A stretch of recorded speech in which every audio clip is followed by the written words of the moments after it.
The Valley of Fear by Arthur Conan Doyle. Read by Martin Pritchard. Part 1. The Tragedy of Burlstone. Chapter 1. The Warning. "I am inclined to think," said I. "I should do so," Sherlock Holmes remarked impatiently. "I believe that I am one of the most long-suffering of mortals.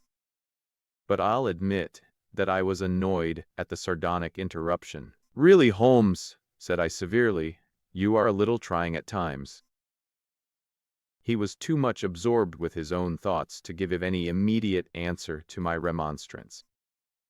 He leaned upon his hand, with his untasted breakfast before him, and he stared at the slip of paper which he had just drawn from its envelope. Then he took the envelope itself, held it up to the light, and very carefully studied both the exterior and the flap.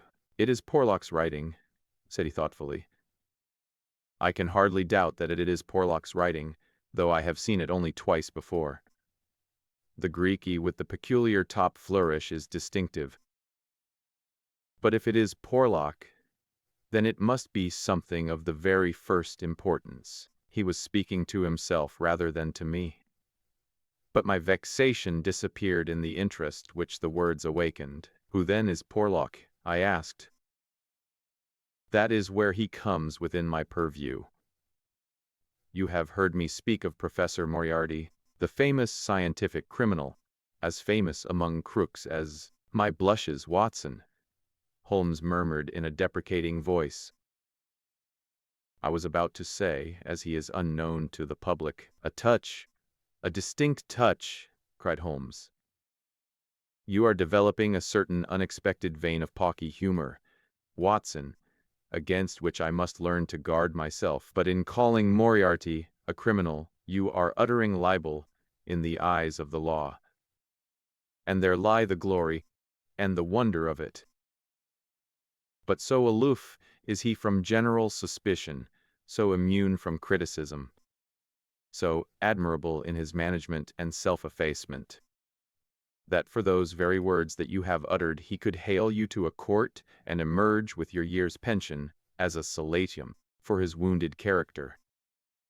Is he not the celebrated author of The Dynamics of an Asteroid, a book which ascends to such rarefied heights of pure mathematics that it is said that there was no man in the scientific press capable of criticizing it? Is this a man to traduce?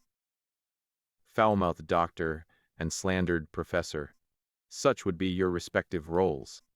That's genius, Watson. But if I am spared by lesser men, our day will surely come." "May I be there to see!" I exclaimed devoutly. "But you were speaking of this man Porlock." "Ah, yes. The so-called Porlock is a link in the chain some little way from its great attachment. Porlock is not quite a sound link, between ourselves.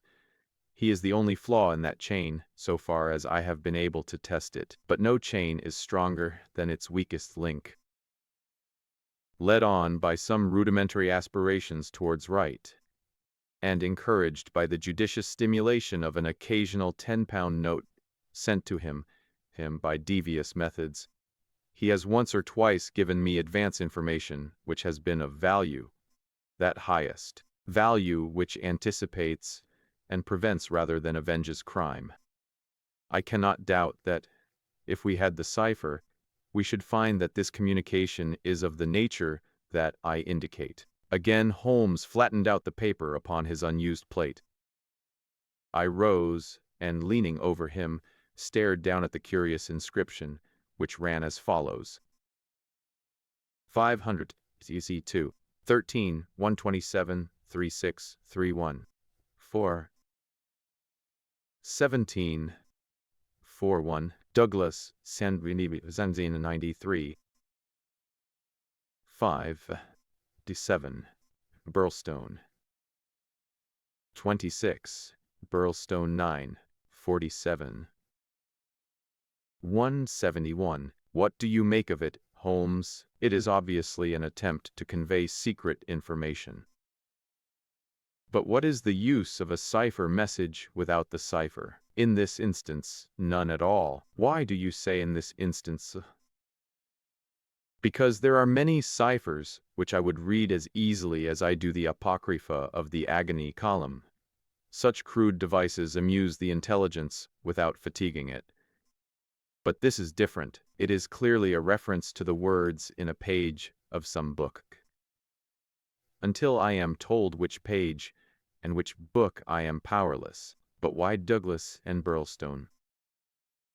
Clearly, because those are words which were not contained in the page in question. Then why has he not indicated the book? Yo, native shrewdness, my dear Watson, that innate cunning which is the delight of your friends, would surely prevent you from enclosing cipher and message in the same envelope.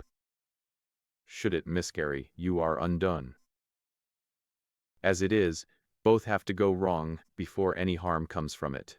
Our second post is now overdue, and I shall be surprised if it does not bring us either a further letter of explanation, or, as is more probable, the very volume to which these figures refer. Holmes' calculation was fulfilled within a very few minutes by the appearance of Billy, the page, with the very letter which we were expecting.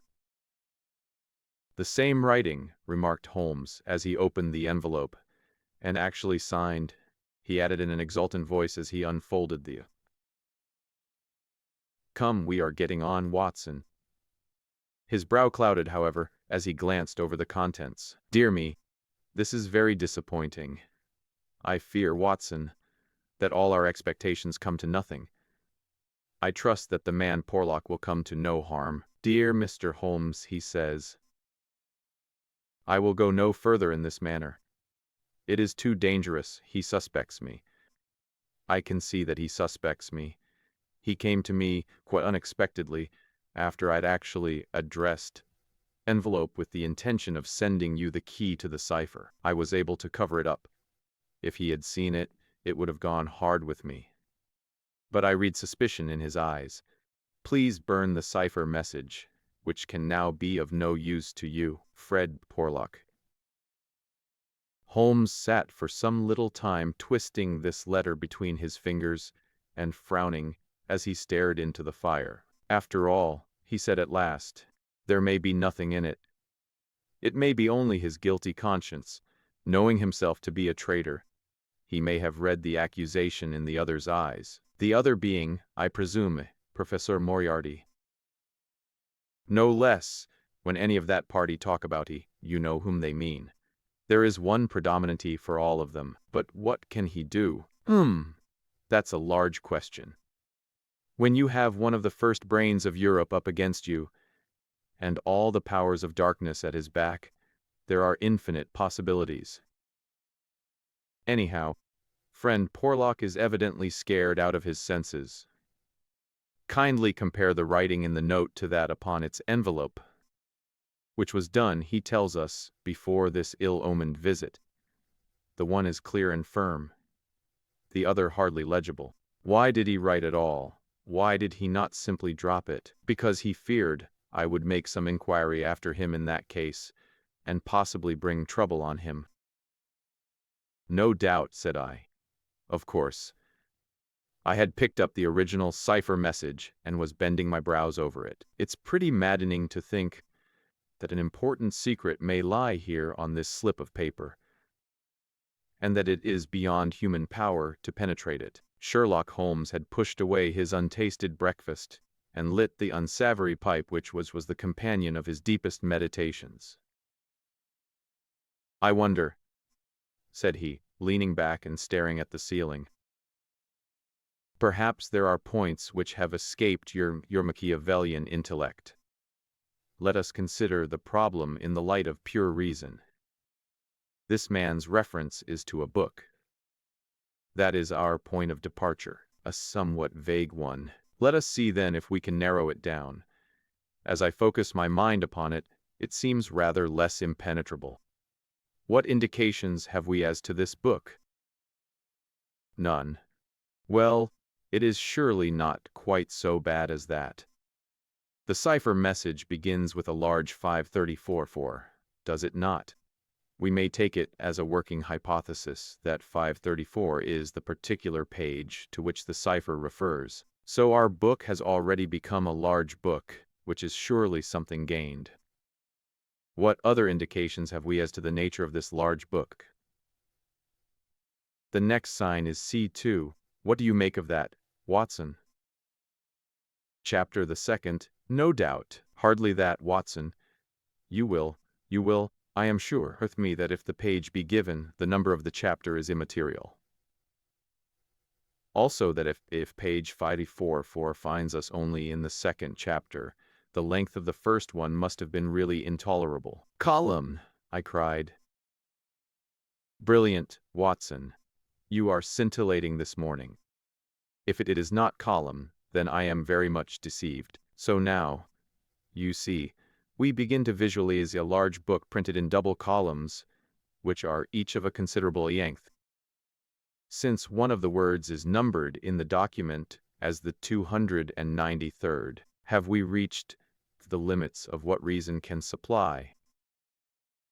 I fear that we have. Surely you do yourself an injustice. One more coruscation, my dear Watson. Yet another brainwave. Had the volume been an unusual one, he would have sent it to me. Instead of that, he had intended, before his plans were nipped, to send me the clue in this envelope. He says so in his note. This would seem to indicate that the book is one which he thought I would have no difficulty in finding for myself. He had it, and he imagined that I would have it too. In short, Watson, it is a very common book. What you say sounds plausible. So we have contracted our field of search to a large book, printed in double columns and in common use. The Bible, I cried triumphantly. Good, Watson, good. But now I may say so, quite good enough. Even if I accepted the compliment for myself, I could hardly name any volume would be less likely to eye at the elbow of one of Moriarty's associates. Besides, the editions of Holy Writ are so numerous that he could hardly suppose two copies would have the same pagination. This is clearly a book which is standardized. He knows for certain that his page 534 will exactly agree with my page 534. But very few books would correspond with that. Exactly. Therein lies our salvation. Our search is narrowed down to standardized books which anyone may be supposed to possess. Pshaw. There are difficulties, Watson. The vocabulary of Bradshaw is nervous and terse, but limited. The selection of words would hardly lend itself to the sending of general messages. We will eliminate Bradshaw. The dictionary is, I fear, inadmissible for the same reason. What then is left? An almanac. Excellent, Watson. I am very much mistaken if you have not touched the spot. An almanac. Let us consider the claims of Whitaker's almanac. It is in common use. It has the requisite number of pages. It is in double column. Though reserved in its earlier vocabulary, it becomes, if I remember right, quite garrulous towards the end. He picked the volume from his desk. Here is page 534, column 2, a substantial print dealing, I perceive, with the trade and resources of British India. Jot down the words Watson, number 13 is Mahratta. Not, I fear, a very auspicious beginning. Number 127 is government, which at least makes sense, though somewhat irrelevant to ourselves and Professor Moriarty. Now let us try again. What does the Mahratta government do? Alas, the next word is pig's bristles. We are undone. My good Watson, it is finished. He had spoken in jesting vein, but the twitching of his bushy eyebrows bespoke his disappointment and irritation. I sat helpless and unhappy, staring into the fire. A long silence was broken by a sudden exclamation from Holmes, who dashed at a cupboard, from which he emerged with a second yellow-covered volume in his hand. We pay the price, Watson, for being too up-to-date. he cried. "We are before our time, and suffer the usual penalties. Being the 7th of January, we have very properly laid in the new almanac. It is more than likely that Porlock took his message from the old one. No doubt he would have told us so had his letter of explanation been written. Now let us what page 534 has in store for us. Number 13 is there, which is much more promising. Number 127 is. Holmes' eyes were gleaming with excitement, and nervous fingers twitched as he counted the words. Danger. Ha! Capital. Put that down, Watson. There is danger, may come very soon. Then we have the name Douglas, rich, country, now. At Burlstone House, confidence is pressing. There, Watson. What do you think of pure reason and its fruit? If the greengrocer had such a thing as a laurel wreath, I should send Billy round for it. I was staring at the strange message which I had scrawled, as he deciphered it, upon a sheet of foolscap on my knee. What a queer, scrambling way of expressing his meaning, said I. On the contrary, he has done quite remarkably well, said Holmes. When you search a single column for words with which to express your meaning, you can hardly expect to get everything you want. You are bound to leave something to the intelligence of your correspondent. The purport is perfectly clear. Some deviltry is intended against one Douglas, whoever he may be, residing as stated, a rich country gentleman. He is sure, confidences was as near as he could get to confident, that it is pressing. There is our result. And a very workmanlike little bit of analysis it was. Holmes had the impersonal joy of the true artist in his better work, even as he mourned darkly when it fell below the high level to which he aspired. He was still chuckling over his success when Billy swung open the door, and Inspector MacDonald of Scotland Yard was ushered into the room. Those were the early days at the end of the 80s, when Alec MacDonald was far from having attained the national fame which he has now achieved. He was a young but trusted member of the detective force, who had distinguished himself in several cases which had been entrusted to him. His tall, bony figure gave promise of exceptional physical strength, while his great cranium and deep-set, lustrous eyes spoke no less clearly of the keen intelligence which twinkled out from behind his bushy eyebrows. He was a silent, precise man with a dour nature and a hard Aberdonian accent. Twice already in his career had Holmes helped to attain success, his own sole reward being the intellectual joy of the problem. Mediocrity knows nothing higher than itself. But talent instantly recognizes genius, and MacDonald had talent enough for his profession to enable him to perceive that there was no humiliation in seeking the assistance of one who already stood alone in Europe, both in his gifts and in his experience. Holmes was not prone to friendship, but he was tolerant of the big Scotchman, and smiled at the sight of him. "You are an early bird, Mr. Mac," said he. "I wish you luck with your worm.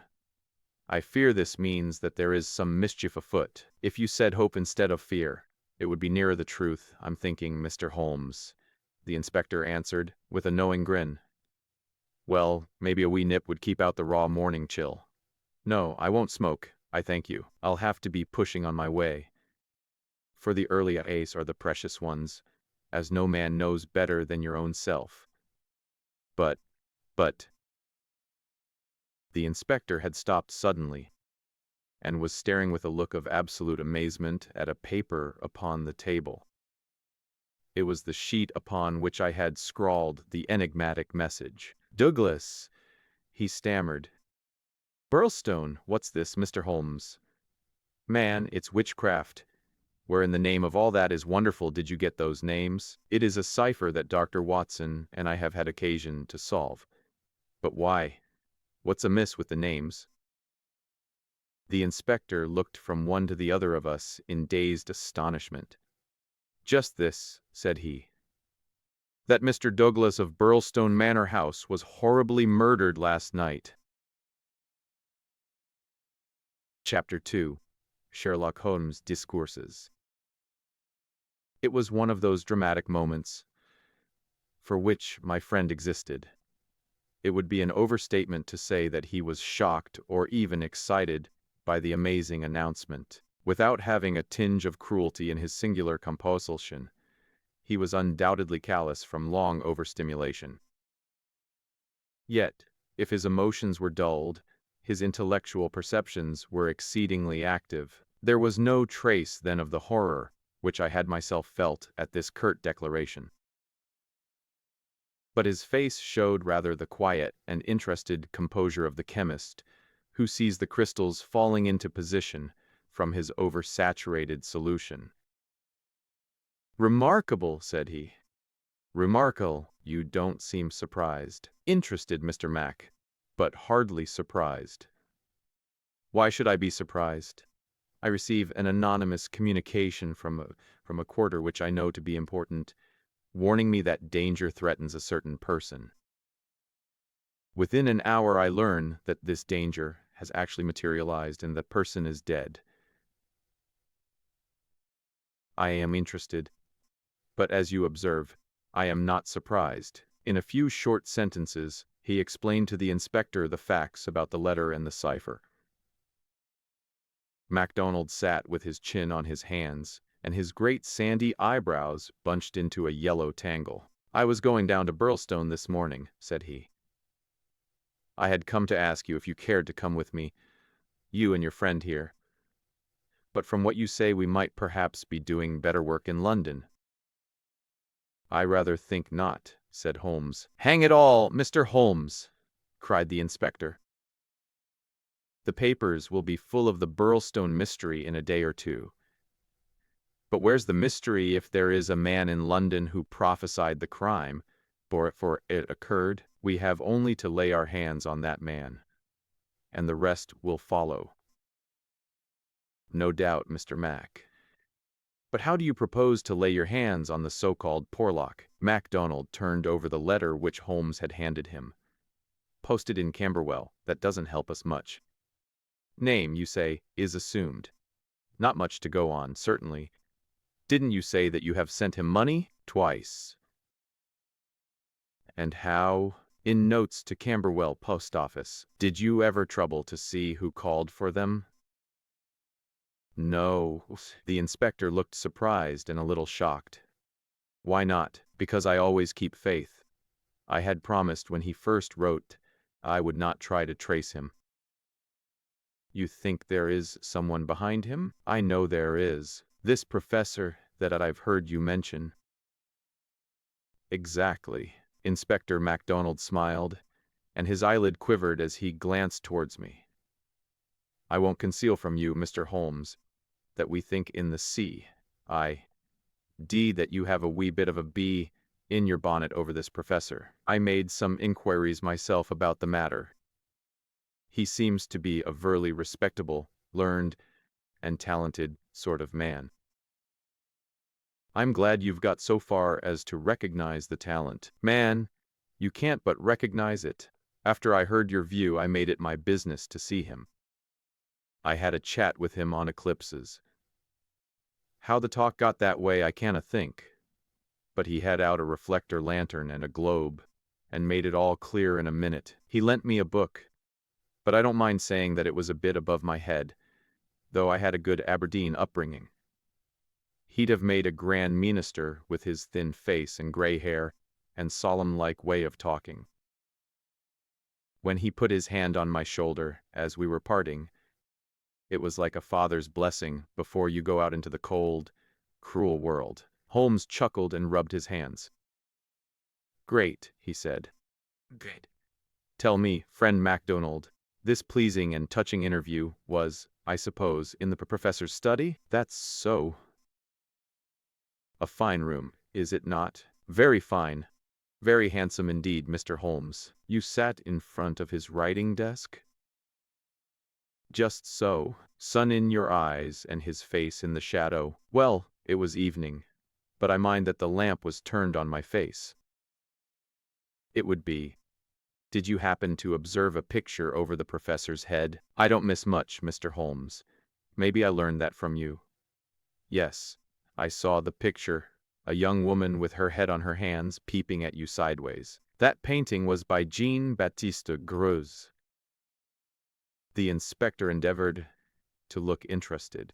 Jean-Baptiste Greuze, Holmes continued, joining his fingertips and leaning well back in his chair, was a French artist who flourished between the years 1750 and 1800 and then 800. I allude, of course, to his working career. Modern criticism has more than endorsed the high opinion formed of him by his contemporaries. The inspector's eyes grew abstracted. Hadn't we better, he said. We are doing so, Holmes interrupted.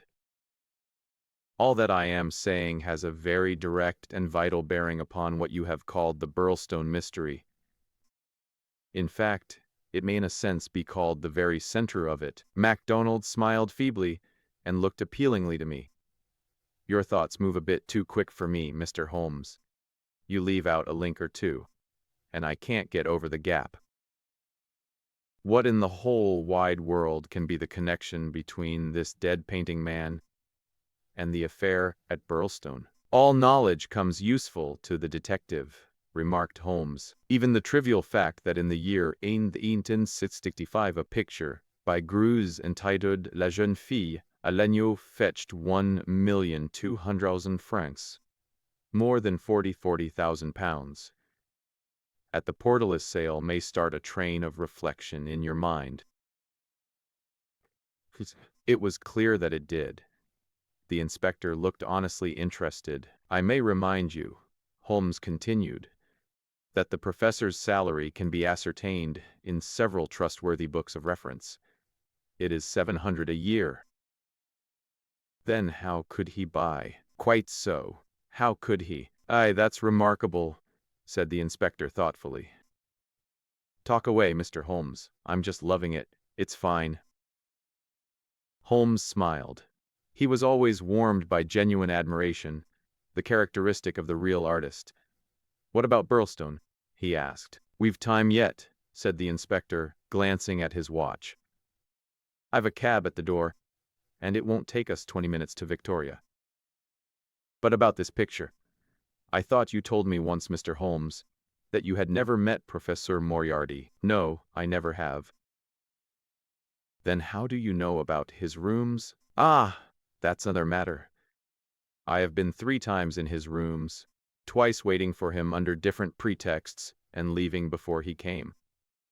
Once, well, I can hardly tell about the once to an official detective. It was on the last occasion that I took the liberty of running over his papers, with the most results. You found something compromising? Absolutely nothing. That was what amazed me. However, you have now seen the point of the picture. It shows him be a very wealthy man. How did he acquire wealth? He is unmarried. His younger brother is a station master in the west of England. His chair is worth 700 a year, and he owns a Greuze. Well, surely the inference is plain. You mean that he has a great income, and that he must earn it in an illegal fashion? Exactly. Of course, I have other reasons for thinking so. Dozens of exiguous threads, which lead vaguely up towards the center of the web, where the poisonous, motionless creature is lurking. I only mention the Greuze because it brings the matter within the range of your own observation. Well, Mr. Holmes, I admit that what you say is interesting. It's more than interesting. It's just wonderful. But let us have it a little clearer if you can. Is it forgery, coining, burglary? Where does the money come from? Have you ever read of Jonathan Wild? Well, the name has a familiar sound. Someone in a novel, was he not? I don't take much stock of detectives in novels. Chaps that do things and never let you see how they do them. That's just inspiration. not business. Jonathan Wild wasn't a detective, and he wasn't in a novel. He was a master criminal, and he lived last century. 1750 or thereabouts. Then he's no use to me. I'm a practical man. Mr. Mac, the most practical thing that you ever did in your life would be to shut yourself up for 3 months and read 12 hours a day at the annals of crime. Everything comes in circles. Even Professor Moriarty. Jonathan Wild was the hidden force of the London criminals, to whom he sold his brains and his organization on a 15% commission. The old wheel turns, and the same spoke comes up. It's all been done before, and will be again. I'll tell you 1 or 2 things about Moriarty, which may interest you. You'll interest me, right enough. I happen to know who is the first link in his chain. A chain with this Napoleon gone wrong at one end, and 100 broken fighting men, pickpockets, blackmailers, and card sharpers at the other, with every sort of crime in between. His chief of staff is Colonel Sebastian Morin, as aloof and guarded and inaccessible to the law as himself. What do you think he pays him? I'd like to hear. 6,000 a year. That's paying for brains, you see, the American businessness principle. I learned that Detroit by chance. It's more than the Prime Minister gets. That gives you an idea of Moriarty's gains and of the scale on which he works. Another point. I made it my business to hunt down some of Moriarty's checks lately. Just common innocent checks that he pays his household bills with. They were drawn on 6 different banks. Does that make any impression on your mind? Queer, certainly. But what do you gather from it? That he wanted no gossip about his wealth. No single man should know what he had. I have no doubt that he has 20 banking accounts. The bulk of his fortune abroad in the Deutsche Bank or the Credit Lyonnais, as likely as not. Sometime when you have a year or 2 to spare, I commend to you the study of Professor Moriarty. Inspector MacDonald had grown steadily more impressed as the conversation proceeded. He had lost himself in his interest. Now his practical Scotch intelligence brought him back with a snap to the matter in hand. "He can keep, anyhow," said he. "You've got us sidetracked with your interesting anecdotes, Mr. Holmes. What really counts is your remark that there is some connection between the professor and the crime that you get from the warning received through the man Porlock.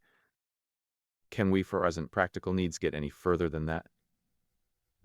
We may form some conception as to the motives of the crime. It is, as I gather from your original remarks, an inexplicable, or at least an unexplained, murder. Now, presuming that the source of the crime is as we suspect it to be, there might be 2 different motives. In the first place, I may tell you that he rules with a rod of iron over his people. His discipline is tremendous. There is only one punishment in his code. It is death. Now we might suppose that this murdered man, this Douglas, whose approaching fate was known by one of the arch-criminal's subordinates, had in some way betrayed the chief. His punishment followed, and would be known to all, if only to put the fear of death into them. Well, that is one suggestion, Mr. Holmes. The other is that it has been engineered by Moriarty in the ordinary course of business.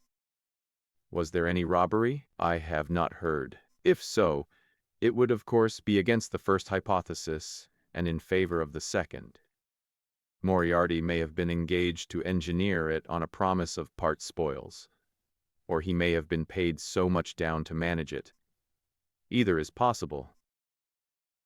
But whichever it may be, or if it is some third combination, it is down at Burlstone that we must seek the solution.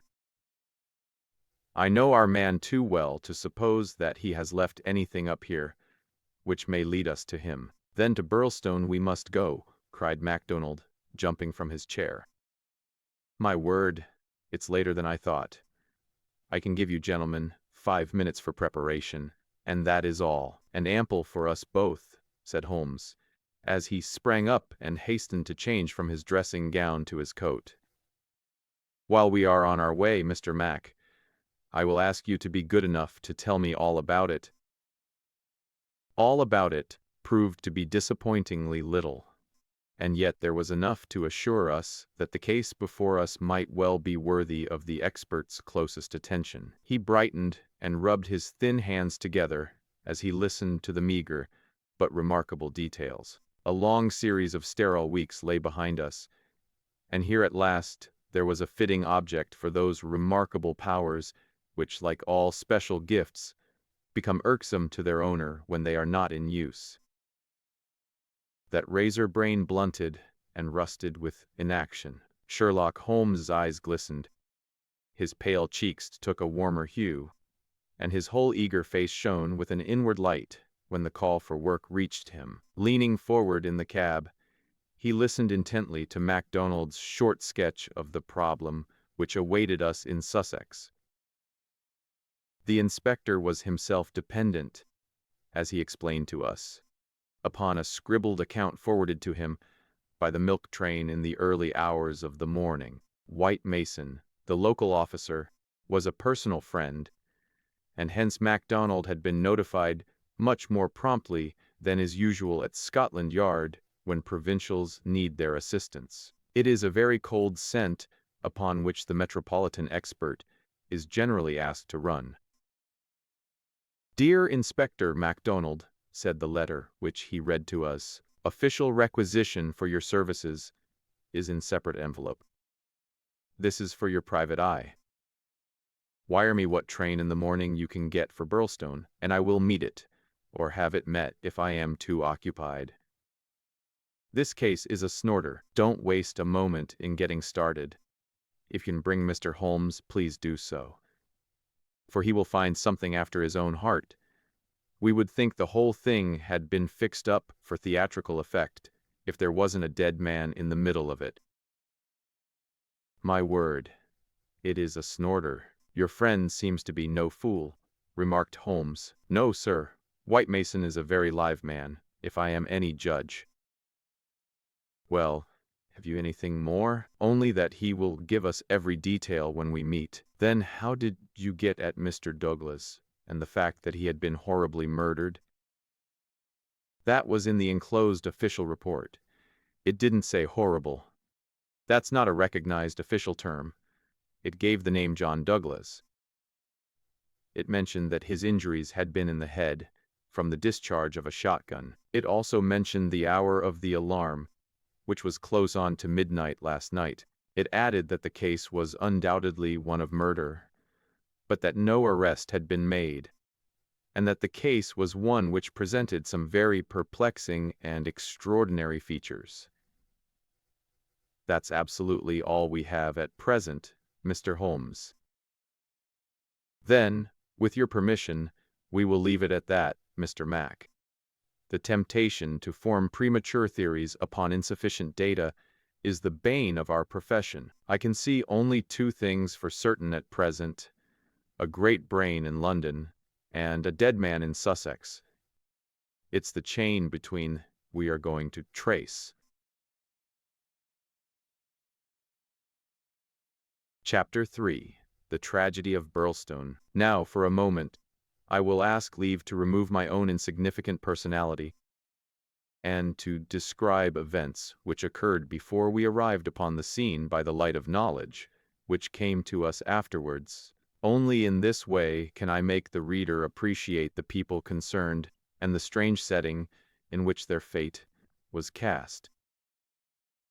The village of Burlstone is a small and very ancient cluster of half-timbered cottages on the northern border of the county of Sussex. For centuries it had remained unchanged, but within the last few years its picturesque appearance and situation have attracted a number of well-to-do residents, whose villas peep out from the woods around. These woods are locally supposed to be the extreme fringe of the Great Weald Forest, which thins away until it reaches the northern chalk downs.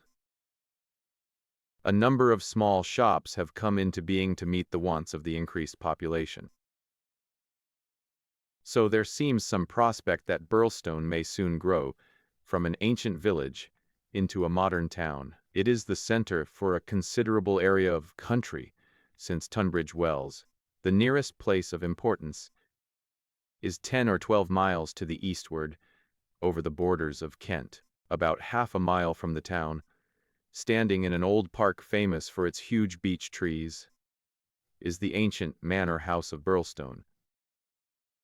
Part of this venerable building dates back to the time of the First Crusade, when Hugo de Capus built a fortalice in the center of the estate, which had been granted to him by the Red King. This was destroyed by fire in 1543, and some of its smoke-blackened cornerstones were used when, in Jacobean times, a brick country house rose upon the ruins of the feudal castle. The manor house, with its many gables and its small diamond-paned windows, was still much as the builder had left it in the early 17th century.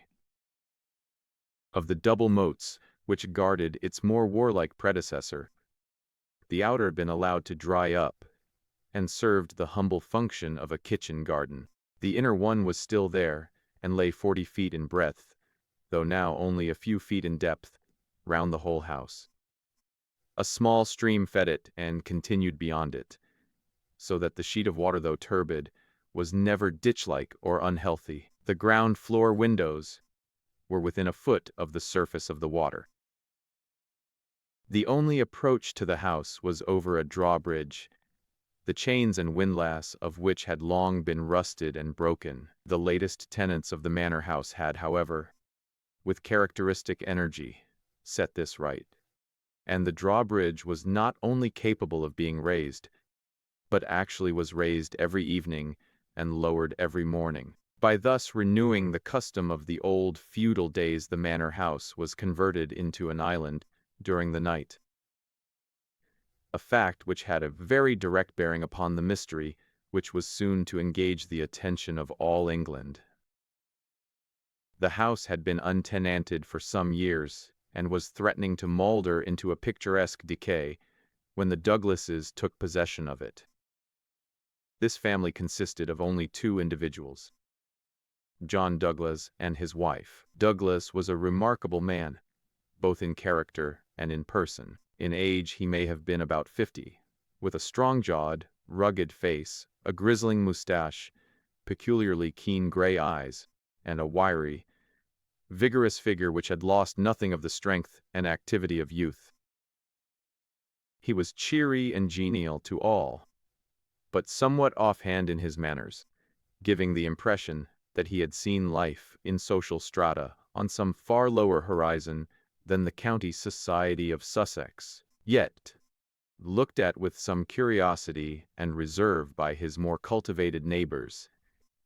He soon acquired a great popularity among the villagers, subscribing handsomely to all local objects and attending their smoking concerts and other functions, where, having a remarkably rich tenor voice, he was always ready to oblige with an excellent song. He appeared to have plenty of money, which was said to have been gained in the California gold fields, and it was clear from his own talk and that of his wife that he had spent a part of his life in America. The good impression which had been produced by his generosity and by his democratic manners was increased by a reputation gained for utter indifference to danger. Though a wretched rider, he turned out at every meet, and took the most amazing falls in his determination to hold his own with the best.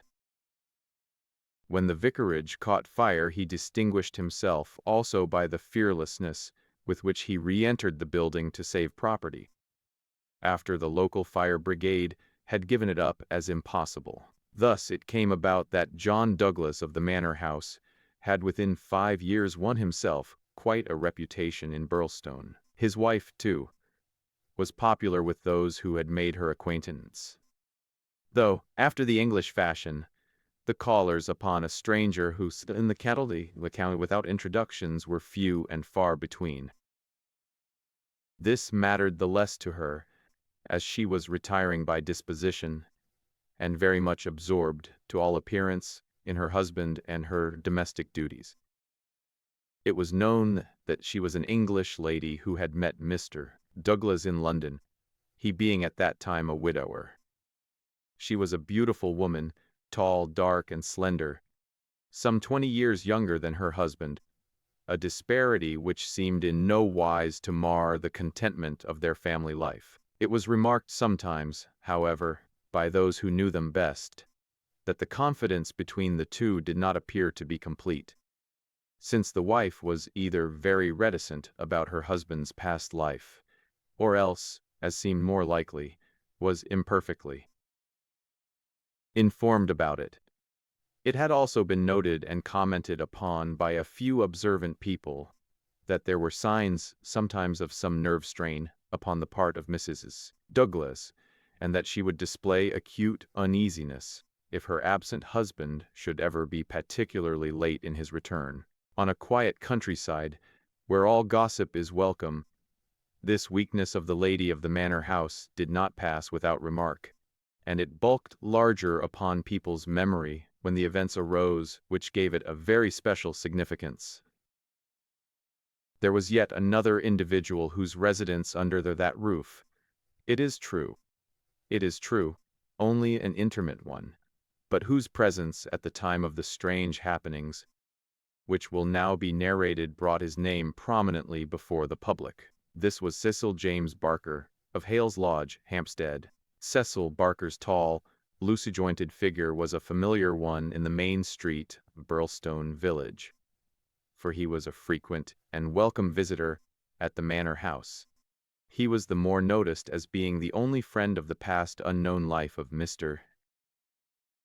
Douglas who was ever seen in his new English surroundings.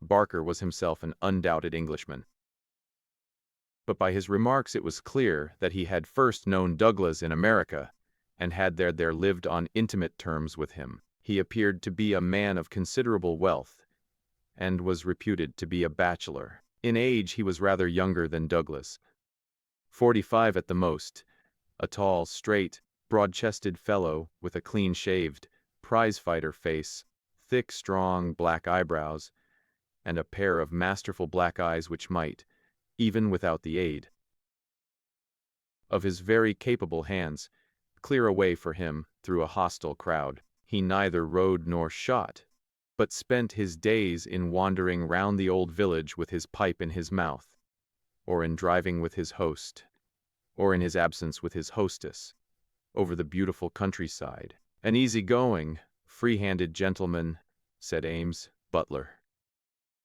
But my word, I had rather not be the man that crossed him. He was cordial and intimate with Douglas, and he was no less friendly with his wife, a friendship which more than once seemed to cause some irritation to the husband, so that even the servants were able to perceive his annoyance. Such was the third person, who was one of the family, when the catastrophe occurred. As to the other denizens of the old building, it will suffice out of a large household to mention the prim, respectable, and capable Ames and Mrs. Allen, a buxom and cheerful person, who relieved the lady of some of her household cares. The other 6 servants in the house bear no relation to the events of the night of January 6th. It was at 11:45 that the first alarm reached the small local police station, in charge of Sergeant Wilson of the Sussex Constabulary. Cecil Barker, excited, had rushed up to the door and pealed furiously upon the bell. A terrible tragedy had occurred at the manor house, and John Douglas had been murdered. That was the breathless burden of his message.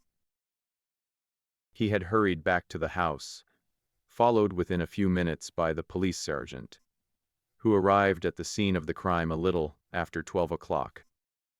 After taking prompt steps to warn the county authorities that something serious was afoot. On reaching the manor house, the sergeant had found the drawbridge down, the windows lighted up, and the whole household in a state of wild confusion and alarm. The white-faced servants were huddling together in the hall, with the frightened butler wringing his hands in the doorway. Only Cecil Barker seemed to be master of himself and his emotions. He had opened the door which was nearest to the entrance, and he had beckoned to the sergeant to follow him. At that moment there arrived Dr. Wood, a brisk and capable general practitioner from the village. The three men entered the fatal room together, while the horror-stricken butler followed at their heels, closing the door behind him to shut out the terrible scene from the maid-servants. The dead man lay on his back, sprawling with outstretched limbs in the center of the room. He was clad only in a pink dressing gown, which covered his night clothes. There were carpet slippers on his bare feet. The doctor knelt beside him and held down the hand lamp which had stood on the table. One glance at the victim was enough to show the healer that his presence could be dispensed with.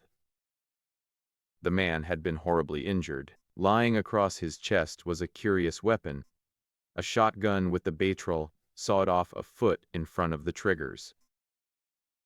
It was clear that this had been fired at close range, and that he had received the whole charge in the face, blowing his head almost to pieces. The triggers had been wired together, so as to make the simultaneous discharge more destructive. The country policeman was unnerved and troubled by the tremendous responsibility which had come so suddenly upon him. "We will touch nothing until my superiors arrive," he said in a hushed voice, staring in horror at the dreadful head. "Nothing has been touched up to now," said Cecil Barker. "I'll answer for that. You see it all exactly as I found it." "When was that?" The sergeant had drawn out his notebook. "It was just 11:30. I had not begun to undress, and I was sitting by the fire in my bedroom when I heard the report. It was not very loud. It seemed to be muffled. I rushed down. I don't suppose it was 30 seconds before I was in the room." "Was the door open?" "Yes, it was open. Poor Douglas was lying as you see him. His bedroom candle was burning on the table.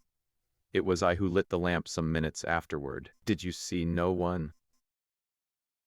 "No.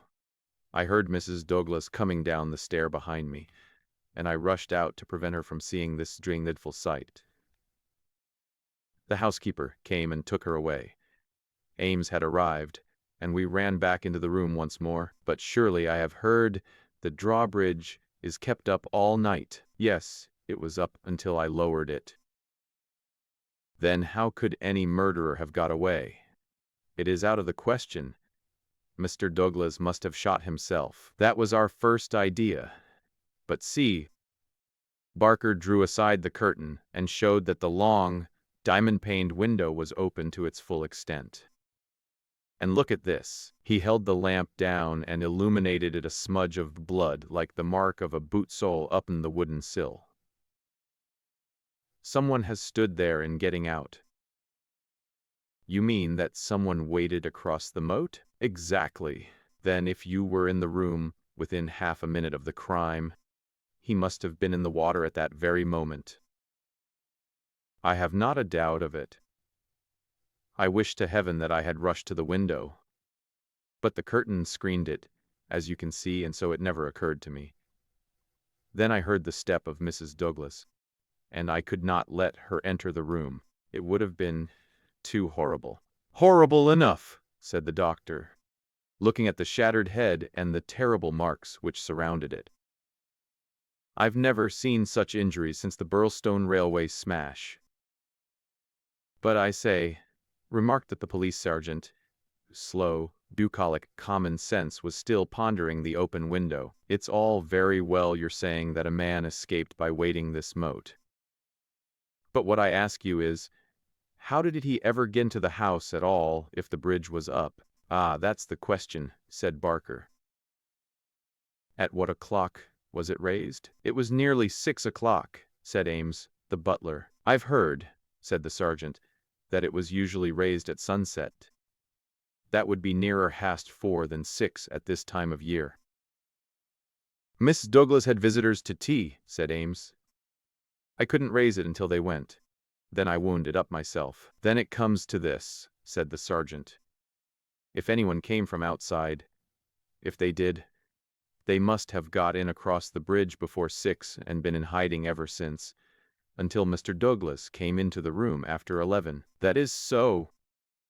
Mr. Douglas went round the house every night the last thing before he turned in to see that the lights were right.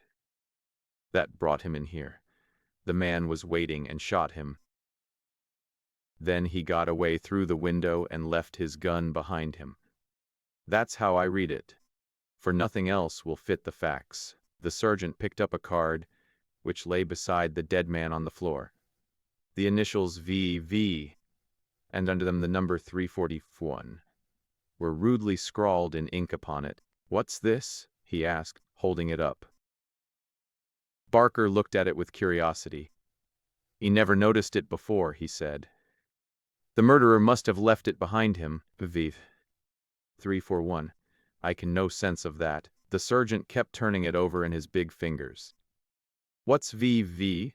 Somebody's initials, maybe. What have you got there, Dr. Wood? It was a good-sized hammer, which had been lying on the rug in front of the fireplace. A substantial, workmanlike hammer. Cecil Barker pointed to a box of brass-headed nails upon the mantelpiece. Mr. Douglas was altering the pictures yesterday, he said. I saw him myself, standing upon that chair and fixing the big picture above it. That accounts for the hammer. We'd best put it back on the rug where we found it, said the sergeant, scratching his puzzled head in his perplexity. It will want the best brains in the force to get to the bottom of this thing. It will be a London job before it is finished. He raised the hand lamp and walked slowly round the room. Hullo, hullo, he cried excitedly, drawing the window curtain to one side. What o'clock were those curtains drawn when the lamps were lit? Said the butler. It would be shortly after 4. Someone had been hiding here, sure enough. He held down the light, and the marks of muddy boots were very visible in the corner. I'm bound to say this bears out your theory, Mr. Barker. It looks as if the man got into the house after 4 when the curtains were drawn and before 6 when the bridge was raised. He slipped into this room because it was the first that he saw. There was no other place where he could hide, so he popped in behind this curtain. That all seems clear enough. It is likely that his main idea was to burgle the house. Mr. Douglas chanced to come upon him, so he murdered him and escaped. That's how I read it, said Barker. But I say, aren't we wasting precious time? Couldn't we start out and scour the country before the fellow gets away? The sergeant considered for a moment. There are no trains before 6 in the morning, so he can't get away by rail. If he goes by road with his legs all dripping, it's odds that someone will notice him. Anyhow, I can't leave here myself until I am relieved, but I think none of you should go until we see more clearly how we all stand. The doctor had taken the lamp and was narrowly scrutinizing the body. What's this mark? He asked. Could this have any connection with the crime? The dead man's right arm was thrust out from his dressing gown and exposed as high as the elbow. About halfway up the forearm was a crown design, a triangle inside a circle, standing out in vivid relief upon the lard-colored skin. It's not tattooed, said the doctor, peering through his glasses. He never saw anything like it. The man has been branded at some time as they brand cattle. What is the meaning of this? I don't profess to know the meaning of it, said Cecil Barker, but I have seen the mark on Douglas many times this last 10 years. And so have I, said the butler. Many a time when the master has rolled up his sleeves, I have noticed that very mark. I've often wondered what it could be. Then it has nothing to do with the crime, anyhow, said the sergeant. But it's a rum thing all the same. Everything about this case is rum. Well, what is it now? The butler had given an exclamation of astonishment, and was pointing at the dead man's outstretched hand. "They've taken his wedding ring," he gasped. "What?" "Yes, indeed. Master always wore his plain gold wedding ring on the little finger of his left hand. That ring with the rough nugget on it was above it, and the twisted snake ring on the third finger. There's the nugget and there's the snake, but the wedding ring is gone." "He's right," said Barker. "Do you tell me," said the sergeant, "that the wedding ring was below the other?" "Always. Then the murderer, or whoever it was, first took off this ring you call the nugget ring, then the wedding ring, and afterwards put the nugget ring back again." "That is so." The worthy country policeman shook his head. "Seems to me the sooner we get London on to this case the better," said he. "White Mason is a smart man. No local job has ever been too much for White Mason. It won't be long now before he is here to help us. But I expect we'll have to look to London before we are through. I'm not ashamed to say that it is a deal too thick for the likes of me." Chapter 4: Darkness. At 3 in the morning the chief Sussex detective, obeying the urgent call from Sergeant Wilson of Burlstone, arrived from headquarters in a light dog-cart behind a breathless trotter. White Mason was a quiet, comfortable-looking person in a loose tweed suit, with a clean-shaved, ruddy face, a stoutish body, and powerful bandy legs adorned with gaiters, looking like a small farmer, a retired gamekeeper, or anything upon earth, except a very favorable specimen of the provincial criminal officer. "A real downright snorter, Mr. MacDonald," he kept repeating. "We'll have the pressmen down like flies when they understand it. I'm hoping we will get our work done before they get poking their noses into it and messing up all the trails. There has been nothing like this that I can remember. There are some bits that will come home to you, Mr. Holmes, or I am mistaken.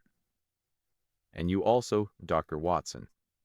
For the medicos will have a word to say before we finish. Your room is at the Westville Arms.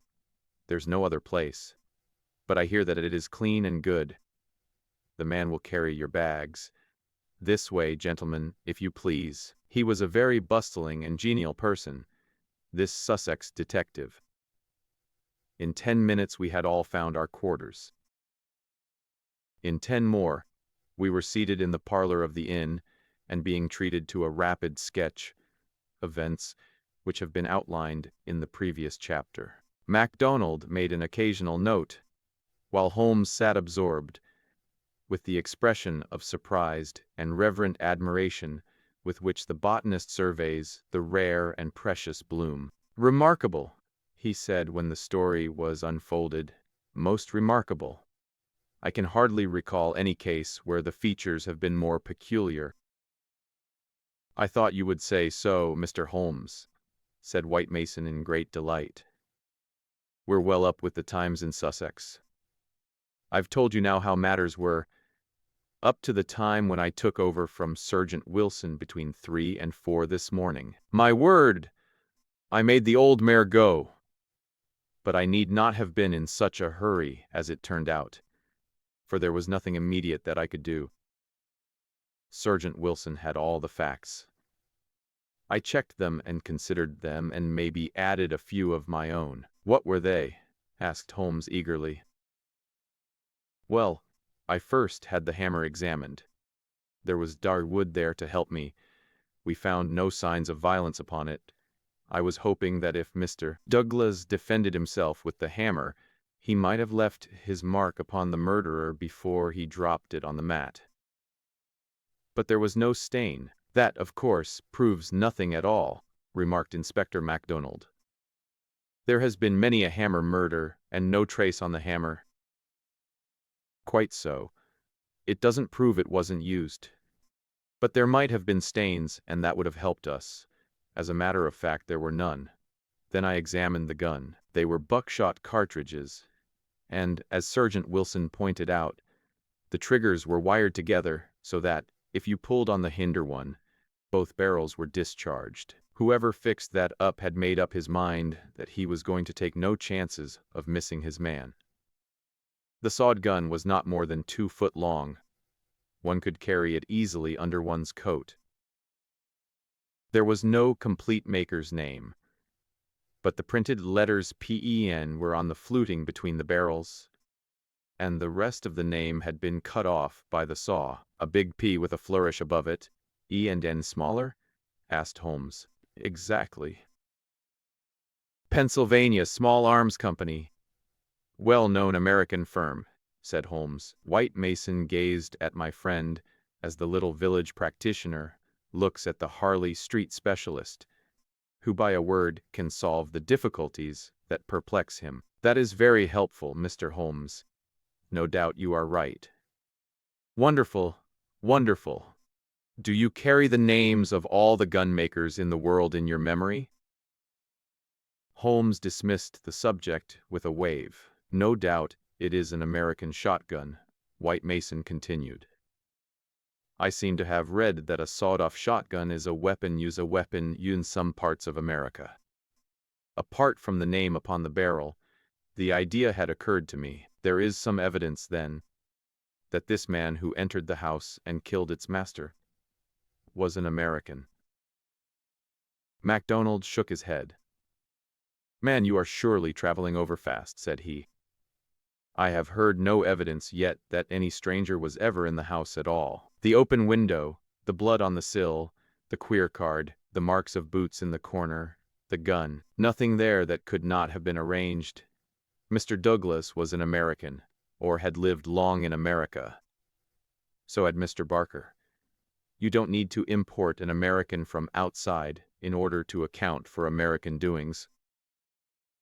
Ames, the butler, what about him? Is he reliable? 10 years with Sir Charles Chandos, as solid as a rock. He has been with Douglas ever since he took the manor house 5 years ago. He has never seen a gun of this sort in the house. The gun was made to conceal. That's why the barrels were sawed. It would fit into any box. How could he swear there was no such gun in the house? Well, anyhow, he had never seen one. I'm asking you to consider.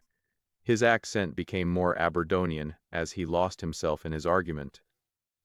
I'm asking you to consider what it involves if you suppose that this gun was ever brought into the house, and that all these strange things were done by a person from outside.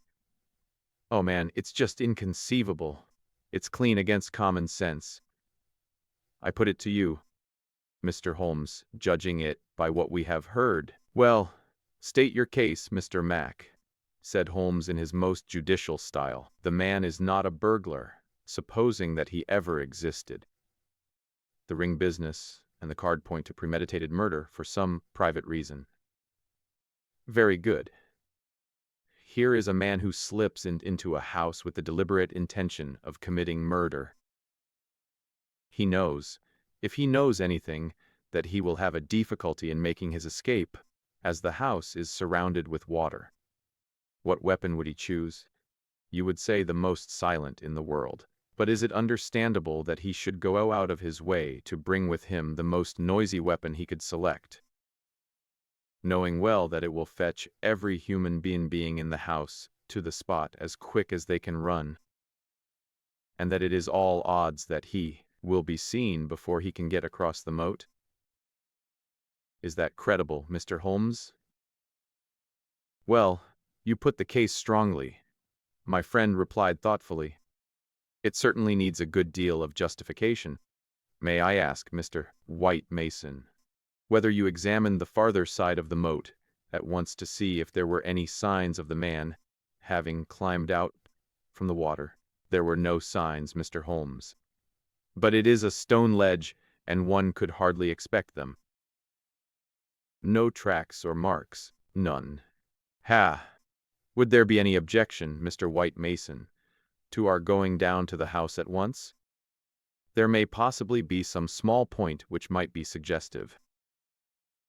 I was going to propose it, Mr. Holmes, but I thought it well to put you in touch with all the facts before we go. I suppose if anything should strike you. White Mason looked doubtfully at the amateur. "I have worked with Mr. Holmes before," said Inspector MacDonald. "He plays the game." "My own idea of the game, at any rate," said Holmes, with a smile. "Go into a case to help the ends of justice and the work of the police. If I have ever separated myself from the official force, it is because they have first separated themselves from me. I have no wish ever to score at their expense. At the same time, Mr. White Mason, I claim the right to work in my own way and give my results at my own time, complete rather than in stages. I am sure we are honored by your presence and to show you all we know," said White Mason cordially. "Come along, Dr. Watson, and when the time comes we'll all hope for a place in your book."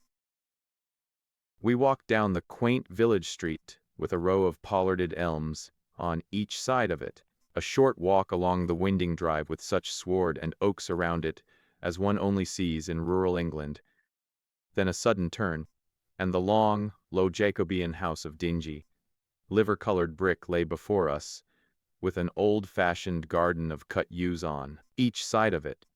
As we approached it, there was the wooden drawbridge and the beautiful broad moat, as still and luminous as quicksilver in the cold winter sunshine. 3 centuries had flowed past the old manor house, centuries of births and of homecomings, of country dances and of the meetings of fox hunters. Strange that now, in its old age, this dark business should have cast its shadow upon the venerable walls. And yet, those strange, peaked roofs and quaint, overhung gables were a fitting covering to grim and terrible intrigue. As I looked at the deep-set windows, and the long sweep of the dull-colored, water-lapped front, I felt that no more fitting scene could be set for such a tragedy. "That's the window," said White Mason. "That one on the immediate right of the drawbridge. It's open just as it was found last night. It looks rather narrow for a man to pass." "Well, it wasn't a fat man, anyhow. We don't need your deductions, Mr. Holmes, to tell us that. But you or I could squeeze through all right." Holmes walked to the edge of the moat and looked across. Then he examined the stone ledge and the grass border beyond it. "I've had a good look, Mr. Holmes," said White Mason. "There is nothing there, no sign that anyone has landed. But why should he leave any sign?" "Exactly. Why should he? Is the water always turbid?" "Generally about this color. The stream brings down the clay." "How deep is it?" "About 2 feet at each side and 3 in the middle." "So we can put aside all idea of the man having been drowned in crossing." "No, a child could not be drowned in it." We walked across the drawbridge and were admitted by a quaint, gnarled, dried-up person, who was the butler, Ames. The poor old fellow was white and quivering from the shock. The village sergeant, a tall, formal, melancholy man, still held his vigil in the room of fate. The doctor had departed. "Anything fresh, Sergeant Wilson?" asked White Mason. "No, sir." "Then you can go home. You've had enough. We can send for you if we want you. The butler had better wait outside. Tell him to warn Mr. Cecil Barker, Mrs. Douglas, and the housekeeper that we may want a word with them presently. Now, gentlemen, perhaps you will allow me to give you the views I have formed first, and then you will be able to arrive at your own." He impressed me, this country specialist. He had a solid grip of fact and a clear, common-sense brain, which should take him some way in his profession. Holmes listened to him intently, with no sign of that impatience which the official exponent too often produced. If it were suicide, then we have to believe that this man began by taking off his wedding ring and concealing it. That he then came down here in his dressing gown, trampled mud into a corner behind the curtain in order to give the idea someone had waited for him, opened the window, put blood on the... "We can surely dismiss that," said MacDonald. "So I think. Suicide is out of the question. Then a murder has been done. What we have to determine is whether it was done by someone outside or inside the house. Well, let's hear the argument. There are considerable difficulties both ways, and yet one or the other it must be. We will suppose first, some person or persons inside the house did the crime. They got this man down here at a time when everything was still, and yet no one was asleep. They then did the deed with the queerest and noisiest weapon in the world, so as to tell everyone what had happened, a weapon that was never seen in the house before. That does not seem a very likely start, does it? No, it does not. Well, then, everyone is agreed that after the alarm was given only a minute at the most had passed before the whole household.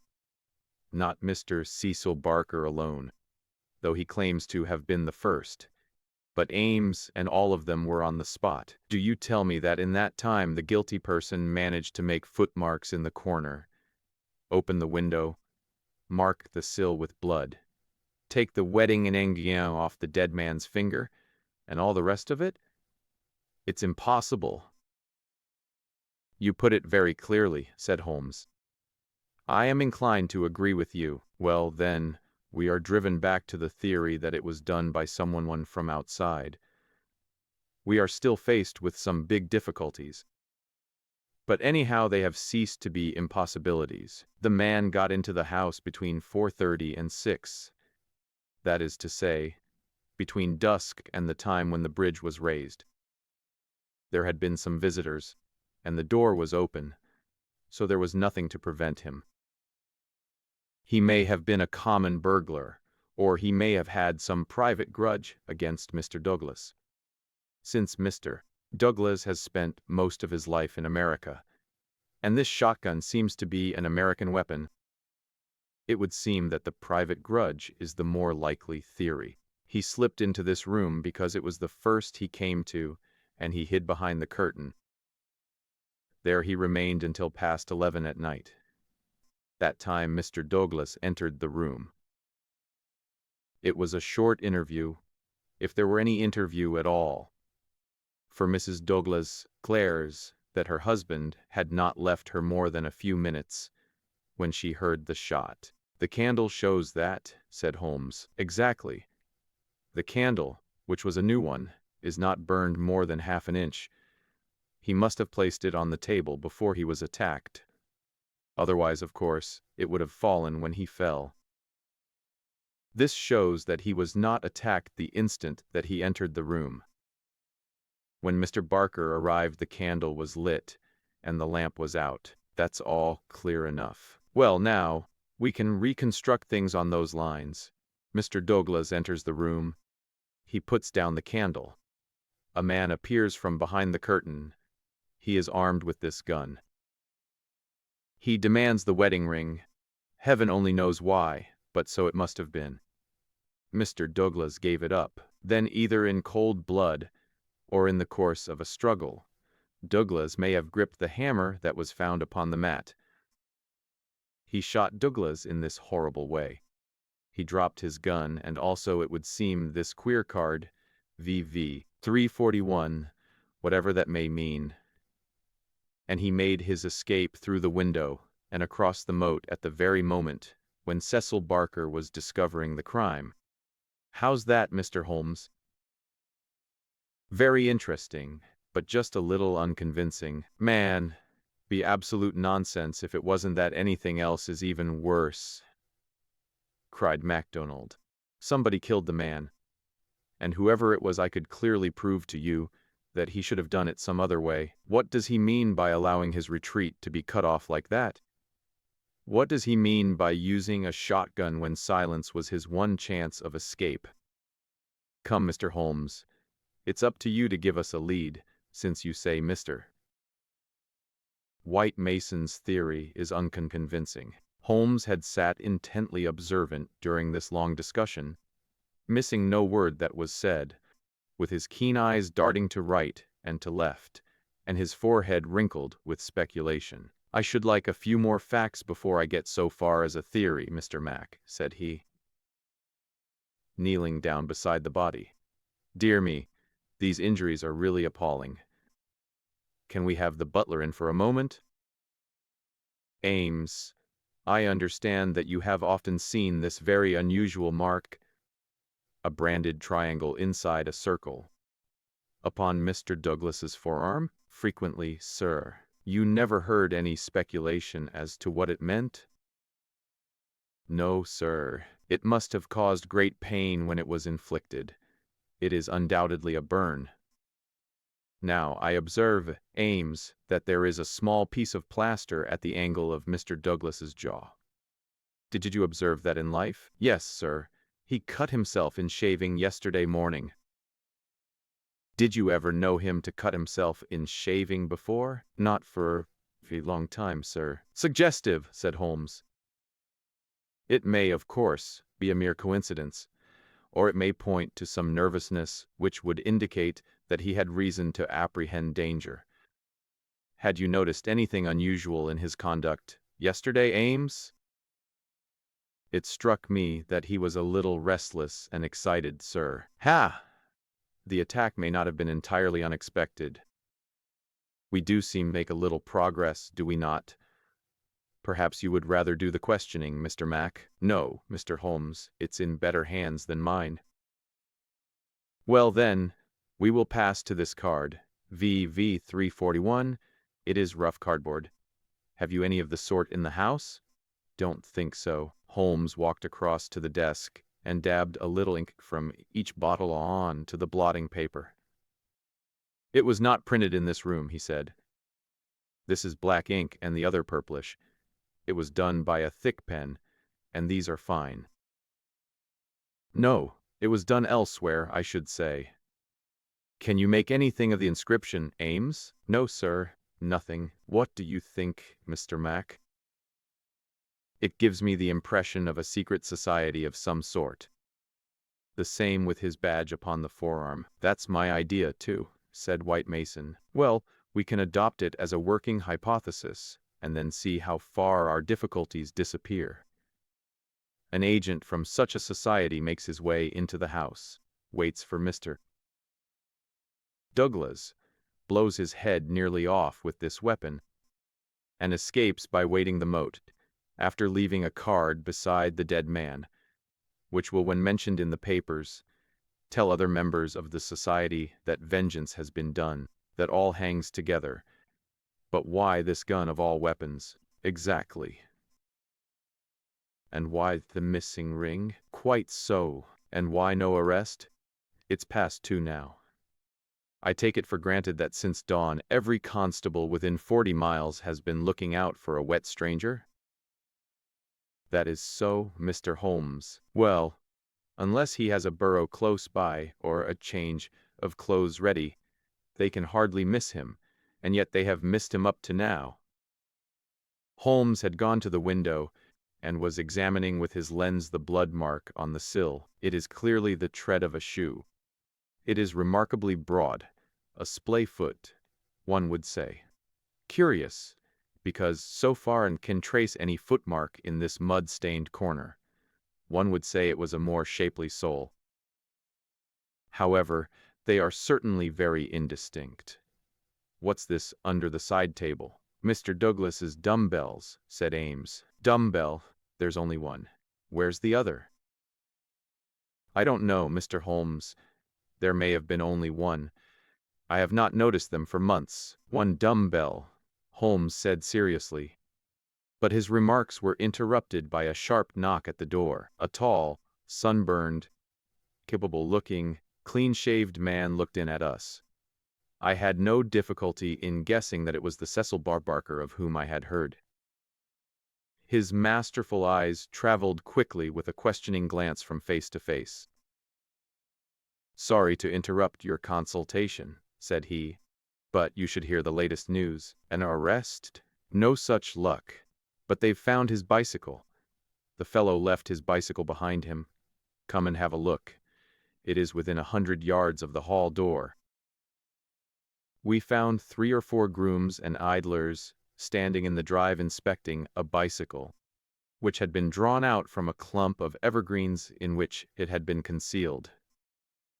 It was a well-used Rudge Whitworth. splashed as from a considerable journey. There was a saddlebag with spanner and oilcan, but no clue as to the owner. "It would be a grand help to the police," said the inspector, "if these things were numbered and registered. But we must be thankful for what we've got. If we can't find where he went to, at least we are likely to get where he came from." "But what in the name of all that is wonderful made the fellow leave it behind? And how in the world has he got away without it? We don't seem to get a gleam of light in the case, Mr. Holmes." "Don't we?" my friend answered thoughtfully. "I wonder." Chapter 5. The People of the Drama. "Have you seen all you want of the study?" asked White Mason as we re-entered the house. "For the time," said the inspector, and Holmes nodded. "Then perhaps you would now like to hear the evidence of some of the people in the house. We could use the dining room. Ames, please come yourself first and tell us what you know." The butler's account was a simple and a clear one, and he gave a convincing impression of sincerity. He had been engaged 5 years before, when Douglas first came to Burlstone. He understood that Mr. Douglas was a rich gentleman who had made his money in America. He had been a kind and considerate employer. Not quite what Ames was used to, perhaps. But one can't have everything. He never saw any signs of apprehension in Mr. Douglas. On the contrary, he was the most fearless man he had ever known.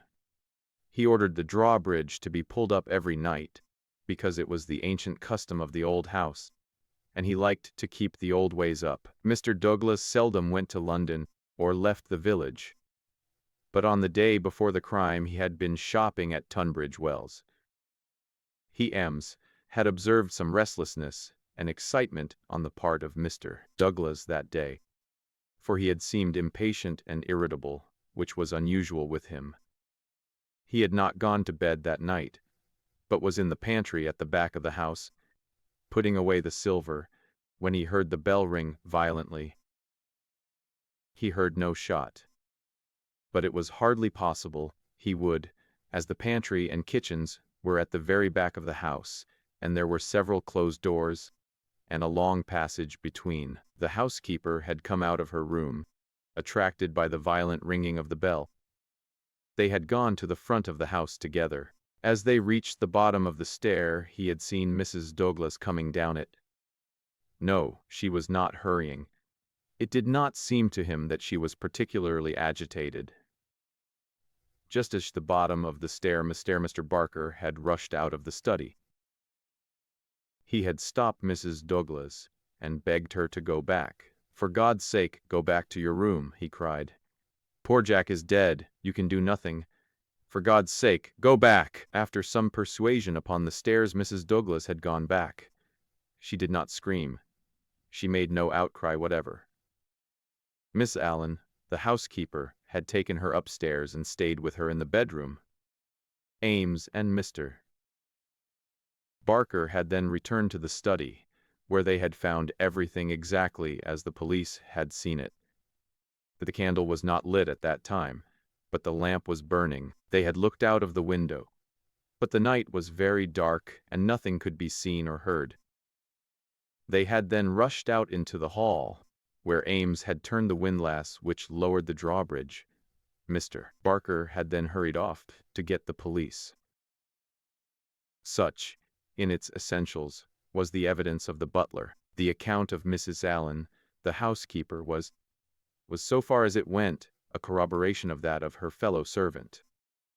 The housekeeper's room was rather nearer to the front of the house than the pantry in which Ames had been working. She was preparing to go to bed when the loud ringing of the bell had attracted her attention.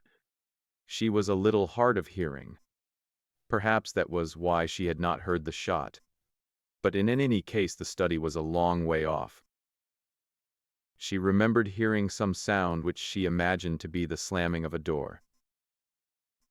That was a good deal earlier, half an hour at least before the ringing of the bell.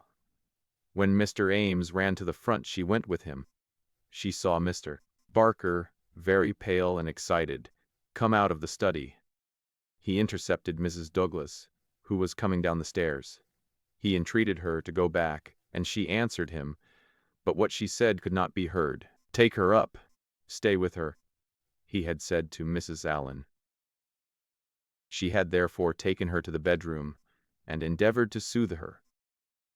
She was greatly excited, trembling all over, but made no other attempt to go downstairs. She just sat in her dressing gown by her bedroom fire, with her head sunk in her hands. Mrs. Allen stayed with her most of the night. As to the other servants, they had all gone to bed, and the alarm did not reach them until just before the police arrived. They slept at the extreme back of the house, and could not possibly have heard anything. So far the housekeeper could add nothing on cross-examination, save lamentations and expressions of amazement. Cecil Barker succeeded Mrs. Allen as a witness. As to the occurrences of the night before, he had very little to add to what he had already told the police. Personally, he was convinced that the murderer had escaped by the window. The bloodstain was conclusive, in his opinion, on that point. Besides, as the bridge was up, there was no other possible way of escaping. He could not explain what had become of the assassin, or why he had not taken his bicycle, if it were indeed his. He could not possibly have been drowned in the moat, which was at no place more than 3 feet deep. In his own mind he had a very definite theory about the murder. Douglas was a reticent man, and there were some chapters in his life of which he never spoke. He had emigrated to America when he was a very young man. He had prospered well, and Barker had first met him in California, where they had become partners in a successful mining claim at a place called Benito Canyon. They had done very well. But Douglas had suddenly sold out and started for England. He was a widower at that time. Barker had afterwards realized his money and come to live in London. Thus they had renewed their friendship. Douglas had given him the impression that some danger was hanging over his head, and he had always looked upon his sudden departure from California, and also his renting a house in so quiet a place in England, as being connected with this peril. He imagined that some secret society, some implacable organization, was on Douglas's track, which would never rest until it killed him. Some remarks of his had given him this idea, though he had never told him what society was, nor how he had come to offend it. He could only suppose that the legend upon the placard had some reference to this secret society. "How long were you with Douglas in California?" asked Inspector MacDonald. 5 years altogether. He was a bachelor, you say, a widower. Have you ever heard where his first wife came from? No. I remember his saying that she was of German extraction, and I have seen her portrait. She was a very beautiful woman. She died of typhoid the year before I met him. You don't associate his past with any particular part of America? I have heard him talk of Chicago. He knew that city well and had worked there. I have heard him talk of the coal and iron districts. He had traveled a good deal in his time. Was he a politician? Had this secret society to do with politics? No, he cared nothing about politics. You have no reason to think it was criminal. On the contrary, I never met a straighter man in my life. Was there anything curious about his life in California? He liked best to stay and to work at our claim in the mountains. He would never go where other men were if he could help it. That's why I first thought that someone was after him. Then when he left so suddenly for Europe, I made sure that it was so. I believed that he had a warning of some sort. Within a week of his leaving, 6 men were inquiring for him. What sort of men? Well, they were a mighty hard-looking crowd. They came up to the claim and wanted to know where he was. I told them that he was gone to Europe, and that I did not know where to find him. They meant him no good. It was easy to see that. Were these men Americans, Californians? Well, I don't know about Californians, They were Americans, all right, but they were not miners. I don't know what they were, and was very glad to see their backs. That was 6 years ago? Nearer 7. And then you were together 5 years in California. So that this business dates back not less than 11 years at the least? That is so. It must be a very serious feud that would be kept up with such earnestness for as long as that. It'd be no light thing that would give rise to it. I think it shadowed his whole life. It was never quite out of his mind. But if a man had a danger hanging over him, and knew what it was, don't you think he would turn to the police for protection? Maybe it was some danger that he could not be protected against. There's one thing you should know. He always went about armed. His revolver was never out of his pocket. But, by bad luck, he was in his dressing gown and had left it in the bedroom last night. Once the bridge was up, I guess he thought he was safe. I should like these dates a little clearer. It is quite 6 years since Douglas left California. You followed him next year, did you not? That is so, and he had been married 5 years. You must have returned about the time of his marriage, about a month before. I was his best man. Did you know Mrs. Douglas before her marriage? No, I did not. I had been away from England for 10 years, but you have seen a good deal of her since. Barker looked sternly at the detective. I have seen a good deal of him since, he answered. If I have seen her, it is because you cannot visit a man without knowing his wife. If you imagine there is any connection, I imagine nothing, Mr. Barker. I am bound to make every inquiry which can bear upon the case. But I mean no offense. Some inquiries are offensive, Barker answered angrily. It's only the facts that we want. It is in your interest, and everyone's interest, that they should be cleared up. Did Mr. Douglas entirely approve your friendship with his wife? Barker grew paler, and his great, strong hands were clasped convulsively together. You have no right to ask such questions, he cried. What has this to do with the matter you are investigating? I must repeat the question. Well, refuse to answer. You can refuse to answer. But you must be aware that your refusal is in itself an answer. For you would not refuse if you had not something to conceal. Barker stood for a moment with his face set grimly and his strong black eyebrows drawn low in intense thought. Then he looked up with a smile. Well, I guess you gentlemen are only doing your clear duty after all, and I have no right to stand in the way of it. I'd only ask you not to worry Mrs. Douglas over this matter, for she has enough upon her just now. I may tell you that poor Douglas had just one fault in the world, and that was his jealousy. He was fond of me. No man could be fonder of a friend, and he was devoted to his wife. He loved me to come here, and was forever sending for me. And yet if his wife and I talked together, or there seemed any sympathy between us, a kind of wave of jealousy would pass over him, and he would be off the handle and saying the wildest things in a moment. More than once I've sworn off coming for that reason, and he would write me such penitent, imploring letters that I just had to. But you can take it from me, gentlemen, if it was my last word, that no man ever had a more loving, faithful wife. And I can say also no friend could be more loyal than I. It was spoken with fervor and feeling, and yet Inspector MacDonald could not dismiss the subject. You are aware, said he, that the dead man's wedding ring has been taken from his finger? So it appears, said Barker. What do you mean by appears? You know it as a fact. The man seemed confused and undecided. When I said appears, I meant that it was conceivable that he had himself taken off the ring. The mere fact that the ring should be absent, whoever may have removed it, would suggest to anyone's mind, would it not, that the marriage and the tragedy were connected? Barker shrugged his broad shoulders. I can't profess to say what it means, he answered.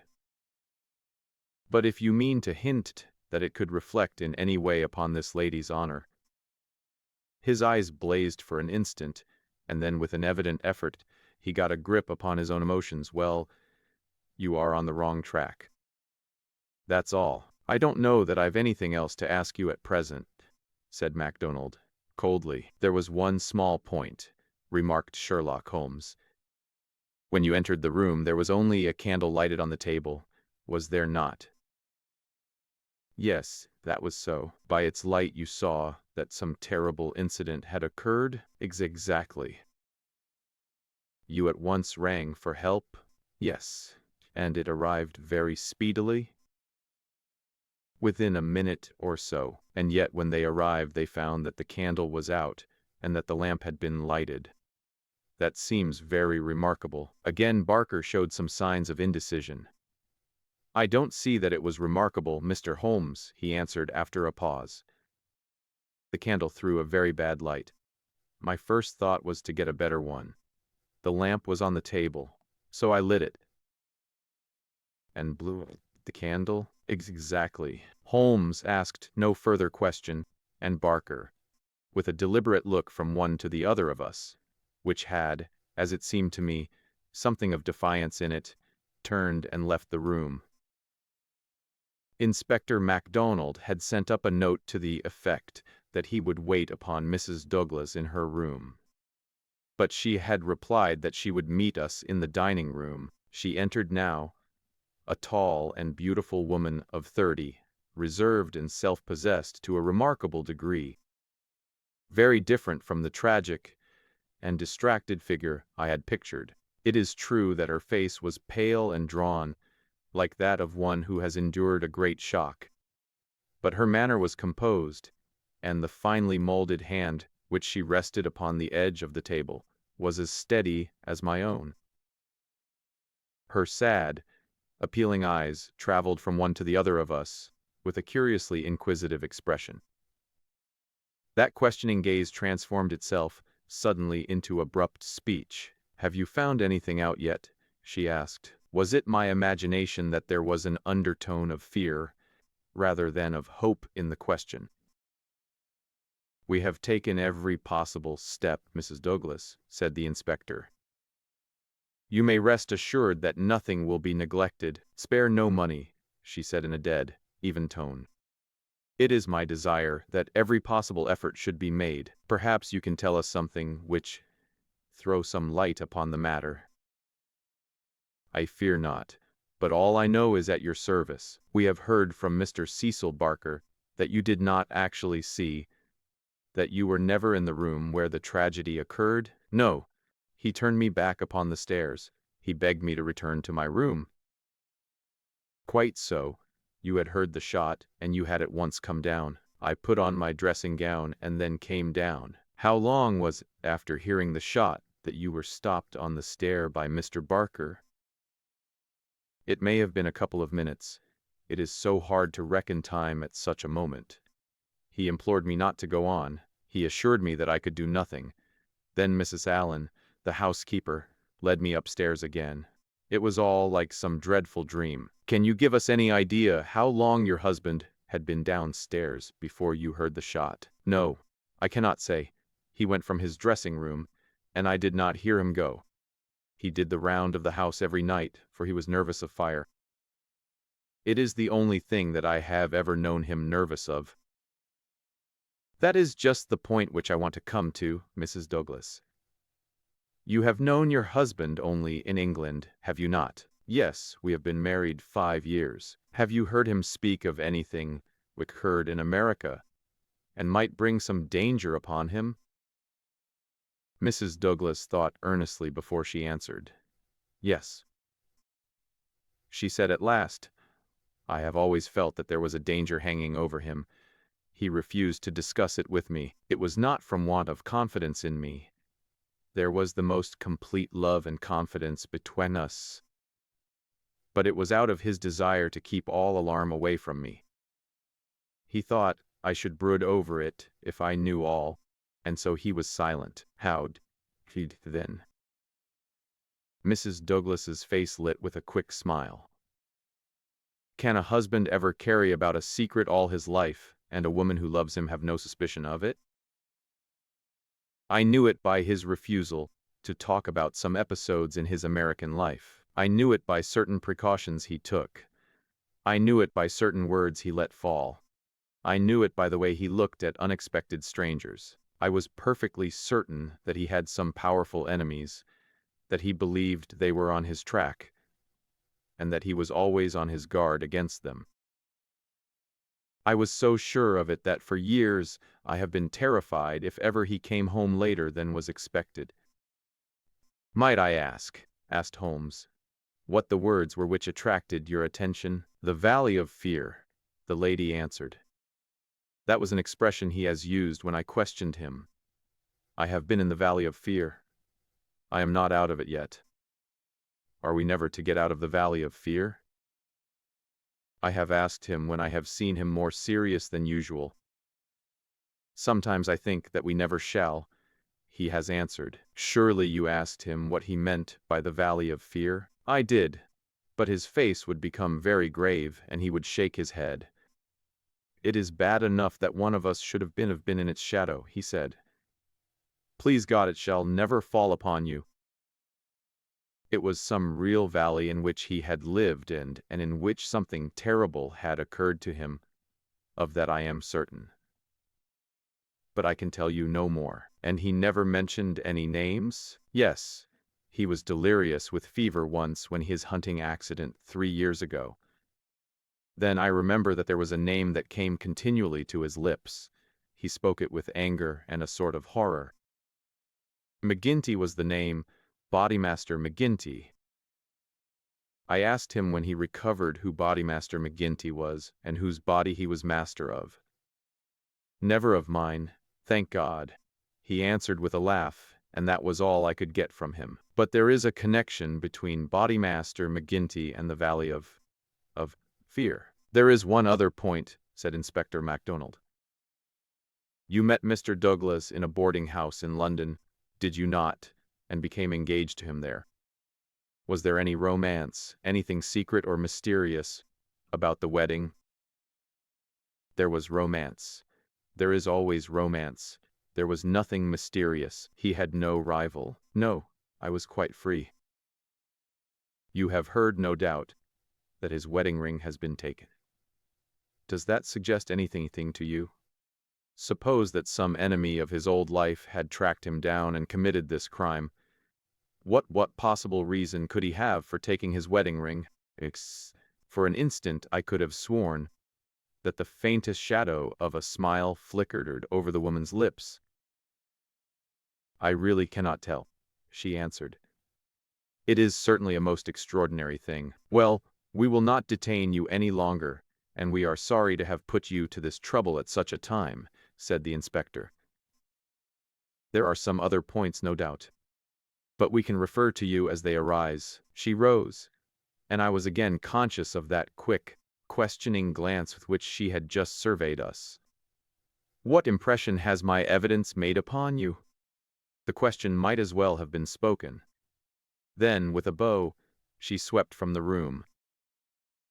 "She's a beautiful woman, a very beautiful woman," said MacDonald thoughtfully, after the door had closed behind her.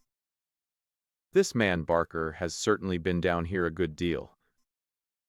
He is a man who might be attractive to a woman. He admits that the dead man was jealous, and maybe he knew best himself what cause he had for jealousy. Then there's that wedding ring. You can't get past that. The man who tears a wedding ring off a dead man's.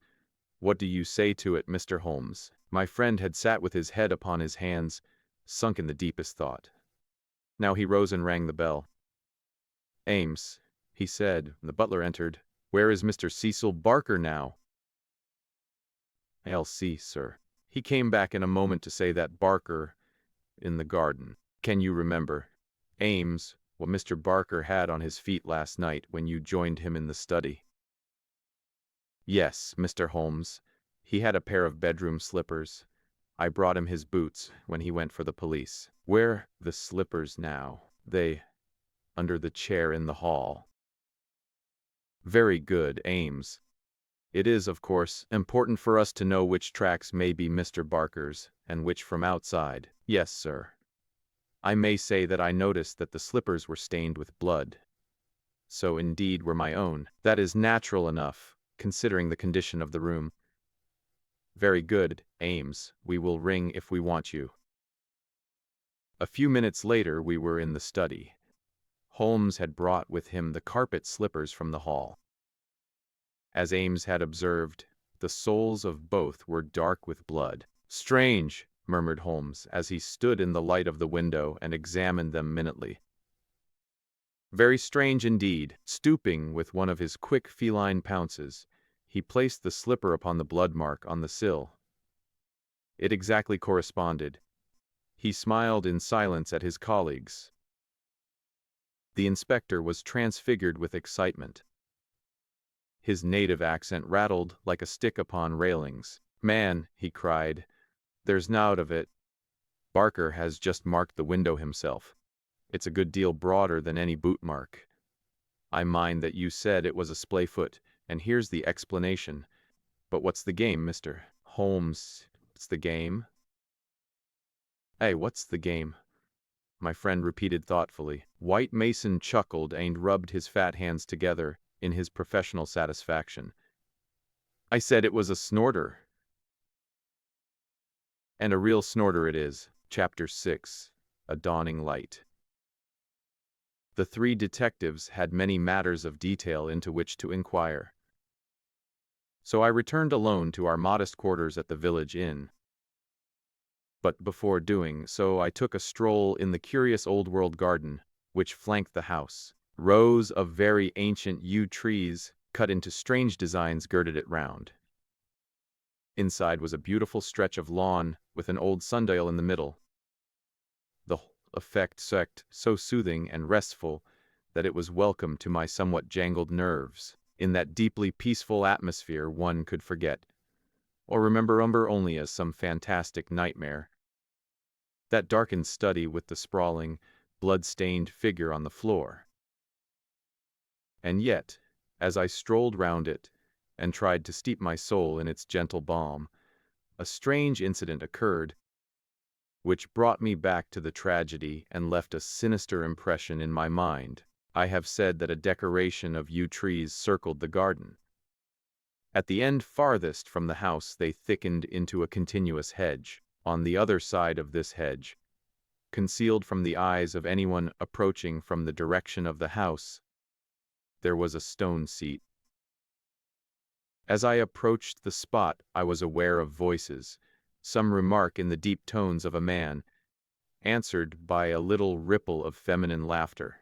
An instant later, I had come round the end of the hedge, and my eyes upon Mrs. Douglas and the man Barker before they were aware of my presence. Her appearance gave me a shock. In the dining room she had been demure and discreet. Now all pretense of grief had passed away from her.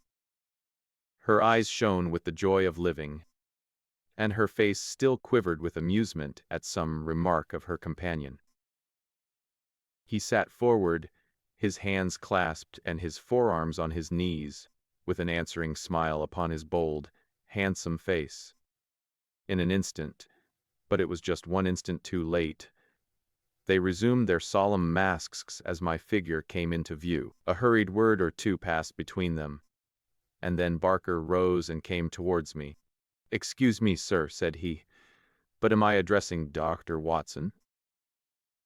I bowed with a coldness which showed, I dare say, very plainly the impression which had been produced upon my mind. "We thought that it was probably you, as your friendship with Mr. Sherlock Holmes is so well known.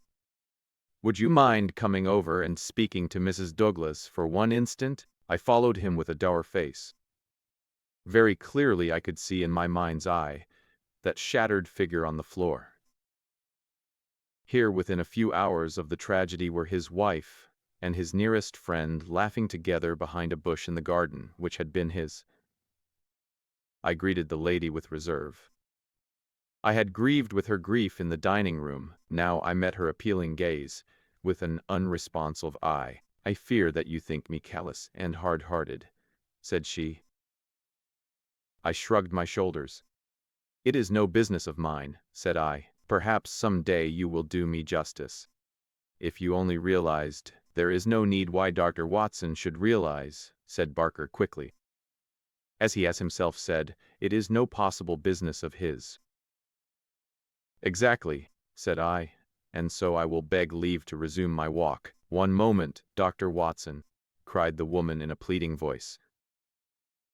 There is one question which you can answer with more authority than anyone else in the world, and it may make a very great difference to me.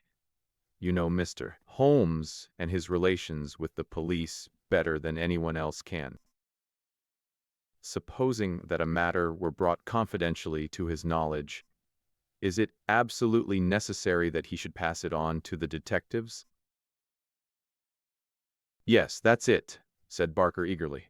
Is he on his own, or is he entirely in with them? I really don't know that I should be justified in discussing such a point. I implore that you will, Dr. Watson. I assure you that you will be helping me greatly if you will guide us on that point.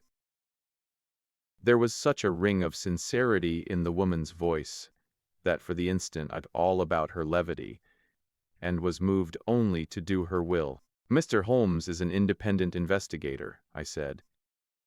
He is his own master, and would act as his own judgment directed. At the same time, he would naturally feel loyalty towards the officials who were working on the same case, and he would not conceal from them anything which would help them in bringing a criminal to justice.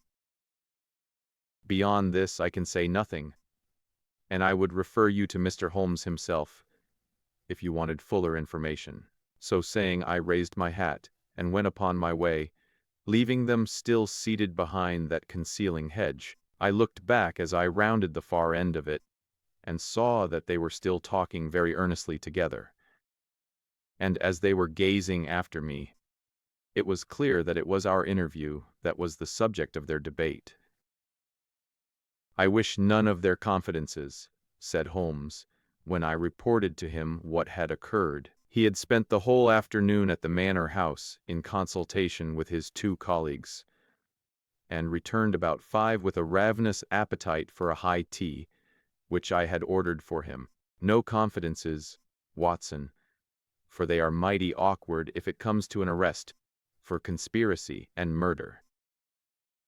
You think it will come to that? He was in his most cheerful and debonair humor.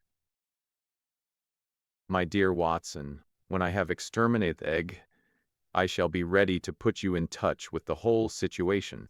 I don't say that we have fathomed it. When we have traced the missing dumbbell. The dumbbell. Dear me, Watson, is it possible that you have not penetrated the fact that the case hangs upon the missing dumbbell? Well, you need not be downcast, for between ourselves, I don't think that either Inspector Mack or the excellent local practitioner has grasped the overwhelming importance of this incident. One dumbbell, Watson. Consider an athlete with one dumbbell. Picture to yourself the unilateral development, the imminent danger of a spinal curvature. Shocking, Watson, shocking. The mere sight of his excellent appetite was an assurance of success, for I had very clear recollections of days and nights without a thought of food, when his baffled mind had chafed before some problem, while his thin, eager features became more attenuated with the asceticism of complete mental concentration. Finally he lit his pipe, and sitting in the inglenook of the old village inn he talked slowly and at random about his case, rather as one who thinks aloud than as one who makes a considered statement. A lie, Watson. A great, big, thumping, obtrusive, uncompromising lie. That's what meets us on the threshold. There is our starting point. The whole story told by Barker is a lie. But Barker's story is corroborated by Mrs. Douglas. Therefore she is lying also. They are both lying, and in a conspiracy. So now we have the clear problem. Why are they lying, and what is the truth which they are trying so hard to conceal? Let us try, Watson, you and I, if we can get behind the lie and reconstruct the truth. According to the story given to us, the assassin had less than a minute after the murder had been committed to take that ring, which was under another ring, from dead man's finger, to replace the other ring, a thing which he would surely never have done, and to put that singular card beside his victim. I say that this was obviously impossible. You may argue, but I have too much respect for your judgment, Watson, to think that you will do so, that the ring may have been taken before the man was killed. The fact that the candle had been lit only a short time shows that there had been no lengthy interview. Was Douglas, from what we hear of his fearless character, a man who would be likely to give up his wedding ring at such short notice? Or could we conceive of his giving it up at all? No. Watson, the assassin, was alone with the dead man for some time with the lamp lit. Of that I have no doubt at all. But the gunshot was apparently the cause of death. Therefore the shot must have been fired some time earlier than we are told. But there could be no mistake about such a matter as that. We are in the presence, therefore, of a deliberate conspiracy upon the part of the two people who heard the gunshot, of the man Barker and of the woman Douglas. When on the top of this, I am able to show that the blood mark on the windowsill was deliberately placed there by Barker in order to give a false clue to the police, you will admit that the case grows dark against him. Now we have to ask ourselves at what hour the murder actually did occur. Up to 10:30 the servants were moving about the house, so it was certainly not before that time. At 11:15, they had all gone to their rooms, with the exception of Ames, who was in the pantry. I have been trying some experiments after you left us this afternoon, and I find that no noise which MacDonald can make in the study can penetrate to me in the pantry when the doors are all shut. It is otherwise, however, from the housekeeper's room. It is not so far down the corridor, and from it I could vaguely hear a voice when it was very loudly raised. The sound from a shotgun is to some extent muffled when the discharge is at very close range, as it undoubtedly was in this instance. It would not be very loud, and yet in the silence of the night it should have easily penetrated to Mrs. Allen's room. She is, as she has told us, somewhat deaf, but none the less in her evidence that she did hear something like a door slamming half an hour before the alarm was given. Half an hour before the alarm was given would be 11:15. I have no doubt that what she heard was the report of the gun, and that this was the real instant of the murder. If this is so, we have now to determine what Barker and Mrs. Douglas, presuming that they are not the actual murderers, could have been doing from 11:15, when the sound of the shot brought them down, until 11:15, when they rang the bell and summoned the servants. What were they doing, and why did they not instantly give the alarm? That is the question which faces us, and when it has been answered, we shall surely have gone some way to solve our problem. I am convinced myself, said I, that there is an understanding between those two people. She must be a heartless creature to sit laughing at some jest within a few hours of her husband's murder. I am not a whole-souled admirer of womankind, as you are aware, Watson, but my experience of life has taught me that there are few wives, having any regard for their husbands, who would let any man's spoken word stand between them and that husband's dead body. Should I ever marry, Watson, I should hope to inspire my wife with some feeling which would prevent her from being walked off by a housekeeper when my corpse was lying within a few yards of her. It was badly stage managed, for even the rawest investigators must be struck by the absence of the usual feminine ululation. If there had been nothing else, this incident alone would have suggested a prearranged conspiracy to my mind.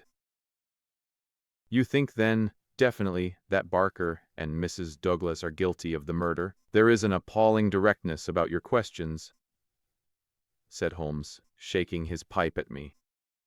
They come at me like bullets. If you put it that Mrs. Douglas and Barker know the truth about the murder, and are conspiring to conceal it, then I can give you a whole-souled answer. I am sure they do. But your more deadly proposition is not so clear. Let us for a moment consider the difficulties which stand in the way. We will suppose that this couple are united by the bonds of a guilty love, and that they have determined to get rid of the man who stands between them. It is a large supposition, for discreet inquiry among servants and others has failed to corroborate it in any way.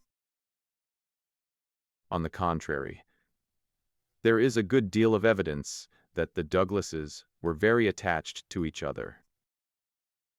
That, I am sure, cannot be true, said I, thinking of the beautiful smiling face in the garden. Well, at least Thacey gave that impression. However, we will suppose that they are an extraordinarily astute couple, who deceive everyone upon this point, and conspire to murder the husband. He happens to be a man o'er whose head some danger hangs. We have only their word for that. Holmes looked thoughtful. I see. You are sketching out a theory by which everything they say from the beginning is false. According to your idea, there was never any hidden menace, or secret society, or valley of fear, or boss Mac somebody. Well, that is a good sweeping generalization. Let us see what that brings us to. They invent this theory to account for the crime. They then play up to the idea by leaving this bicycle in the park as proof of the existence of some outsider. The stain on the windowsill conveys the same idea.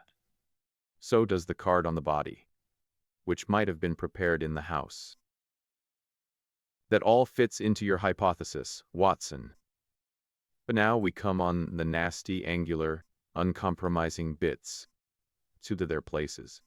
Why a cut-off shotgun of all weapons, and an American one at that? How could they be so sure that the sound of it would not bring someone onto them? It's a mere chance, as it is, that Mrs. Allen did not start out to inquire for the slamming door. Why did your guilty couple do all this, Watson? I confess that I can't explain it. Then again, if a woman and her lover conspire to murder a husband, are they going to advertise their guilt by ostentatiously removing his wedding ring after his death?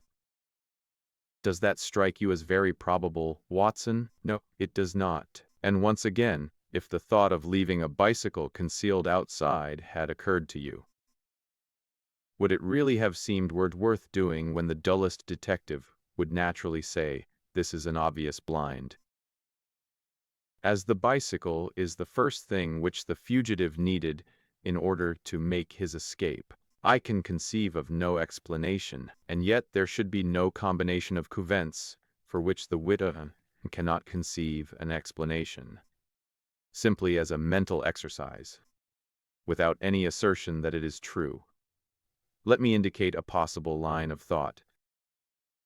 It is, I admit, mere imagination, but how often is imagination the mother of truth? We will suppose that there was a guilty secret, a really shameful secret in the life of this man Douglas. This leads to his murder by someone who is, we will suppose, an avenger, someone from outside. This avenger, for some reason which I confess I am still at a loss to explain, took the dead man's wedding ring. The vendetta might conceivably date back to the man's first marriage, and takes key ring BC taken for some such reason. Before this avenger got away, Barker and the wife had reached the room. The assassin convinced them that any attempt to arrest him would lead to the publication of some hideous scandal.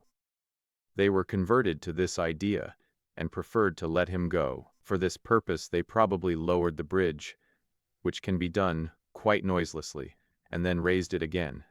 He made his escape, and for some reason thought that he could do so more safely on foot than on the bicycle. He therefore left his machine where it would not be discovered until he had got safely away. So far we are within the bounds of possibility. Are we not?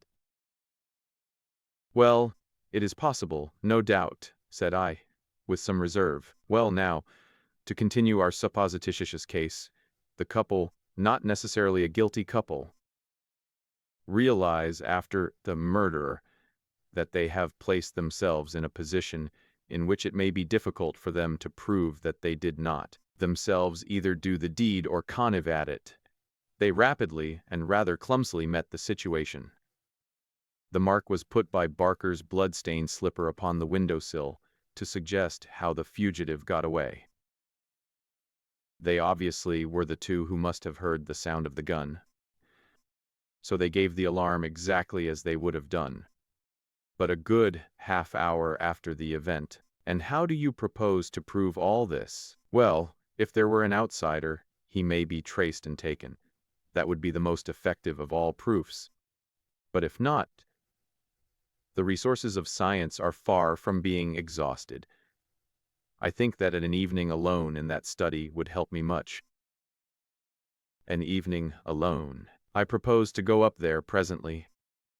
I have arranged it with the estimable Ames, who is by no means wholehearted about Barker. I shall sit in that room and see if its atmosphere brings me inspiration. I'm a believer in the genius loci. You smile, friend Watson. Well, we shall see. By the way, you have that big umbrella of yours, have you not? It is here. Well, that if I may. Certainly. But what a wretched weapon, if there is danger. Nothing serious, my dear Watson, or I should certainly ask for your assistance. But I'll take the umbrella. At present, I am only awaiting the return of our colleagues from Tunbridge Wells, where they are at present engaged in trying for a likely owner to the bus cycle. It was nightfall before Inspector MacDonald and White Mason came back from their expedition, and they arrived exultant, reporting a great advance in our investigation. Man, I'll admit that I had my doubts if there was ever an outsider, said MacDonald. But that's all now. We've had the bicycle identified, and we have a description of our man. So that's a long step on our journey. It sounds to me like the beginning of the end, said Holmes. I'm sure I congratulate you both with all my heart. Well, I started from the fact that Mr. Douglas had seemed disturbed since the day before, when he had been at Tunbridge Wells. It was at Tunbridge Wells, then, that he had become conscious of some danger. It was clear, therefore, that if a man had come over with a bicycle, it was from Tunbridge Wells that he might be expected to have come. We took the bicycle over with us and showed it at the hotels. It was identified at once by the manager of the Eagle Commercial as belonging to a man named Hargrave, who had taken a room there 2 days before. This bicycle and a small valise were his whole belongings. He had registered his name as coming from London, but had given no address. The valise was London-made, and the contents were British. But the man himself was undoubtedly an American. Well, well, said Holmes gleefully. You have indeed done some solid work, while I have been sitting spinning theories with my friend. It's a lesson in being practical, Mr. Mac. Aye, it's just that, Mr. Holmes, said the inspector with satisfaction. But this may all fit in with your theories, I remarked. That may or may not be. But let us hear the end, Mr. Mac. Was there nothing to identify this man? So little that it was evident that he had carefully guarded himself against identification. There were no papers or letters, and no marking upon the clothes.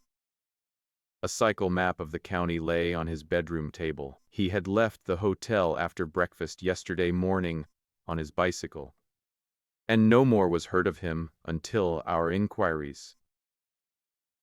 That's what puzzles me, Mr. Holmes, said White Mason.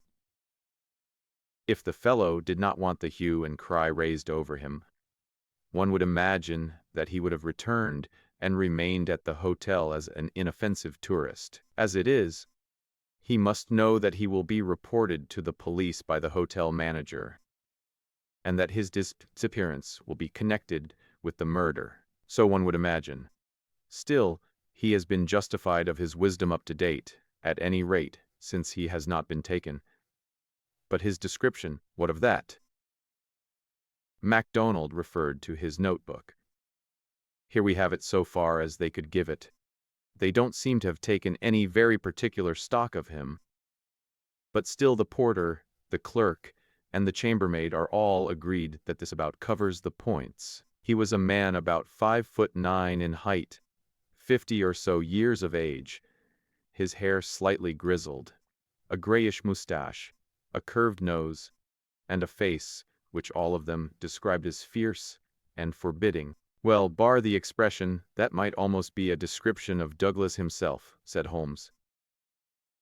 He is just over 50, with grizzled hair and mustache, and about the same height. Did you get anything else? He was dressed in a heavy gray suit with a reefer jacket, and he wore a short yellow overcoat and a soft cap. What about the shotgun? It is less than 2 feet long. It could very well have fitted into his valise. He could have carried it inside his overcoat without difficulty. And how do you consider that all this bears upon the general case? Well, Mr. Holmes, said MacDonald, when we have got out our man, and you may be sure that I had his description on the wires within 5 minutes of hearing it, we shall be better able to judge. Even as it stands, we have surely gone a long way. We know that an American calling himself Hargrave came to Tunbridge Wells 2 days ago with bicycle and valise. In the latter was a sawed-off shotgun. So he came with the deliberate purpose of crime. Yesterday morning he set off for this place on his bicycle, with his gun concealed in his overcoat. No one saw him arrive, so far as we can learn. But he need not pass through the village to reach the park gates, and there are many cyclists upon the road. Presumably he at once concealed his cycle among the laurels where it was found, and possibly lurked there himself, with his eye on the house, waiting for Mr. Douglas to come out. The shotgun is a strange weapon to use inside a house, but he had intended to use it outside, and there it has very obvious advantages, as it would be impossible to miss with it. And the sound of shots is so common in an English sporting neighborhood that no particular notice would be taken. That is all very clear, said Holmes. Well, Mr. Douglas did not appear. What was he to do next? He left his bicycle and approached the house in the twilight. He found the bridge down and no one about. He took his chance, intending, no doubt, to make some excuse if he met anyone. No one. He slipped into the first room that he saw and concealed himself behind the curtain. Thence he could see the drawbridge go up, and he knew that his only escape was through the moat. He waited until 11:15, when Mr. Douglas, upon his usual round, came into the room. He shot him and escaped, as arranged. He was aware that the bicycle would be described by the hotel people, and be a clue against him. So he left it there and made his way by some other means to London, or to some safe hiding place, which he had already arranged. How is that, Mr. Holmes? Douglas and Barker are both in a conspiracy to conceal something. That they aided the murderer's escape, or at least that they reached the room before he escaped. And they fabricated evidence of his escape through the window, whereas in all probability they had themselves let him go by lowering the bridge. That's my reading of the first half. The two detectives shook their heads. Well, Mr. Holmes, if this is true, we only tumble out of one mystery into another, said the London inspector. And in some ways a worse one, added White Mason. The lady has never been in America in all her life. What possible connection could she have with an American assassin which would cause her to shelter him. I freely admit the difficulties, said Holmes. I propose to make a little investigation of my own tonight, and it is possible that it may contribute something to the common cause. Can we help you, Mr. Holmes? No. Darkness and Darker Watson's umbrella. My wants are simple, and Ames, the faithful Ames, no doubt he will stretch a point for me. All my lines of thought lead me back invariably to the one basic question. Why should an athletic man develop his frame upon so unnatural an instrument as a single dumbbell? It was late that night when Holmes returned from his solitary excursion. We slept in a double-bedded room, which was the best that the little country inn could do for us. I was already asleep when I was partly awakened by his entrance. "Well, Holmes," I murmured, "have you found anything out?" He stood beside me in silence, his candle in his hand. Then the tall, lean figure inclined towards me. "I say, Watson," he whispered, "would you be afraid to sleep in the same room with a lunatic? A man with softening of the brain, an idiot whose mind has lost its grip?" "Not in the least," I answered in astonishment. "Ah, that's lucky," he said, and not another word would he utter that night. Chapter 7. The Solution. Next morning, after breakfast, we found Inspector MacDonald and White Mason seated in close consultation in the small parlor of the local police sergeant. On the table in front of them were piled a number of letters and telegrams, which they were carefully sorting and docketing. 3 had been placed on one side. "Still on the track of the elusive bicyclist?" Holmes asked cheerfully. "What is the latest news of the ruffian?" MacDonald pointed ruefully to his heap of correspondence. "He is at present reported from Leicester, Nottingham, Southampton, Derby, East Ham, Richmond, and 14 other places. In 3 of them, East Ham, Leicester, and Liverpool, there is a clear case against him, and he has actually been arrested.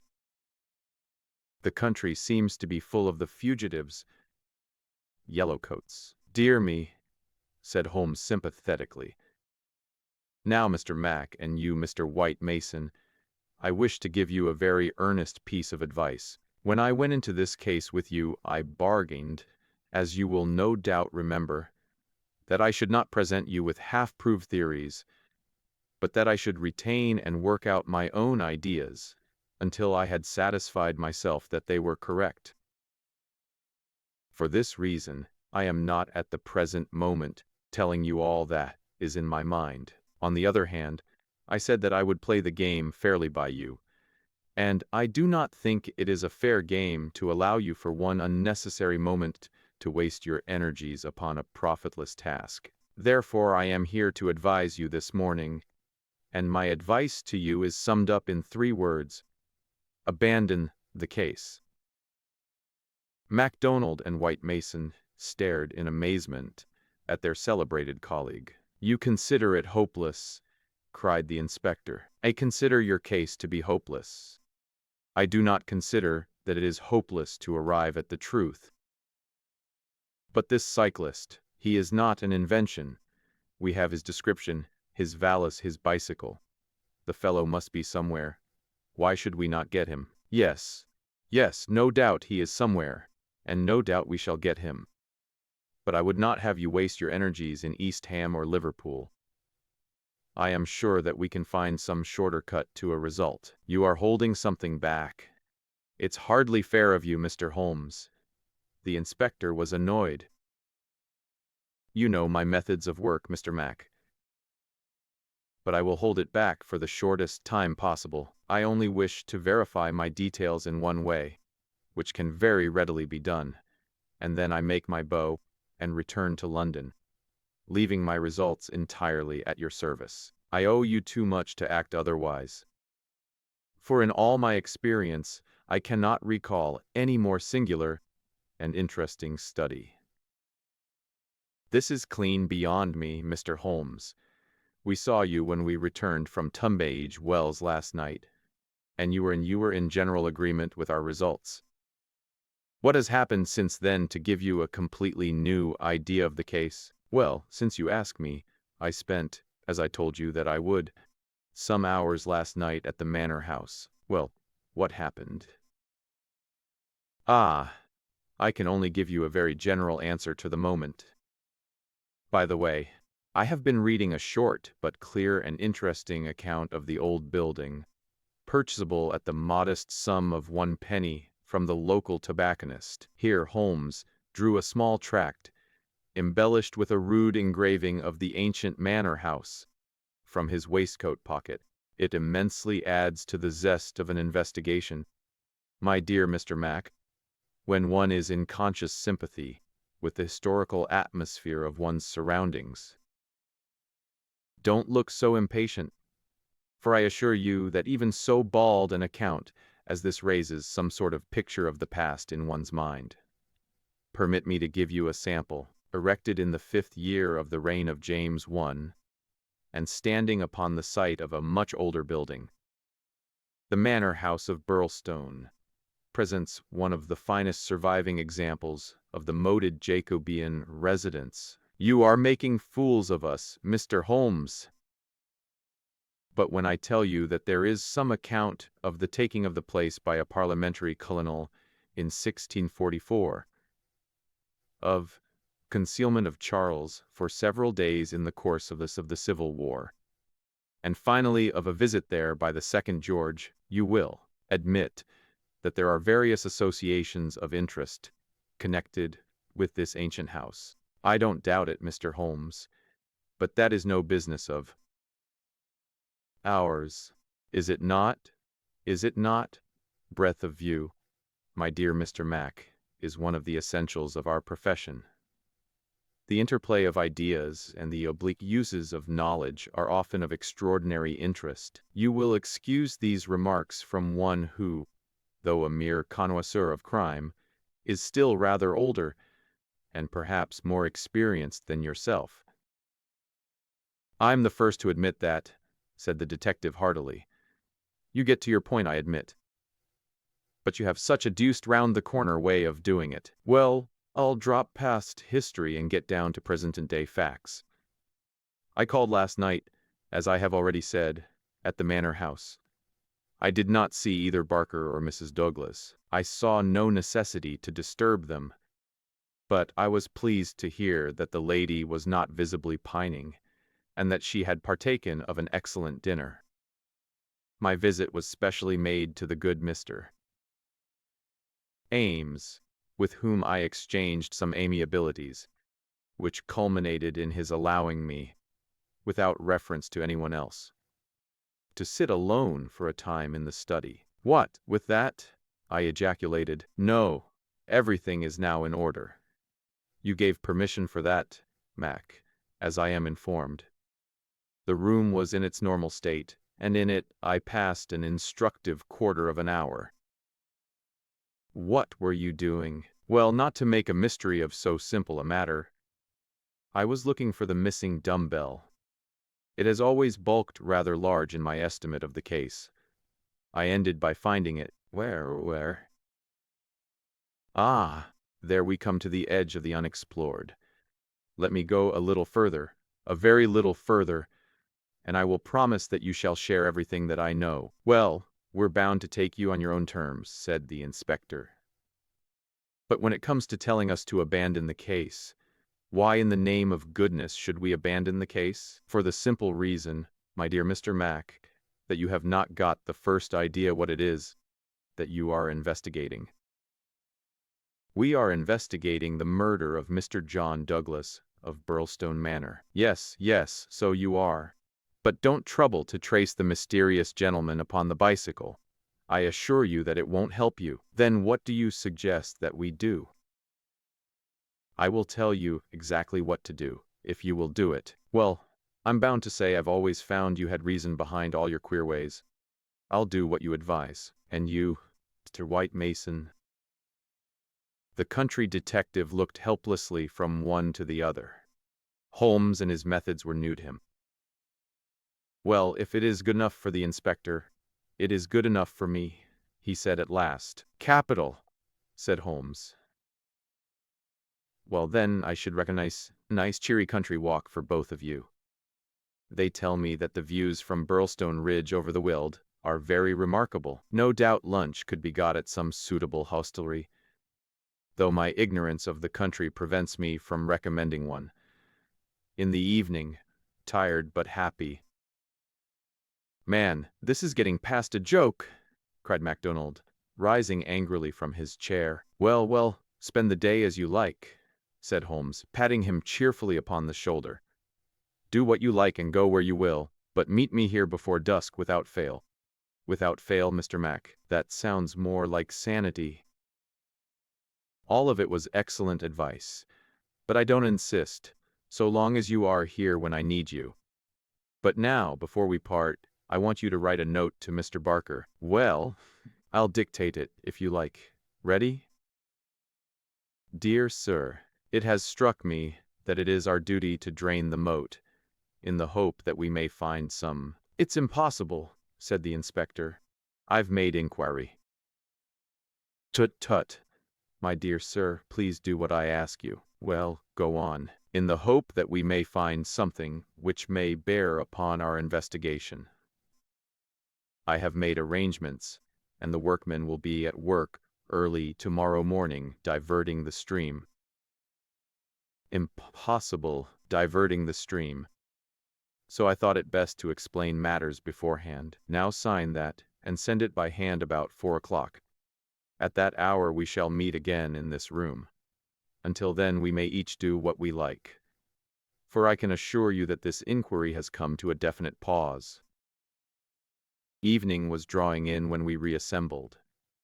Holmes was very serious in his manner, myself curious, and the detectives obviously critical and annoyed. Well, gentlemen, said my friend gravely, I am asking you now to put everything to the test with me, and you will judge for yourselves whether the observations I have made justify the conclusions to which I have come. It is a chill evening, and I do not know how long our expedition may last, so I beg that you will wear your warmest coats.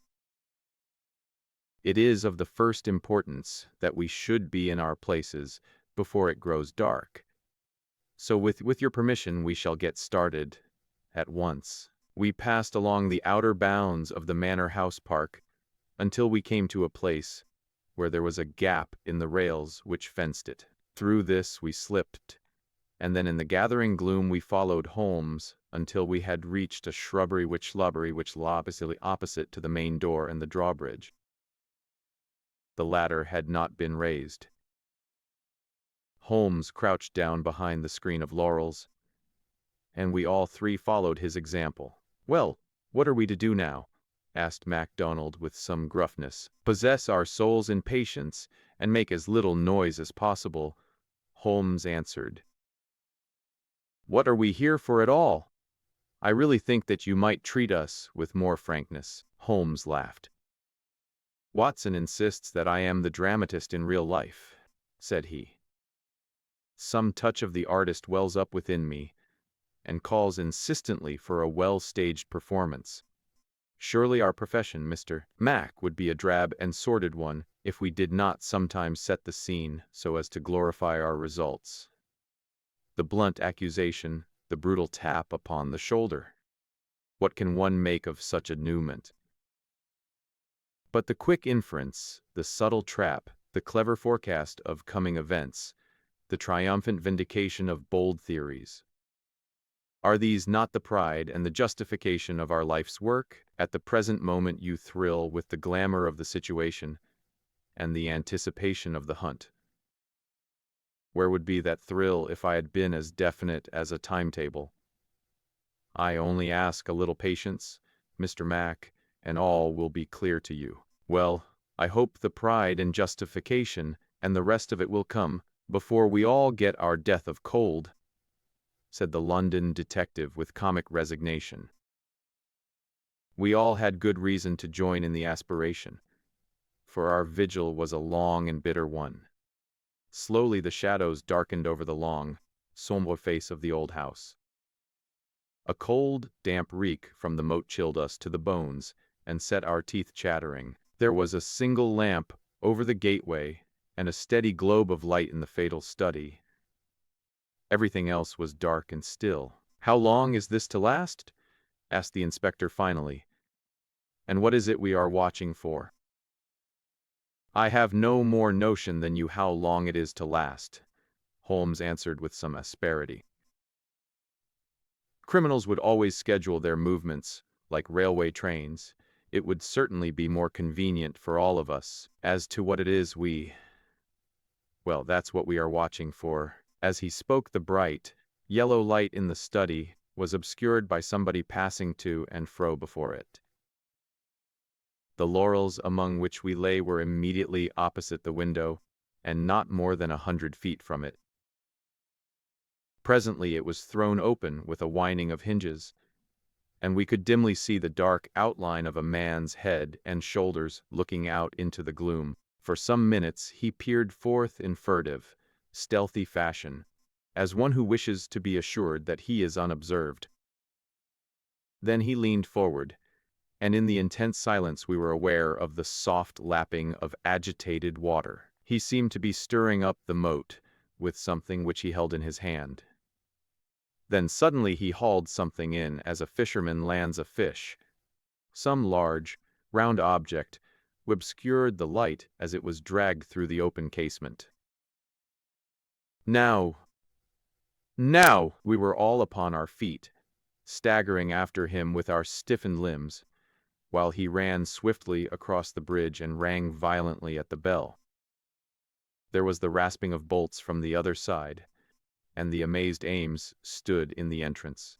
Holmes brushed him aside, without a word, and, followed by all of us, rushed into the room which had been occupied by the man whom we had been watching. The oil lamp on the table represented the glow which we had seen from outside. It was now in the hand of Cecil Barker, who held it towards us as we entered. Its light shone upon his strong, resolute, clean-shaved face and his menacing eyes. "What the devil is the meaning of all this?" he cried. "What are you after, anyhow?" Holmes took a swift glance round, and then pounced upon a sodden bundle tied together with cord, which, where it had been thrust under the writing table. "This is what we are after, Mr. Barker. This bundle, weighted with a dumbbell, which you have just raised from the bottom of the moat." Barker stared at Holmes with amazement in his face. "How in thunder came you to know anything about it?" he asked. "Simply that I put it there." "You put it there?" "You? Perhaps I should have said replaced it there," said Holmes. "You will remember, Inspector MacDonald, that I was somewhat struck by the absence of a dumbbell. I drew your attention to it. But with the pressure of other events you had hardly the time to give it the consideration which would have enabled you to draw deductions from it. When water is near and a weight is missing it is not a very far-fetched supposition that something has been sunk in the water. The idea was at least worth testing, so with the help of Ames, who admitted me to the room, and the crook of Dr. Watson's umbrella, I was able last night to fish up and inspect this bundle. It was of the first importance, however, that we should be able to prove who placed it there. This we accomplished by the very obvious device of announcing that the moat would be dried tomorrow, which had, of course, the effect that whoever had hidden the bundle would most certainly withdraw at the moment that darkness enabled him to do so. We have no less than 4 witnesses as to who it was who took advantage of the opportunity. And so, Mr. Barker, I think the word lies now with you." Sherlock Holmes put the sopping bundle upon the table beside the lamp and undid the cord which bound it. From within he extracted a dumbbell, which he tossed down to its fellow in the corner. Next he drew forth a pair of boots. "American, as you perceive," he remarked, pointing to the toes. Then he laid upon the table a long deadly, sheathed knife. Finally he unraveled a bundle of clothing, comprising a complete set of underclothes, socks, a gray tweed suit, and a short yellow overcoat. The clothes are commonplace, remarked Holmes, save only the overcoat, which is full of suggestive touches. He held it tenderly towards the light. Here, as you perceive, is the inner pocket prolonged into the lining in such fashion as to give ample space for the truncated fowling piece. The tailor's tab is on the neck, Neil. Outfitter, Vermisa, U.S. I have spent an instructive afternoon in the rector's library, and have enlarged my knowledge by adding the fact that Vermisa is a flourishing little town at the head one of the best-known coal and iron valleys in the United States. I have some recollection, Mr. Barker, that you associated the coal districts with Mr. Douglas's first wife, and it would surely not be too far-fetched an inference that the V.V. upon the card by the dead body might stand for Vermisa Valley, or that this very valley, which sends forth emissaries of murder, may be that valley of fear of which we have heard. So much is fairly clear. And now, Mr. Barker, I seem to be standing rather in the way of your explanation. It was a sight to see Cecil Barker's expressive face during this exposition of the great detective. Anger, amazement, consternation, and indecision swept over it in turn. Finally, he took refuge in a somewhat acrid irony. "You know such a lot, Mr. Holmes. Perhaps you had better tell us some more," he sneered. "I have no doubt that I could tell you a great deal more, Mr. Barker, but it would come with a better grace from you." "Oh, you think so, do you?" "Well, all I can say is that if there's any secret here, it is not my secret, and I am not the man to give it away." "Well, if you take that line, Mr. Barker," said the inspector quietly, "we must just keep you in sight until we have the warrant and can hold you." "You can do what you damn please about that," said Barker defiantly. The proceedings seemed to have come to a definite end so far as he was concerned. For one had only to look at that granite face to realize that no peine forte et dure would ever force him to plead against his will. The deadlock was broken, however, by a woman's voice. Mrs. Douglas had been standing listening at the half-opened door, and now she entered the room. "You have done enough for now, Cecil," said she. "Whatever comes of it in the future, you have done enough." "Enough and more than enough," remarked Sherlock Holmes gravely. "I have every sympathy with you, madam, and should strongly urge you to have some confidence in the common sense of our jurisdiction, and to take the police voluntarily into your complete confidence. It may be that I am myself at fault for not following up the hint which you conveyed to me through my friend, Dr. Watson. But at that time I had every reason to believe that you were directly concerned in the crime. Now I am assured that this is not so. At the same time, there is much that is unexplained, and I should strongly recommend that you ask Mr. Douglas to tell us his own story." Mrs. Douglas gave a cry of astonishment at Holmes's words. The detectives and I must have echoed it, when we were aware of a man who seemed to have emerged from the wall, who advanced now from the gloom of the corner in which he had appeared. Mrs. Douglas turned, and in an instant her arms were round. Barker had seized his outstretched hand. "It's best this way, Jack," his wife repeated. "I am sure that it is best." "Indeed, yes, Mr. Douglas," said Sherlock Holmes. "I am sure that you will find it best." The man stood blinking at us, with the dazed look of one who comes from the dark into the light. It was a remarkable face, bold gray eyes, a strong, short-clipped, grizzled mustache, a square, projecting chin, and a humorous mouth. He took a good look at us all, and then to my amazement he advanced to me and handed me a bundle of paper. "I've heard of you," said he in a voice which was not quite English and not quite American, but was altogether mellow and pleasing. "You are the historian of this bunch. Well, Dr. Watson, you've never had such a story as that pass through your hands before, and I'll lay my last dollar on that. Tell it your own way." But there are the facts, and you can't miss the public so long as you have those. I've been cooped up 2 days, and I've spent the daylight hours, as much daylight as I could get in that rat trap, in putting the thing into words. You're welcome to them, you and your public. There's the story of the Valley of Fear. That's the past, Mr. Douglas, said Sherlock Holmes quietly. What we desire now is to hear your story of the present. You'll have it, sir, said Douglas. May I smoke as I talk? Well, thank you, Mr. Holmes. You're a smoker yourself, if I remember right, and you'll guess what it is to be sitting for 2 days with tobacco in your pocket, and afraid that the smell will give you away. He leaned against the mantelpiece and sucked at the cigar which Holmes had handed him. I've heard of you, Mr. Holmes. I never guessed that I should meet you, but before you are through with that, he nodded at my papers, you will say I've brought you something fresh. Inspector MacDonald had been staring at the newcomer with the greatest amazement. Well, this fairly beats me, he cried at last. If you are Mr. John Douglas of Burlstone Manor, then whose death have we been investigating for these 2 days? And where in the world have you sprung from now?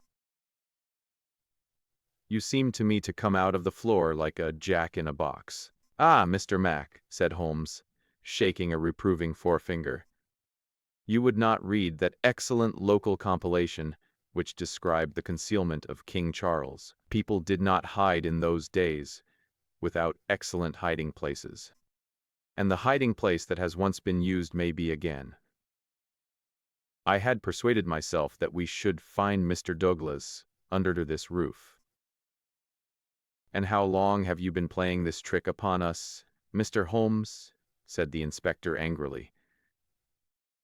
How long have you allowed us to waste ourselves upon a search that you knew to be an absurd one? Not 1 instant, my dear Mr. Mac. Only last night did I form my views of the case. As they could not be put to the proof until this evening, I invited you and your colleague to take a holiday for the day. Pray, more could I do? When I found the suit of clothes in the moat, it at once became apparent to me that the body we had found could not have been the body of Mr. John Douglas at all, but must be that of the bicyclist from Tunbridge Wells.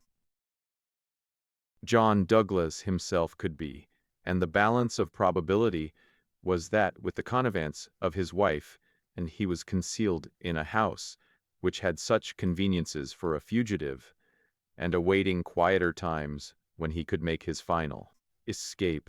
Well, you figured it out about right, said Douglas approvingly. I thought I'd dodge your British law, for I was not sure how I stood under it, and also I saw my chance to throw these hounds once for all off my track. Mind you, from first to last I have done nothing to be ashamed of, and nothing that I would not do again. But you'll judge that for yourselves when I tell you my story. Never mind warning me, Inspector. I'm ready to stand pat upon the truth. I'm not going to begin at the beginning. That's all there. He indicated my bundle of papers. And a mighty queer yarn you'll find it. It all comes down to this: that there are some men that have good cause to hate me and would give their last dollar to know that they had got me. So long as I am alive and they are alive, there is no safety in this world for me.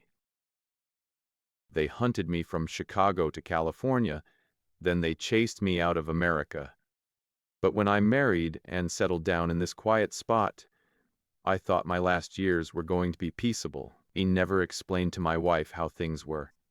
Why should I pull her into it? She would never have a quiet moment again, but would always be imagining trouble. I fancy she knew something, for I may have dropped a word here or a word there. But until yesterday, after you gentlemen had seen her, she never knew the rights of the matter.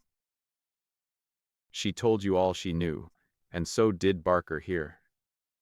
For on the night when this thing happened there was mighty little time for explanations. She knows everything now, and I would have been a wiser man if I had told her sooner. But it was a hard question, dear. He took her hand for an instant in his own, and I acted for the best. Well, gentlemen, the day before these happenings, I was over in Tunbridge Wells, and I got a glimpse of a man in the street. It was only a glimpse, but I have a quick eye for these things, and I never doubted who it was. It was the worst enemy I had among them all. One who has been after me like a hungry wolf after a caribou all these years. I knew there was trouble coming, and I came home and made ready for it. I guessed I'd fight through it all right on my own. My luck was a proverb in the States about 76. I never doubted that it would be with me still. I was on my guard all that next day, and never went out into the park. It's as well. Or he'd have had the drop on me with that buckshot gun of his before ever I could draw on him. After the bridge was up, my mind was always more restful when that bridge was up in the evenings. I put the thing clear out of my head.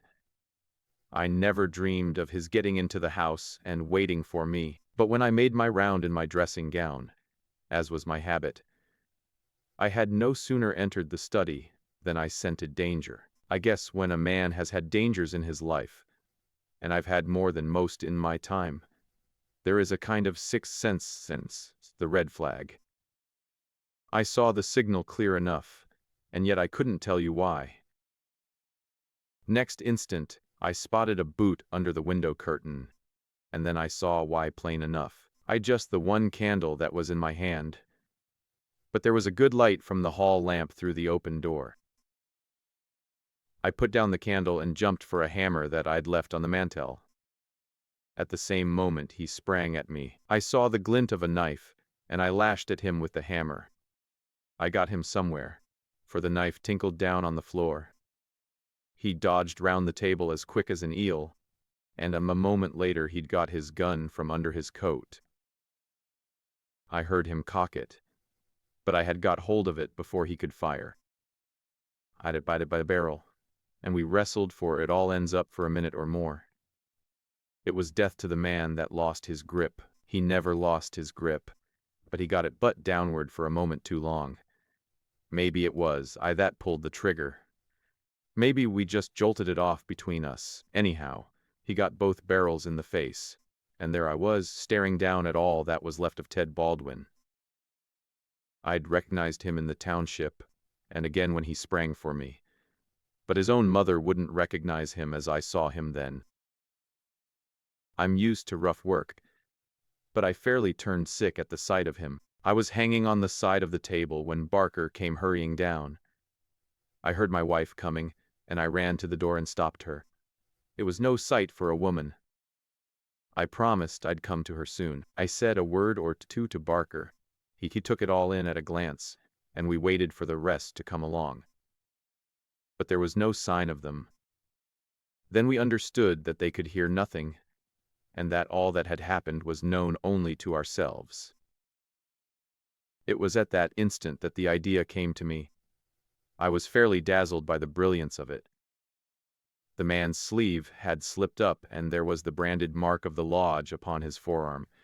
See here. The man whom we had known as Douglas turned up his own coat and cuff to show a brown triangle within a circle, exactly like that which we had seen upon the dead man. It was the sight of that which started me on it. I seemed to see it all clear at a glance. There were his height and hair and figure, about the same as my own. No one could swear to his face, poor devil. I brought down this suit of clothes, and in a quarter of an hour Barker and I had put my dressing gown on him, and he lay as you found him. We tied all his things into a bundle, and I weighted them with the only weight I could find and put them through the window. The card he had meant to lay upon my body was lying beside his own. My rings were put on his finger, but when it came to the wedding ring, he held out his muscular hand. You can see for yourselves that I had struck the limit. I have not moved it since the day I was married, and it would have taken a file to get it off. I don't know, anyhow, that I should have cared to part with it, but if I had wanted to I couldn't, so we just had to leave that detail to take care of itself. On the other hand, I brought a bit of plaster down and put it where I am wearing one myself at this instant. You slipped up there, Mr. Holmes, clever as you are, for if you had chanced to take off that plaster, you would have found no cut underneath it. Well, that was the situation. If I could lie low for a while, and then get away where I could be joined by my widow, we should have a chance at last of living in peace for the rest of our lives. These devils would give me no rest so long as I was above ground. But if they saw in the papers that Baldwin had got his man, there would be an end of all my troubles. I hadn't much time to make it all clear to Barker and to my wife, but they understood enough to be able to help me. I knew all about this hiding place, so did Ames, but it never entered his head to connect it with the matter. I retired into it, and it was up to Barker to do the rest. I guess you can fill in for yourselves what he did.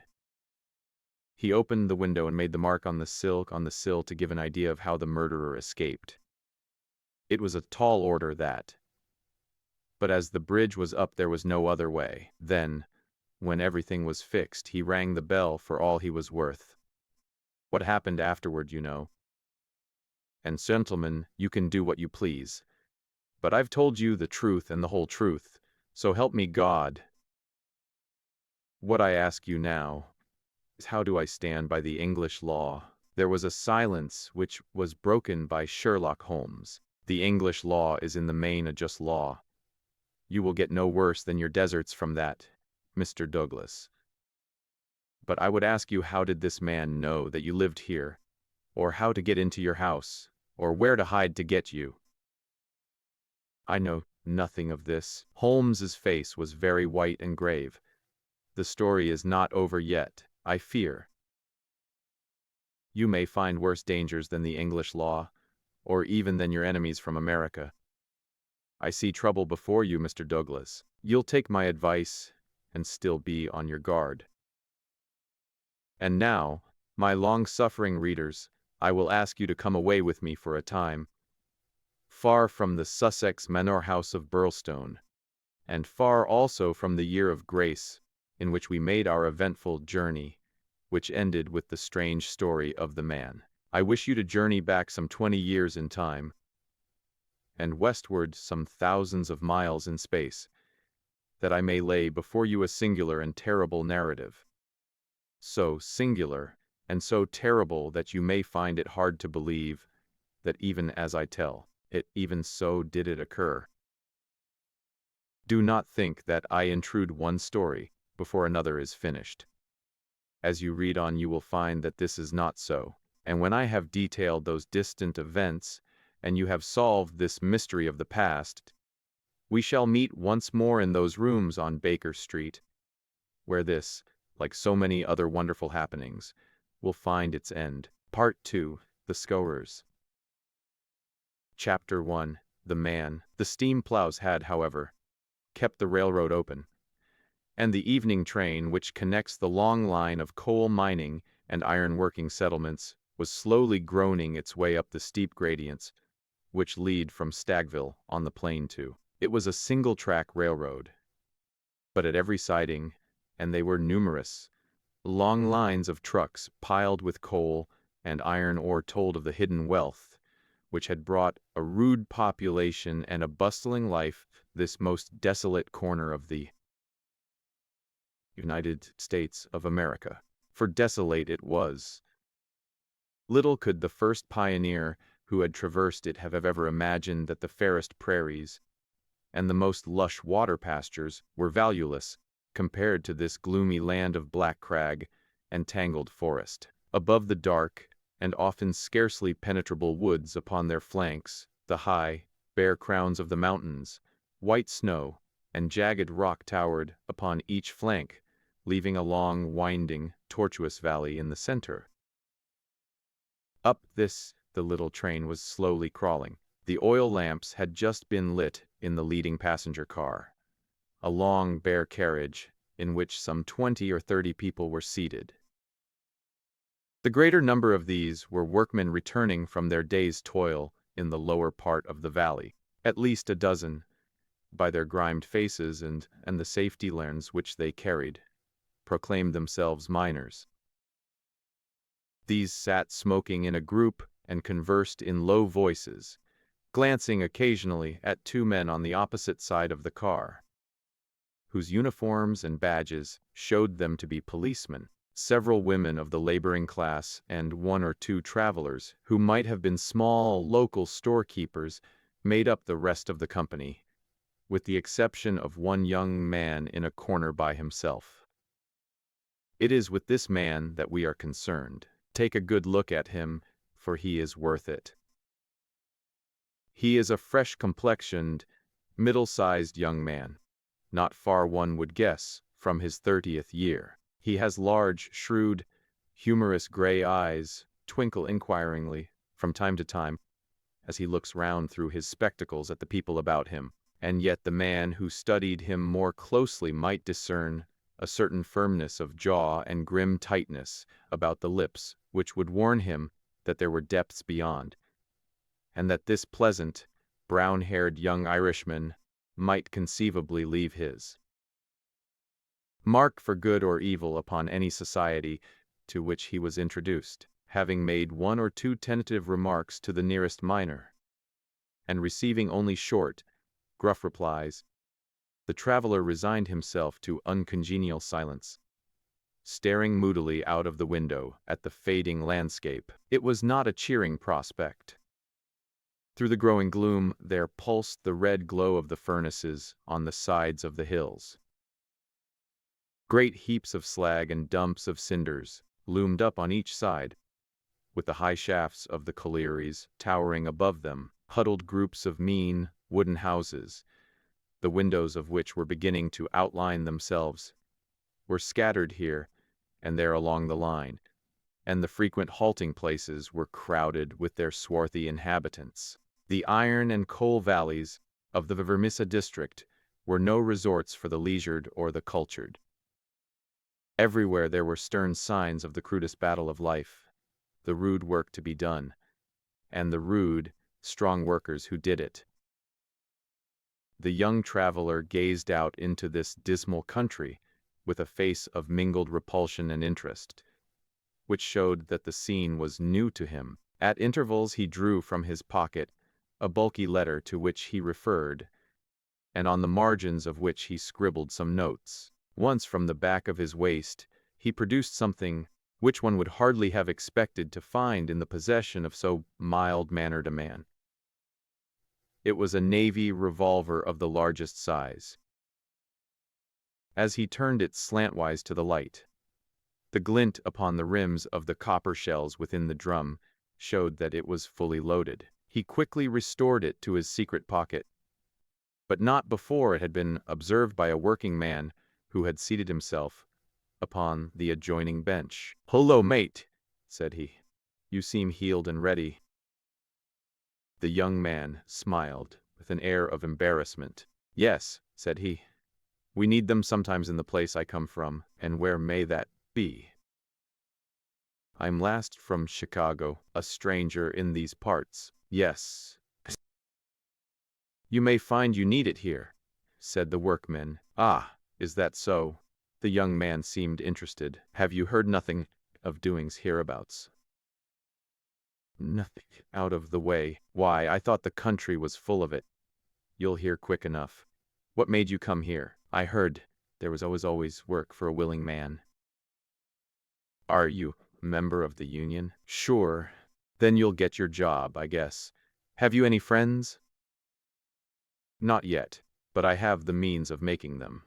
"How's that, then?" "I am one of the eminent order of freemen. There's no town without a lodge, and where there is a lodge I'll find my friends." The remark had a singular effect upon his companion. He glanced round suspiciously at the others in the car. The miners were still whispering among themselves. The two police officers were dozing. He came across, seated himself close to the young traveler, and held out his hand. "Put it," he said. A hand grip between the two. "I see you speak the truth," said the workman, "but it's well to make certain." He raised his right hand to his right eyebrow. The traveler at once raised his left hand to his left eyebrow. "Dark nights are unpleasant," said the workman. "Yes, for strangers to travel," the other answered. "That's good enough. I'm Brother Scanlan, Lodge 341, Vermissa Valley. Glad to see you in these parts." "Thank you. I'm Brother John Massimurdo, Lodge 29, Chicago, Bodymaster J.H. Scott. But I am in luck to meet a brother so early." "Well, there are plenty of us about. You won't find the order more flourishing anywhere in the States than right here in Vermissa Valley. But we could do with some lads like you. I can't understand a spry man of the Union finding no work to do in Chicago." "I found plenty of work to do," said Murdo. "Then why did you leave?" Murdo nodded towards the policeman and smiled. "I guess those chaps would be glad to know," he said. Scanlan groaned sympathetically. "In trouble?" he asked in a whisper. "Deep. A penitentiary job? And the rest." "Not a killing. It's early days to talk of such things," said Murdo with the air of a man who had been surprised into saying more than he intended. "I've my own good reasons for leaving Chicago, and let that be enough for you. Who are you that you should take it on yourself to ask such things?" His gray eyes gleamed with sudden and dangerous anger from behind his glasses. "All right, mate. No offense meant. The boys will think none the worse of you, whatever you may have done. Where are you bound for now?" "Vermissa. That's the third halt down the line. Where are you staying?" Miss Murdo took out an envelope and held it close to the murky oil lamp. "Here is the address. Jacob Shafter, Sheridan Street.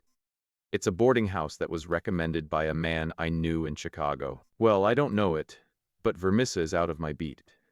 I live at Hobson's Patch, and that's here where we are drawing up. But there's one bit of advice I'll give you before we part. If you're in trouble in Vermissa, go straight to the Union House and see Boss McGinty. He is the bodymaster of Vermissa Lodge, and nothing can happen in these parts unless Black Jack McGinty wants it. So long, mate. Maybe we'll meet in Lodge one of these evenings. But mind my words, if you are in trouble, go to Boss McGinty." Scanlan descended, and Murdo was left once again to his thoughts. Night had now fallen, and the flames of the frequent furnaces were roaring and leaping in the darkness. Against their lurid background, dark figures were bending and straining, twisting and turning, with the motion of winch or of windlass, to the rhythm of an eternal clank and roar. "I guess hell must look something like that," said a voice. Miss Murdo turned and saw that one of the policemen had shifted in his seat and was staring out into the fiery waste. "For that matter," said the other policeman, "I allow that hell must be something like that. If there are worse devils down yonder than some we could name, it's more than I'd expect. I guess you are new to this part, young man?" "Well, what if I am?" McMurdo answered in a surly voice. "Just this, mister, that I should advise you to be careful in choosing your friends. I don't think I'd begin with Mike Scanlan or his gang if I were you." "What the hell is it to you who are my friends?" roared Murdo in a voice which brought every head in the carriage round to witness the altercation. "Did I ask you for your advice, or did you think me such a sucker that I couldn't move without it? You speak when you are spoken to, and by the Lord you'd have to wait a long time, if it was me." He thrust out his face and grinned at the patrolman like a snarling dog. The two policemen, heavy, good-natured men, were taken aback by the extraordinary vehemence with which their friendly advances had been rejected. "No offense, stranger," said one. "It was a warning for your own good, seeing that you are, by your own showing, new to the place." "I'm new to the place, but I'm not new to you and your kind," cried Murdo in cold fury.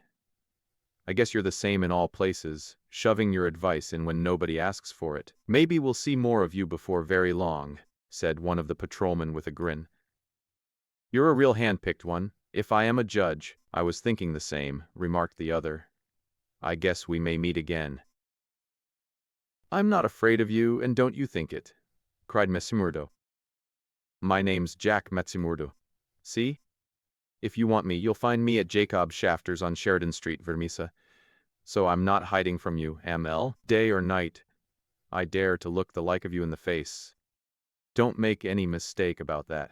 There was a murmur of sympathy and admiration from the miners at the dauntless demeanor of the newcomer, while the two policemen shrugged their shoulders and renewed a conversation between themselves.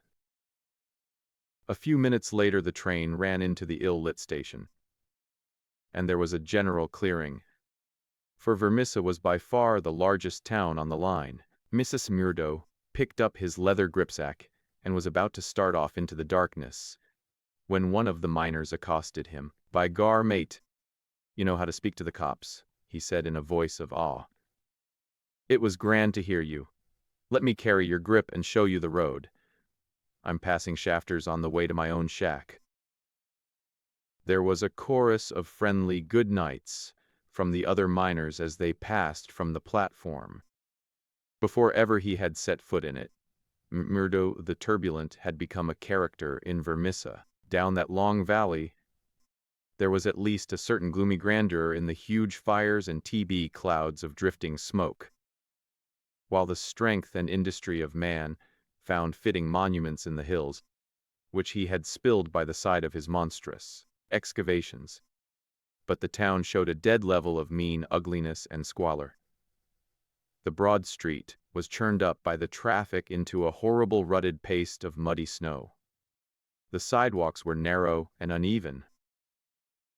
The numerous gas lamps served only to show more clearly a long line of wooden houses, each with its veranda facing the street, unkempt and dirty. As they approached the center of the town, the scene was brightened by a row of well-lit stores, and even more by a cluster of saloons and gaming houses, in which the miners spent their hard-earned but generous wages. That's the Union House, said the guide, pointing to one saloon which rose almost to the dignity of being a hotel.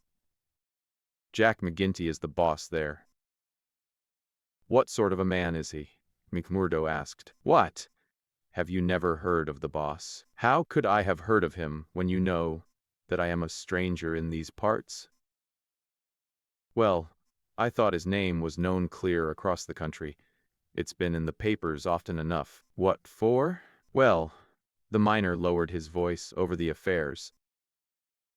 What affairs? Good Lord, mister, you are queer, if I must say it without offense.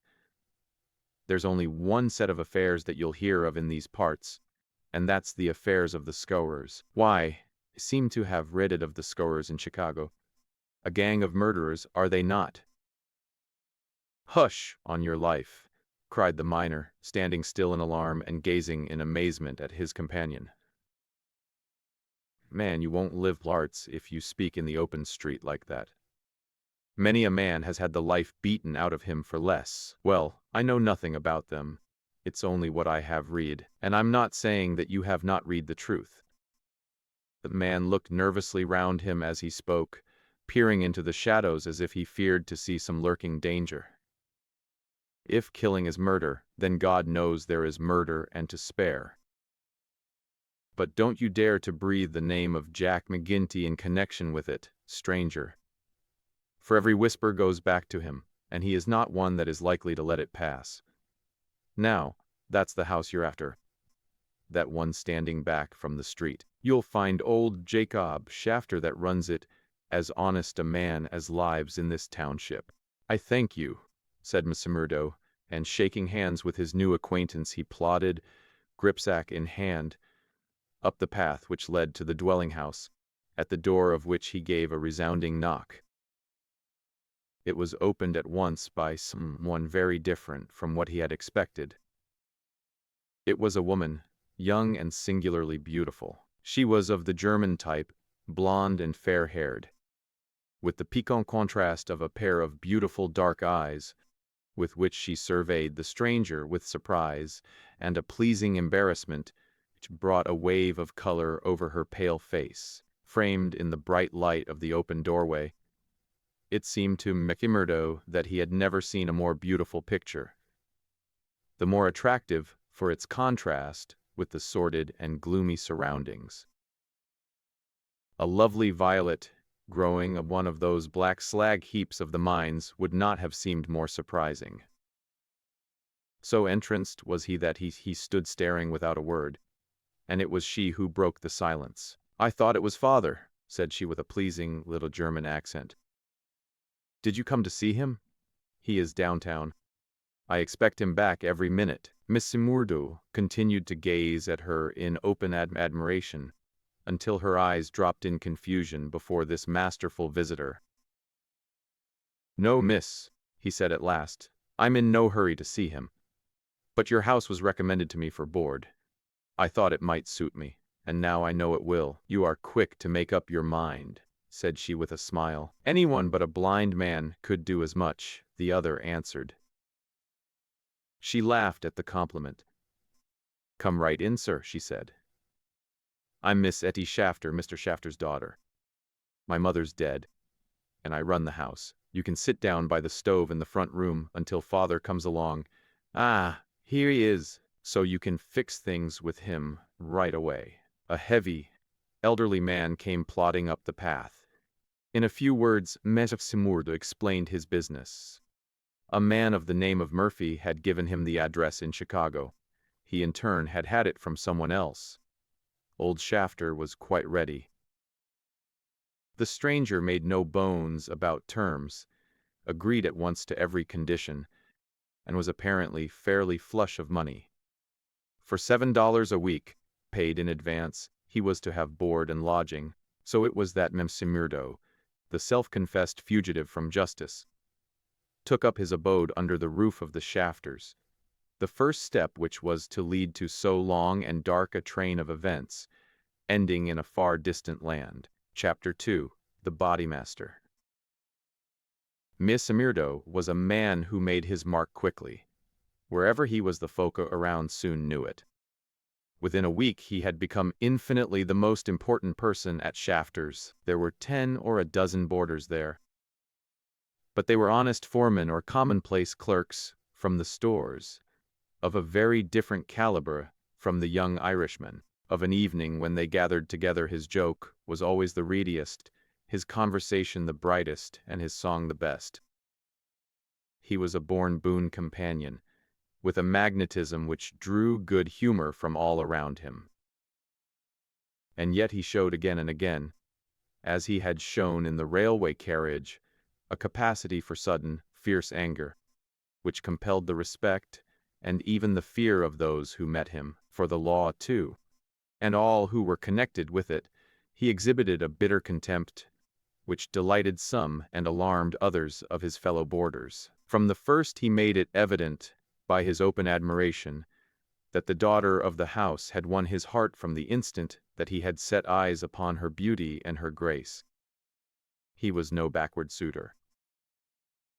On the second day he told her that he loved her, and from then onward he repeated the same story, with an absolute disregard of what she might say to discourage him. "Someone else?" he would cry. "Well, the worse luck for someone else. Let him look out for himself. Am I to lose my life's chance and all my heart's desire for someone else? You can keep on saying no, Etty. The day will come when you will say yes, and I'm young enough to wait." He was a dangerous suitor, with his glib Irish tongue, and his pretty, coaxing ways. There was about him also that glamour of experience and of mystery, which attracts a woman's interest, and finally her love. He could talk of the sweet valleys of County Monaghan, from which he came, of the lovely, distant island, the low hills and green meadows, of which seemed the more beautiful when imagination viewed them from this place of grime and snow. Then he was versed in the life of the cities of the north, of Detroit, and the lumber camps of Michigan, and finally of Chicago, where he had worked in a planing mill. He spoke wistfully of a sudden leaving, a breaking of old ties, a flight into a strange world. ending in this dreary valley, and Etty listened, her dark eyes gleaming with pity and with sympathy, those two qualities which may turn so rapidly and so naturally to love. Monsieur Murdo had obtained a temporary job as bookkeeper, for he was a well-educated man.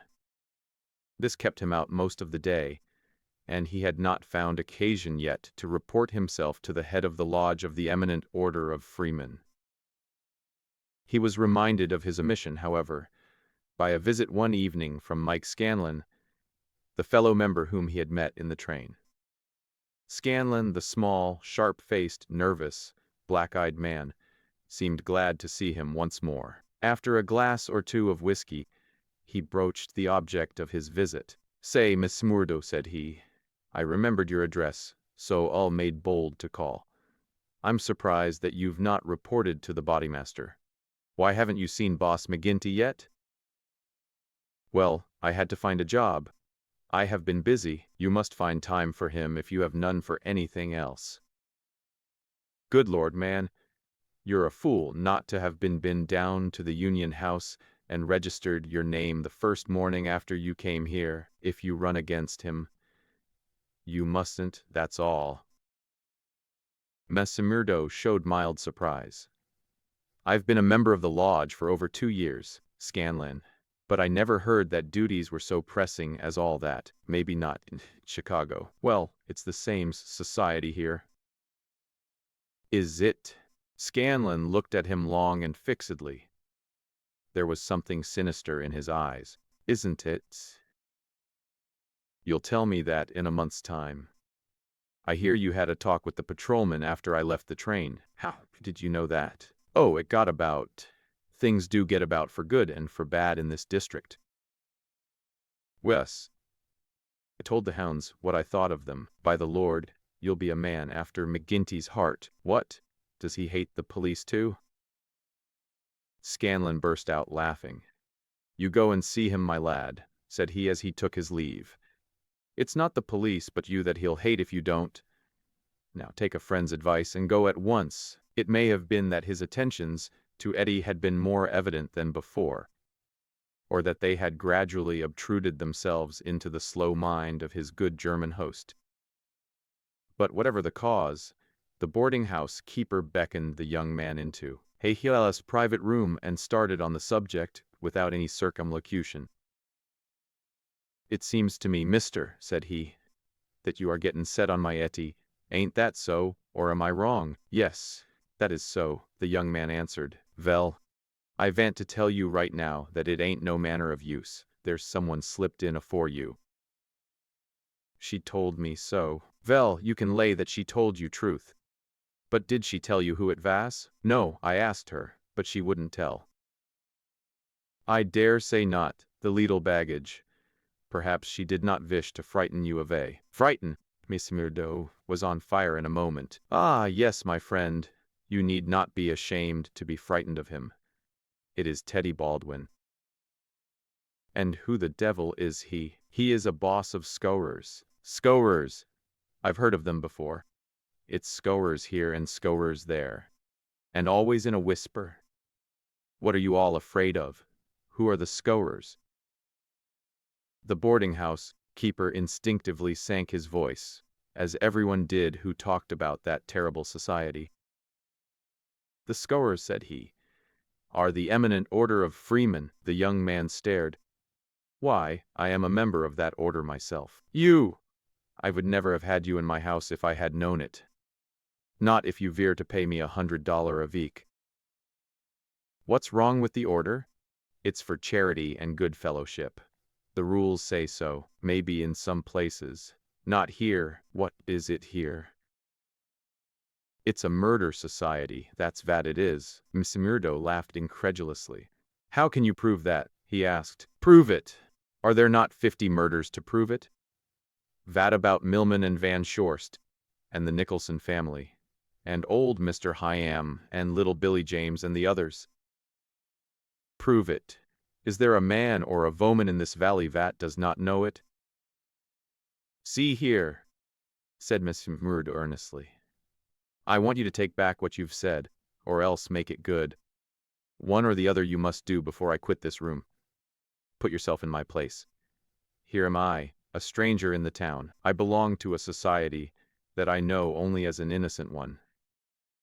You'll find it through the length and breadth of the states, but always as an innocent one. Now, when I am counting upon joining it here, you tell me that it is the same as a murder society called the Scowers.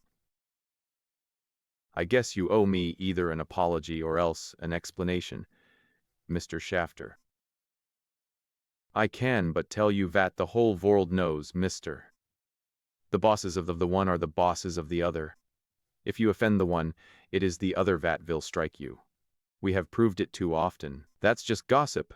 I want proof, said Mesmerdo. If you live here long you will get your proof. But I forget that you are yourself one of them. You will soon be as bad as the rest. But you will find other lodgings, mister. I cannot have you here. Is it not bad enough that one of these people come courting my Eddie, and that I dare not turn him down? But that I should have another for my boarder? Yes, indeed. You shall not sleep here after tonight. Mesmerdo found himself under sentence of banishment from his comfortable quarters and from the girl whom he loved. He found her alone in the sitting room that same evening, and he poured his troubles into her ear. Sure, your father is after giving me notice, he said. It's little I would care if it was just my room, but indeed, Etty, though it's only a week that I've known you, you are the very breath of life to me, and I can't live without you. Oh, hush, Mr. Mesmerdo. Don't speak so, said the girl. I have told you, have I not, that you are too late? There is another, and if I have not promised to marry him at once, at least I can promise no one else. Suppose I had been first. Would I have had a chance? The girl sank her face into her hands. I wish to heaven that you had been first, she sobbed. Mesmerdo was down on his knees before her in an instant.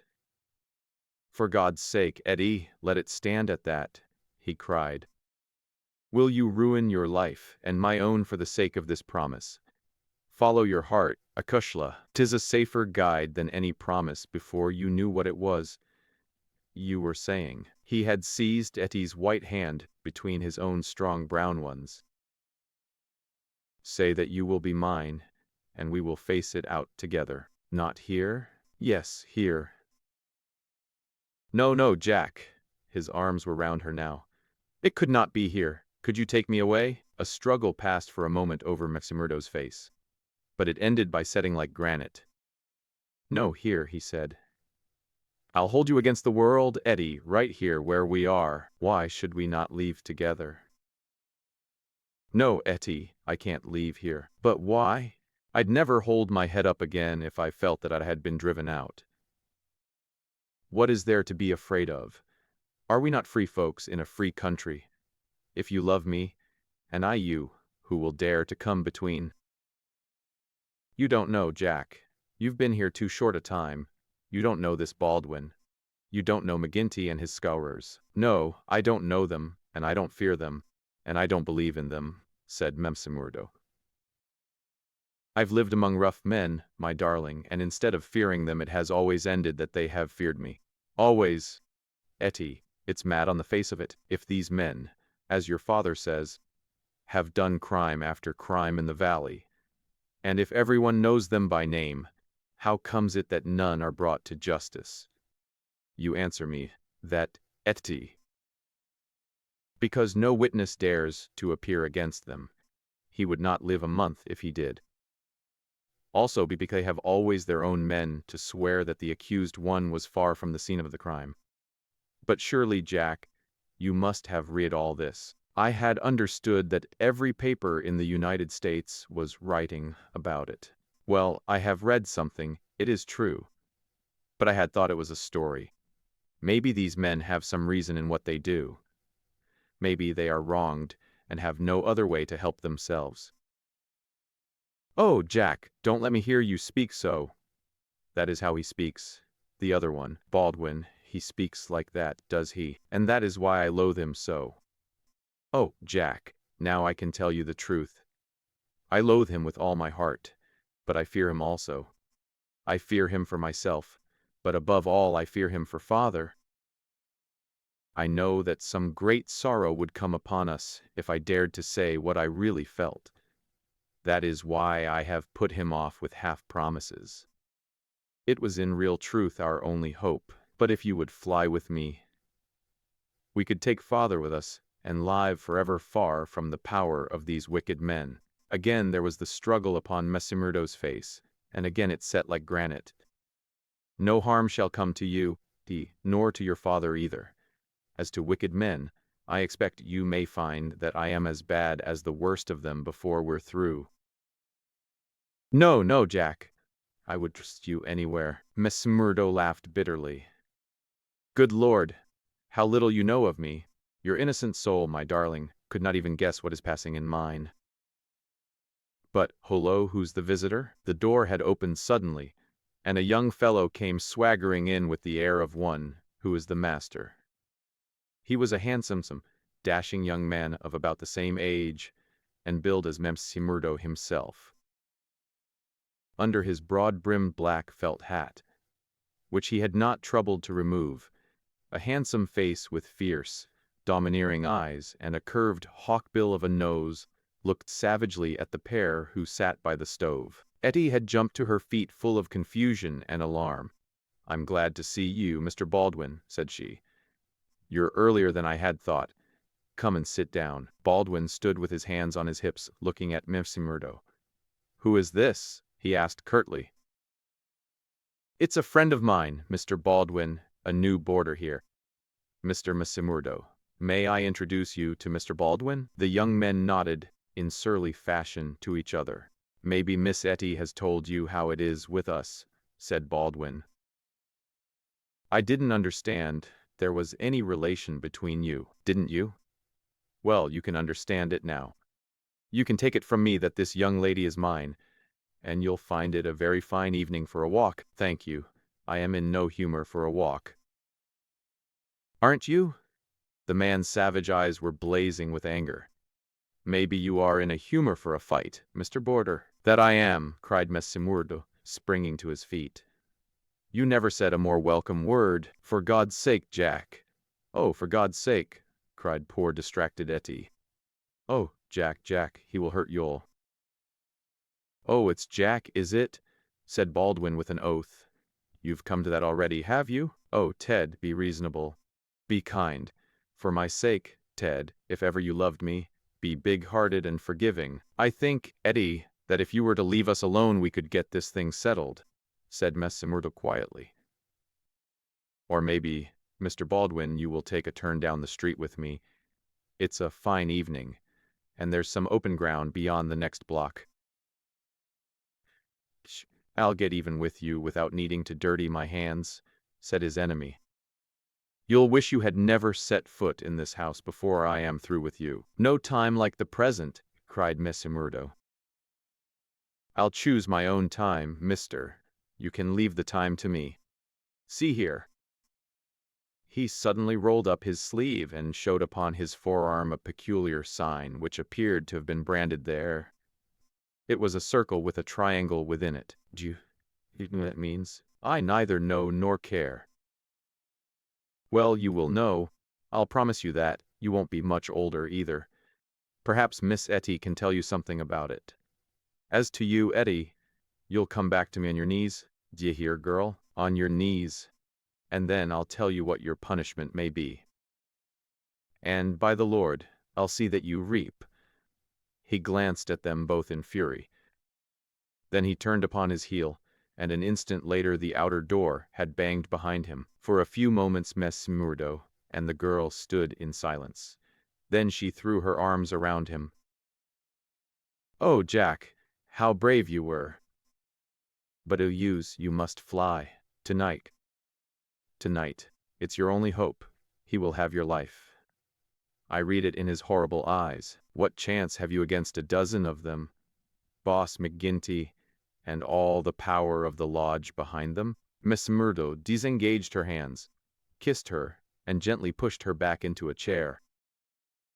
"There, Acushla, there. Don't be disturbed or fear for me. I'm a freeman myself. I'm after telling your father about it. Maybe I am no better than the others, so don't make a saint of me. Perhaps you hate me too, now that I've told you as much. Hate you, Jack? While life lasts, I could never do that. I've heard that there is no harm in being a freeman anywhere but here. So why should I think the worse of you for that? But if you are a freeman, why should you not go down and make a friend of Boss McGinty? Oh, hurry, Jack, hurry. Get your word in first, or the hounds will be on your trail. I was thinking the same thing, said McMurdo. I'll go right now and fix it. You can tell your father that I'll sleep here tonight and find some other quarters in the morning. The bar of McGinty's saloon was crowded as usual, for it was the favorite loafing place of all the rougher elements of the town. But apart from this popularity, the fear in which he was held throughout the township, and indeed down the whole 30 miles of the valley and past the mountains on each side of it, was enough in itself to fill his bar, for none could afford to neglect his goodwill. Besides those secret powers which it was universally believed that he exercised in so pitiless a fashion, he was a high public official, a municipal councillor, and a commissioner of roads, elected to the office through the votes of the ruffians. Assessments and taxes were enormous. The public works were notoriously neglected. The accounts were slurred over by bribed auditors, and the decent citizen was terrorized into paying public blackmail and holding his tongue lest some worse thing befall him. Thus it was that, year by year, Boss McGinty's diamond pins became more obtrusive, his gold chains more weighty across a more gorgeous vest, and his saloon stretched farther and farther, until it threatened to absorb one whole side of the market square. Mr. Murdo pushed open the swinging door of the saloon and made his way amid the crowd of men through an atmosphere blurred with tobacco smoke and heavy with the smell of spirits. The place was brilliantly lighted, and the huge, heavily gilt mirrors upon every wall reflected and multiplied the garish illumination. There were several bartenders in their shirt sleeves, hard at work mixing drinks for the loungers who fringed the broad, brass-trimmed counter. At the far end, with his body resting upon the bar, and a cigar stuck at an acute angle from the corner of his mouth, stood a tall, strong, heavily built man who could be none other than the famous McGinty himself. He was a black-maned giant, bearded to the cheekbones, and with a shock of raven hair which fell to his collar. His complexion was as swarthy as that of an Italian, and his eyes were of a strange dead black, which, combined with a slight squint, gave them a particularly sinister appearance.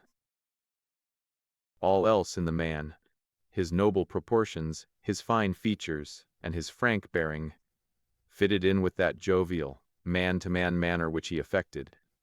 Here, it was only when those dead, dark eyes, deep and remorseless, were turned upon a man that he shrank within himself, feeling that he was face to face with an infinite possibility of latent evil, with a strength and courage and cunning behind it which made it at times more deadly. Having had a good look at his man, McMurdo elbowed his way forward with his usual careless audacity, and pushed himself through the little group of courtiers who were fawning upon the powerful boss, laughing uproariously at the smallest of his jokes. The young stranger's bold gray eyes looked back fearlessly through their glasses at the deadly black ones, which turned sharply upon him. "Well, young man, I can't call your face to mind. I'm new here, Mr. McGinty." "You are not so new that you can't give a gentleman his proper title. He's Counselor McGinty, young man," said a voice from the group. "I'm sorry, Counselor. I'm strange to the ways of the place, but I was advised to see you." "Well, you see me. This is all there is. What do you think of me?" "Well, it's early days. If your heart is as big as your body, and your soul as fine as your face, Then I'd ask for nothing better, said Messimurdo. By gar, you've got an Irish tongue in your head anyhow, cried the saloon keeper, not quite certain whether to humor this audacious visitor or to stand upon his dignity. So you are good enough to pass my appearance? Sure, said Messimurdo. And you were told to see me? I was. And who told you? Brother Scanlon of Lodge 341, Vermisa. I drink your health, counselor, and to our better acquaintance. He raised a glass with which he had been served to his lips and elevated his little finger as he drank it. McGinty, who had been watching him narrowly, raised his thick black eyebrows. Oh, it's like that, is it? Said he. I'll have to look a bit closer into this, Mr. Messimurdo. A bit closer, Mr. Messimurdo, for we don't take folk on trust in these parts, nor believe all we're told neither. Come in here for a moment, behind the bar. There was a small room there, lined with barrels. McGinty carefully closed the door, and then seated himself on one of them, biting thoughtfully on his cigar and surveying his companion with those disquieting eyes. For a couple of minutes he sat, in complete silence. Messimurdo bore the inspection cheerfully, one hand in his coat pocket, the other twisting his brown mustache. Suddenly McGinty stooped and produced a wicked-looking revolver. See here, my joker, said he. If I thought you were playing any game on us, it would be short work for you. This is a strange welcome, Messimurdo answered with some dignity, for the bodymaster of a lodge of freemen to give to a stranger brother. Aye, but it's just that same that you have to prove, said McGinty. And God help you if you fail. Where were you made? Lodge 29, Chicago. When, June 24, 1872. What bodymaster? James Scott. Who is your district ruler? Bartholomew Wilson. You seem glib enough in your tests. What are you doing here? Working, the same as you, but a poorer job. You have your back answer quick enough. Yes, I was always quick of speech. Are you quick of action? I have had that name. That knew me best. Well, we may try you sooner than you think. Have you heard anything of the lodge in these parts? I've heard that it takes a man to be a brother. True for you, Mr. Messimurdo.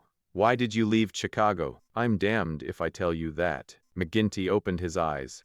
He was not used to being answered in such fashion, and it amused him. Why won't you tell me? Because no brother may tell another a lie. Then the truth is too bad to tell? You can put it that way if you like. See here, mister, you can't expect me as bodymaster to pass into the lodge a man for whose past he can't answer. Messimurdo looked puzzled. Then he took a worn newspaper cutting from an inner pocket. You wouldn't squeal on a fellow, said he. I'll wipe my hand across your face if you say such words to me, cried McGinty hotly. You are right, counselor, said Messimurdo meekly. I should apologize. I spoke without thought. Well, I know that I am safe in your hands. Look at that clipping. McGinty glanced his eyes over the account of the shooting of one Jonas Pinto in the Lake Saloon, Market Street, Chicago, in the New Year week of 1874. Your work? He asked as he handed back the paper. Messimurdo nodded. Why did you shoot him? I was helping Uncle Sam to make dollars. Maybe mine were not as good gold as his, but they looked as well and were cheaper to make. This man Pinto helped me to shove the queer. To do what? Well, it means to pass the dollars out into circulation. Then he said he would split. Maybe he did split. I didn't wait to see. I just killed him and lighted out for the coal country. Why the coal country? 'Cause I'd read in the papers that they weren't too particular in those parts. McGinty laughed. You were first a coiner and then a murderer, and you came to these parts because you thought you'd be welcome. That's about the size of it, Messimurdo answered. Well, I guess you'll go far. Say, can you make those dollars yet? Messimurdo took half a dozen from his pocket. Those never pass the Philadelphia mint, said he. You don't say. McGinty held them to the light in his enormous hand, which was hairy as a gorilla's. I can see no difference. Gar, you'll be a mighty useful brother. I'm thinking we can do with a bad man or two among us. Friend Messimurdo. For there are times when we have to take our own part. We'd soon be against the wall if we didn't shove back at those that were pushing us. Well, I guess I'll do my share of shoving with the rest of the boys. You seem to have a good nerve. You didn't squirm when I shoved this gun at you. It was not me that was in danger. Who then? It was you, counselor. Mishimur drew a cocked pistol from the side pocket of his pea jacket.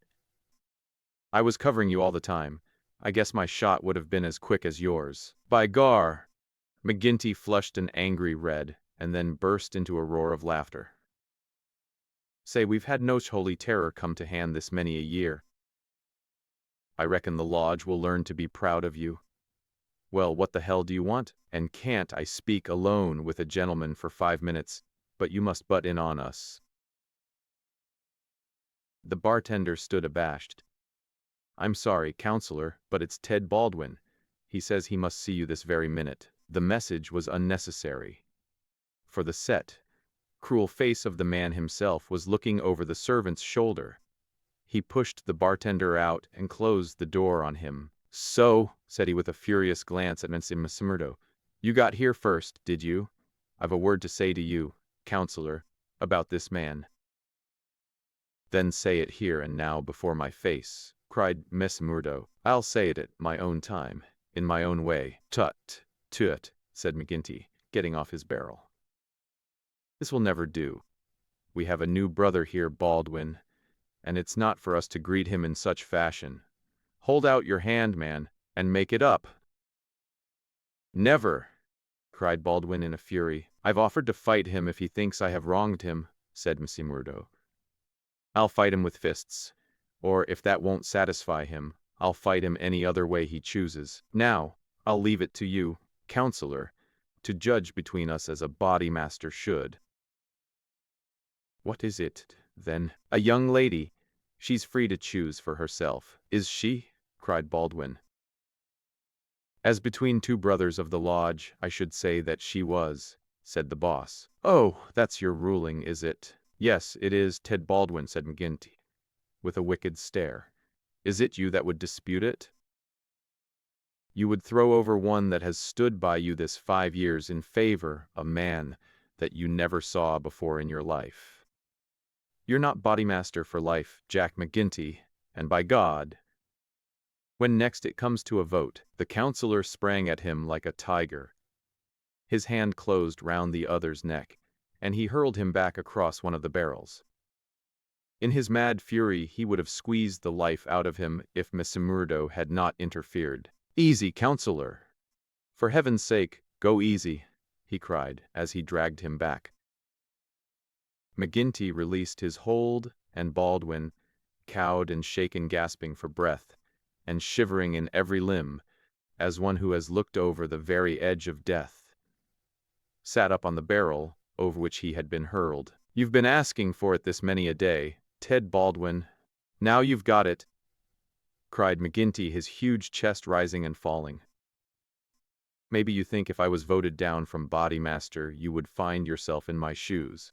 It's for the lodge to say that. But so long as I am the chief, I'll have no man his voice against me, or my rulings. I have nothing against you, mumbled Baldwin, feeling his throat. Well then, cried the other, relapsing in a moment into a bluff joviality. We are all good friends again, and there's an end of the matter. He took a bottle of champagne down from the shelf and twisted out the cork. See now, he continued, as he filled 3 high glasses, let us drink the quarreling toast of the lodge. After that, as you know, there can be no bad blood between us. Now, then, the left hand on the apple of my throat. I say to you, Ted Baldwin, what is the offense, sir? The clouds are heavy, answered Baldwin. but they will forever brighten. I swear. The men drank their glasses, and the same ceremony was performed between Baldwin and McMurdo. "There," cried McGinty, rubbing his hands. "That's the end of the black blood. You come under lodge discipline if it goes further, and that's a heavy hand in these parts, as Brother Baldwin knows, and as you will damn soon find out, Brother McMurdo, if you ask for trouble." "Faith, I'd be slow to do that," said McMurdo. He held out his hand to Baldwin. "I'm quick to quarrel and quick to forgive. It's my hot Irish blood, they tell me, but it's over for me, and I bear no grudge." Baldwin had to take the proffered hand, for the baleful eye of the terrible boss was upon him. But his sullen face, how little the words of the other had moved him. McGinty clapped them both on the shoulders. These girls. To think that the same petticoats should come between two of my boys, it's the devil's own luck. Well, it's the Colleen inside of them that must settle the question, for it's outside the jurisdiction of a bodymaster. And the Lord be praised for that. We have enough on us, without the women as well. You'll have to be affiliated to Lodge 341, Brother McMurdo. We have our own ways and methods, different from Chicago. Saturday night is our meeting, and if you come then, we'll make you free forever of the Vermissa Valley. Chapter 3, Lodge 341, Vermissa. On the day following the evening which had contained so many exciting events, McMurdo moved his lodgings from old Jacob Shafter's, and took up his quarters at the widow McNamara's on the extreme outskirts of the town. Scanlon, his original acquaintance aboard the train, had occasion shortly afterwards to move into Vermissa, and the two lodged together. There was no other boarder, and the hostess was an easy-going old Irish woman, left them to themselves, so that they had a freedom for speech and action welcome to men who had secrets in common. Shafter had relented to the extent of letting McMurdo come to his meals there when he liked, so that his intercourse with Etty was by no means broken. On the contrary, it drew closer and more intimate as the weeks went by. In his bedroom at his new abode McMurdo felt it safe to take out the coining molds, and under many a pledge of secrecy a number of brothers from the lodge were allowed to come in and see them, each carrying away in his pocket some examples of the why, with such a wonderful art at his command, McMurdo should condescend to work at all was a perpetual mystery to his companions, though he made it clear to anyone who asked him that if he lived without any visible means it would very quickly bring the police upon his track. After the first introduction, there were few evenings when he did not find his way to McGinty's saloon, there to make closer acquaintance with the boys, which was the jovial title by which the dangerous gang who infested the place were known to one another.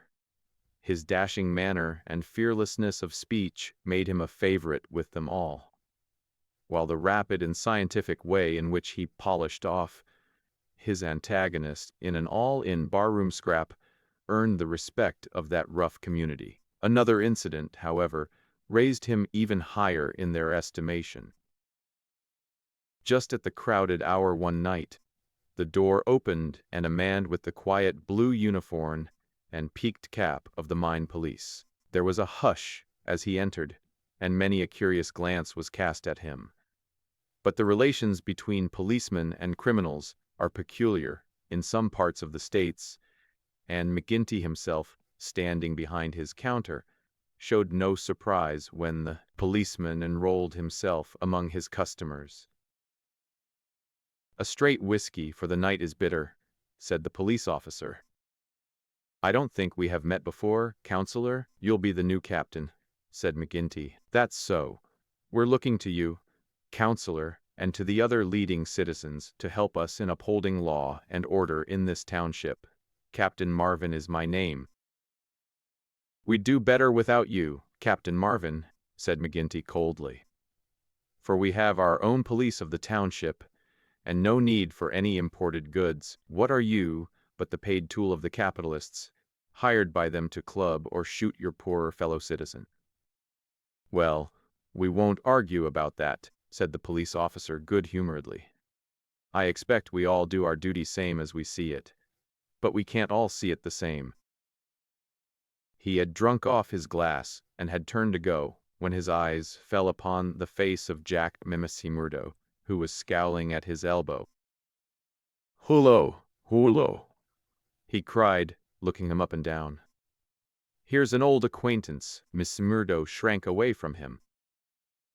"I was never a friend to you nor any other cursed copper in my life," said he. "An acquaintance isn't always a friend," said the police captain, grinning. "You're Jack Murdo of Chicago, right enough, and don't you deny it." Miss Murdo shrugged his shoulders. "I'm not denying it," said he. "D'you think I'm ashamed of my own name? You've got good cause to be, anyhow." "What the devil do you mean by that?" he roared with his fists clenched. "No, Jack, bluster won't do with me. I was an officer in Chicago before ever I came to this darned coal bunker, and I know a Chicago crook when I see one." Miss Murdo's face fell. "Don't tell me that you're Marvin of the Chicago Central," he cried. "Just the same old Teddy Marvin, at your service. We haven't forgotten the shooting of Jonas Pinto up there." "I never shot him." "Did you not? That's good impartial evidence, ain't it? Well, his death came in uncommon handy for you, or they would have had you for shoving the queer. Well, we can let that be bygones, for between you and me, and perhaps I'm going further than my duty in saying it, they could get no clear case against you and Chicago's you tomorrow.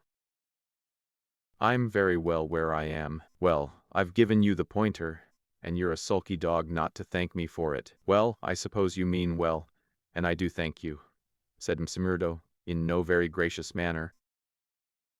"It's mum with me so long as I see you on the straight stead. But by the Lord, if you get off after this, it's another story. So good night to you, and good night, counselor." He left the bar room, but not before he had created a local hero. Miss Murdo's deeds in far Chicago had been whispered before. He had put off all questions with a smile, as one who did not wish to have greatness thrust upon him. But now the thing was officially confirmed. The bar loafers crowded round him and shook him heartily by the hand. He was free of the community from that time on. He could drink hard and show little trace of it. But that evening, had his mate Scanlon not been at hand to lead him home, the feated hero would surely have spent his night under the bar. On a Saturday night, Murdo was introduced to the lodge. He had thought to pass in without ceremony as being an initiate of Chicago. But there were particular rites in Vermissa of which they were proud, and these had to be undergone by every postulant. Some 60 members assembled at Vermissa.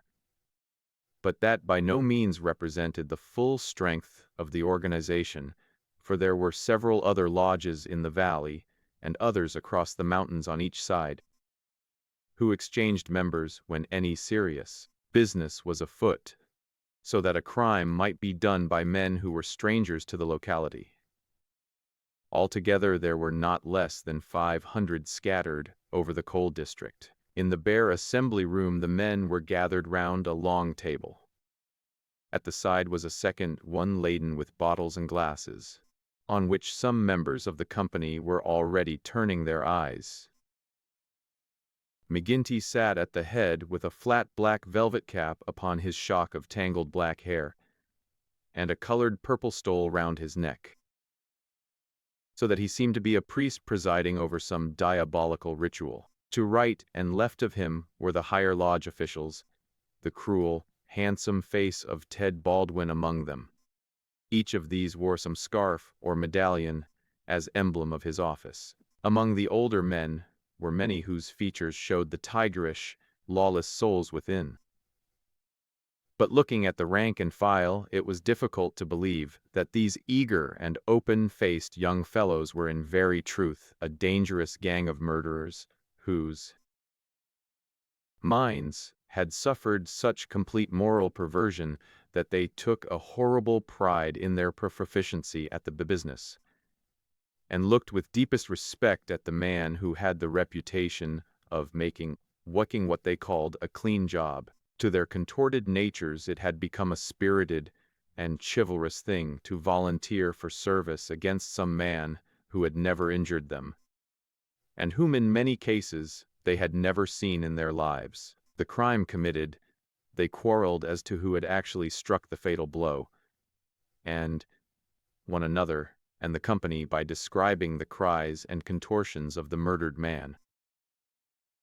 At first they had shown some secrecy in their arrangements, but at the time which this narrative describes their proceedings were extraordinarily open, for the repeated failures of the law had to them that, on the one hand, no one would dare. In 10 long years of outrage, there had been no single conviction, and the only danger that ever threatened the scorers lay in the victim himself, who, however outnumbered and taken by surprise, might and occasionally did leave his mark upon his assailants.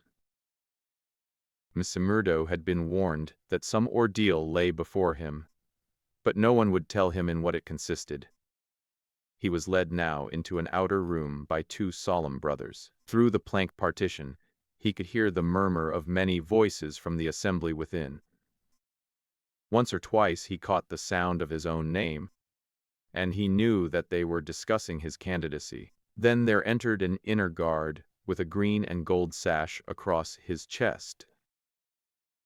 "The bodymaster orders that he shall be trussed, blinded, and entered," said he. The 3 of them removed his coat, turned up the sleeve of his right arm, and finally passed a rope round above the elbows, and made it fast. They next placed a thick black cap right over his head and the upper part of his face, so that he could see nothing.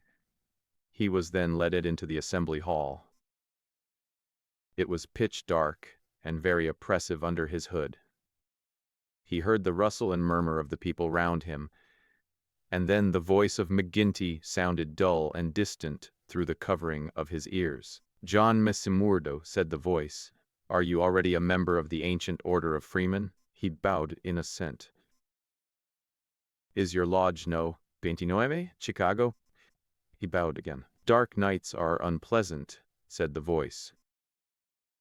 "Yes, for strangers to travel," he answered. "The clouds are heavy. Yes, a storm is approaching."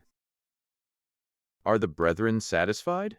asked the bodymaster. There was a general murmur of assent. "We know, brother, by your sign and by your countersign, that you are indeed one of us," said Ginty. "We would have you know, however, that in this county and in other counties of these parts, we have certain rights, and also certain duties of our own which call for good men. Are you ready to be tested? I am. Are you, stout heart? I am. Take a stride forward to prove it." As the words were said, he felt 2 hard points in front of his eyes, pressing upon them, so that it appeared as if he could not move forward without a danger of losing them. Nonetheless, he nerved himself to step resolutely out, and as he did so the pressure melted away. There was a low murmur of applause. "He is of stout heart," said the voice. "Can you bear pain?" "As well as another," he answered. To test him, it was all he could do to keep himself from screaming out, for an agonizing pain shot through his forearm. He nearly fainted at the sudden shock of it, but he bit his lip and clenched his hands to hide his agony. "I can take more than that," said he. This time there was loud applause. A finer first appearance had never been made in the lodge. Hands clapped him on the back, and the hood was plucked from his head. He stood blinking and smiling amid the congratulations of the brothers. "One last word, Brother Messimurdo," said McGinty. "You have already sworn the oath of secrecy and fidelity, and you are aware that the punishment for any breach of it is instant and inevitable death?" "I am," said Messimurdo. "And you accept the rule of the bodymaster For the time being, under all circumstances? I do. Then in the name of Lodge 341, Vemisa, I welcome you its privileges and debates. You will put the liquor on the table, Brother Scanlan, and we will drink to our worthy brother. Missy Murdo's coat had been brought to him, but before putting it on he examined his right arm, which still smarted heavily.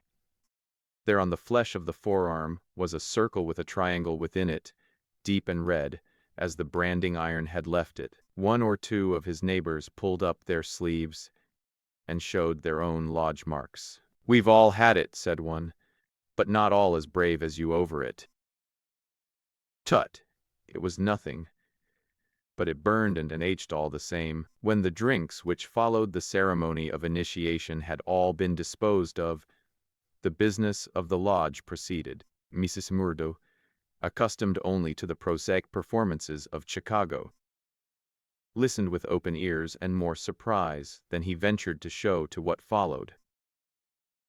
"The first business on the agenda paper," said McGinty, "is to read the following letter from Division Master Windle of Merton, Lodge 249.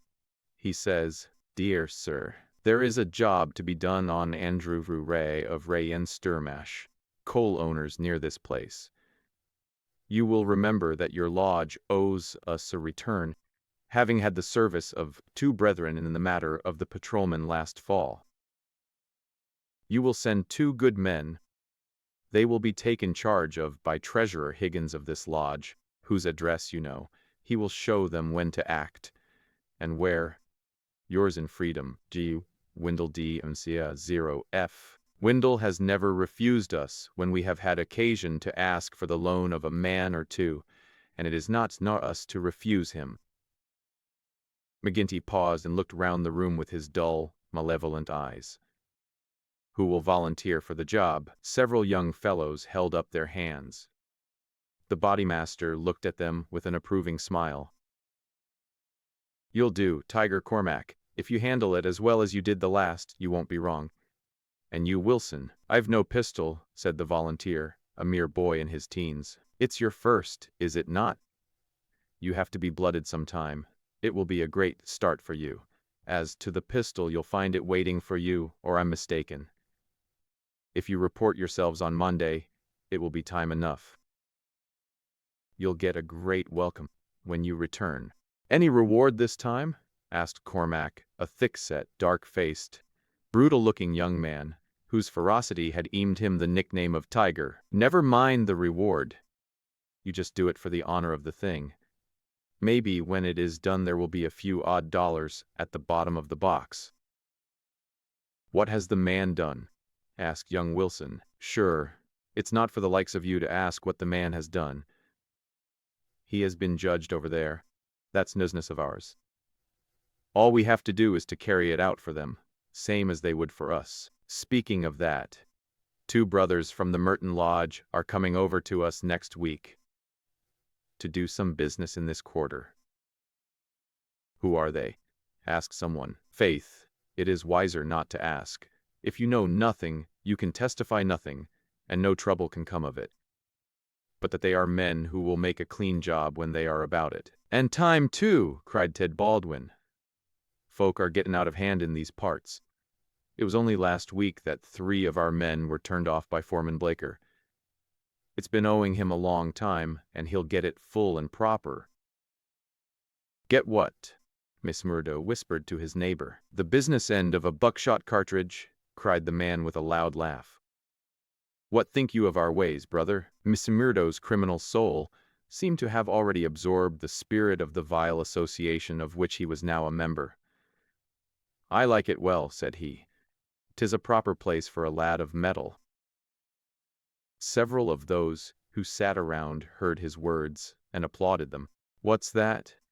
cried the black-maned bodymaster from the end of the table. "'Tis our new brother, who finds our ways to his taste." Miss Murdo rose to his feet for an instant. "I would say, eminent bodymaster, that if a man should be wanted I should take it as an honor to be chosen to help the lodge." There was great applause at this. it was felt that a new sun was pushing its rim above the horizon. To some of the elders it seemed that the progress was a little too rapid. "I would move," said Secretary Haraway, a vulture-faced old graybeard who sat near the chairman, "that Brother Mamurdo should wait until it is the good pleasure of the lodge to employ him." "Sure, that was what I meant. I'm in your hands," said Miss Murdo. "Your time will come, brother," said the chairman. "We have marked you down as a willing man, and we believe that you will do good work in these parts. There is a small matter tonight in which you may take a hand if it so please you." "I will wait for something that is worthwhile. You can come tonight, anyhow, and it will help you to know what we stand for in this community. I will make the announcement later." He glanced at his agenda paper. "I have one or two more points to bring before the meeting. First of all, I will ask the treasurer as to our bank balance. There is the pension to Jim Carnaway's widow. He was struck down doing the work of the lodge, and it is for us to see that she is not the loser. Jim was shot last month when they tried to kill Chester Wilcox of Marley Creek. Miss Murdo's neighbor informed him. "The funds are good at the moment," said the treasurer, with the bank book in front of him. "The firms have been generous of late. Max Linder & Co. paid $500 to be left alone. Walker Brothers sent in $100. But I took it on myself to return it and ask for $5. If I do not hear by Wednesday, their winding gear may get out of order. We had to burn their breaker last year before they became reasonable. Then the West Section Coaling Company has paid its annual contribution. We have enough on hand to meet any obligations." "What about Archie Swindon?" asked a brother. "He has sold out and left the district. The old devil left a note for us to say that he had rather be a free crossing sweeper in New York than a large mine owner under the power of a ring of blackmailers. By gar! It was as well that he made a break for it before the note reached us. I guess he won't show his face in this valley again." An elderly, clean-shaved man with a kindly face and a good brow rose from the end of the table which faced the chairman.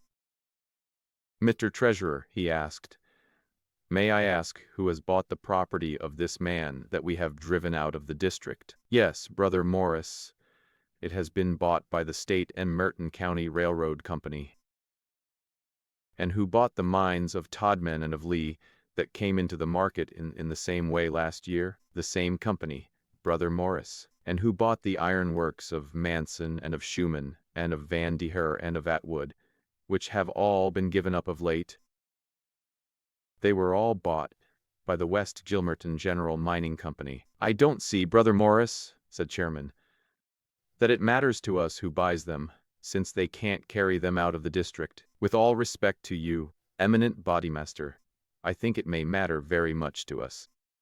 This process has been going on now for 10 long years. We are gradually driving all the small men out of trade. What is the result?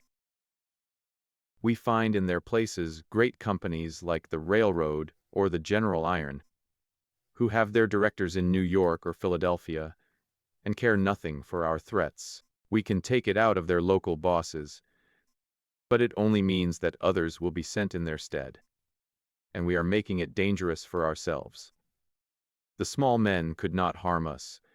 They had not the money nor the power. So long as we did not squeeze them too dry, they would stay on under our power.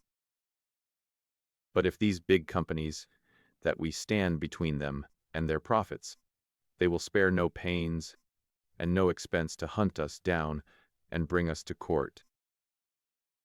There was a hush at these ominous words, and every face darkened as gloomy looks were exchanged. So omnipotent and unchallenged had they been that the very thought that there was possible retribution in the background had been banished from their minds. And yet the idea struck a chill to the most reckless of them. "It is my advice," the speaker continued, "that we go easier upon the small men. On the day that they have all been driven out, the power of this society will have been broken. Unwelcome truths are not popular. There were angry cries as the speaker resumed his seat. McGinty rose with gloom upon his brow. "Brother Morris," said he, "you were always a croaker. So long as the members of this lodge stand together, there is no power in the United States that can touch them. Sure, have we not tried it often enough in the law courts? I expect the big companies will find it easier to pay than to fight, same as the little companies do.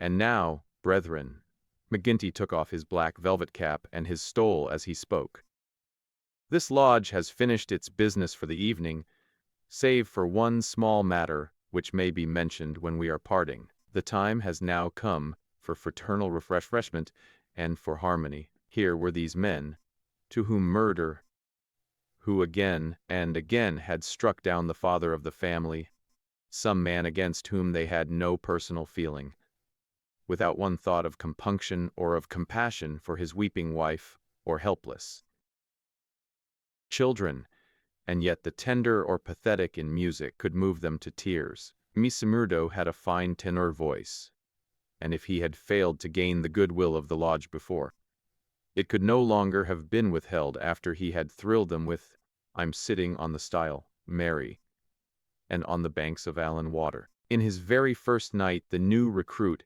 had made himself one of the most popular of the brethren, marked already for advancement and high office. There were other qualities needed, however, besides those of good fellowship, to make a worthy freeman, and of these he was given an example before the evening was over. The whiskey bottle had passed round many times, and the men were flushed and ripe for mischief when their bodymaster rose once more to address them. "Boys," said he, "there's one man in this town that wants trimming up, and it's for you to see that he gets it. I'm speaking of James Stanger of the Herald. You've seen how he's been opening his mouth against us again." There was a murmur of assent, with many a muttered oath. McGinty took a slip of paper from his waistcoat pocket. "Law and order, that's how he heads it.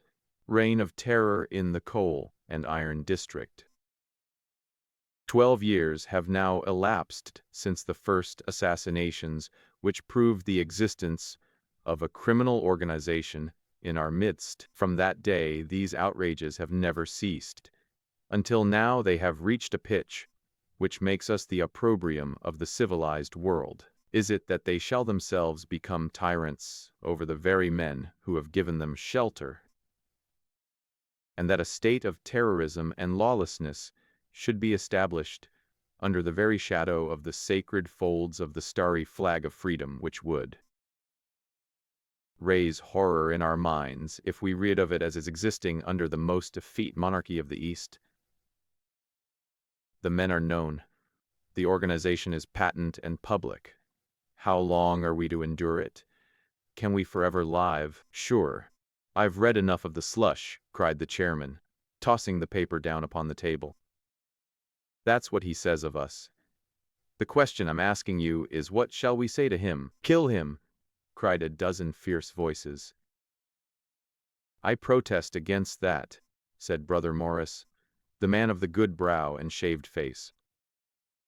"I tell you that our hand is too heavy in this valley, and that there will come a point where, in self-defense, every man will unite to crush us out. James Stanger is an old man. He is respected in the township and the district. His paper stands for all that is solid in the valley. If that man is struck down, there will be a state that will only end with our destruction." "And how would they bring about our destruction, Mr. Standback?" cried McGinty. "Is it by the police?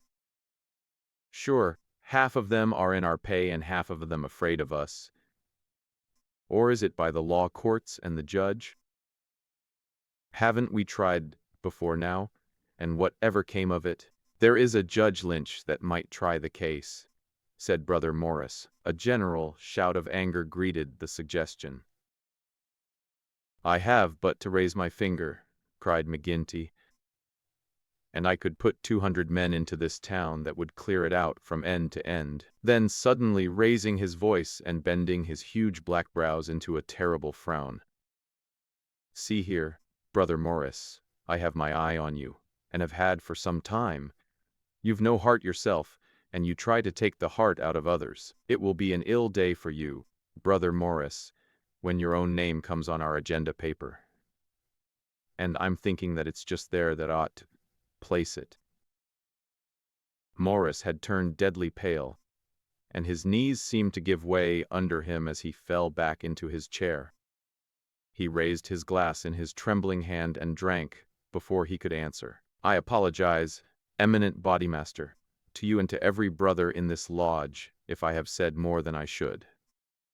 I am a faithful member, you all know it, and it is my fear lest evil come to the lodge which makes me speak in anxious words. But I have greater trust in your judgment than in my own, eminent bodymaster, and I promise you that I will not offend again.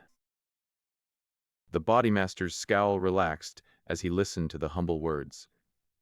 Very good, Brother Morris. It's myself that would be sorry if it were needful to give you a lesson. But so long as I am in this chair, we shall be a united lodge in word and in deed. And now, boys, he continued, looking round at the company, I'll say this much, that if Stanger got his full deserts there would be more trouble than we need ask for. These editors hang together, and every journal in the state would be crying out for police and troops. But I guess you can give him pretty severe warning. Will you fix it, Brother Baldwin? Sure, said the young man eagerly. How many will you take? Half a dozen, and 2 to guard the door. You'll come, Gower, and you, Mansell, and you, Scanlon, and the 2 Willoughbys. I promised the new brother he should go, said the chairman. Ted Baldwin looked at Simurdo with eyes which showed that he had not forgotten nor forgiven. Well, he can come if he wants, he said in a surly voice. That's enough. The sooner we get to work the better. The company broke up with shouts and yells and snatches of drunken song. The bar was still crowded with revelers, and many of the brethren remained there. The little band who had been told off for duty passed out into the street, proceeding in 2s and 3s along the sidewalk, so as not to provoke attention. It was a bitterly cold night, with a half-moon shining brilliantly in a frosty, star-spangled sky.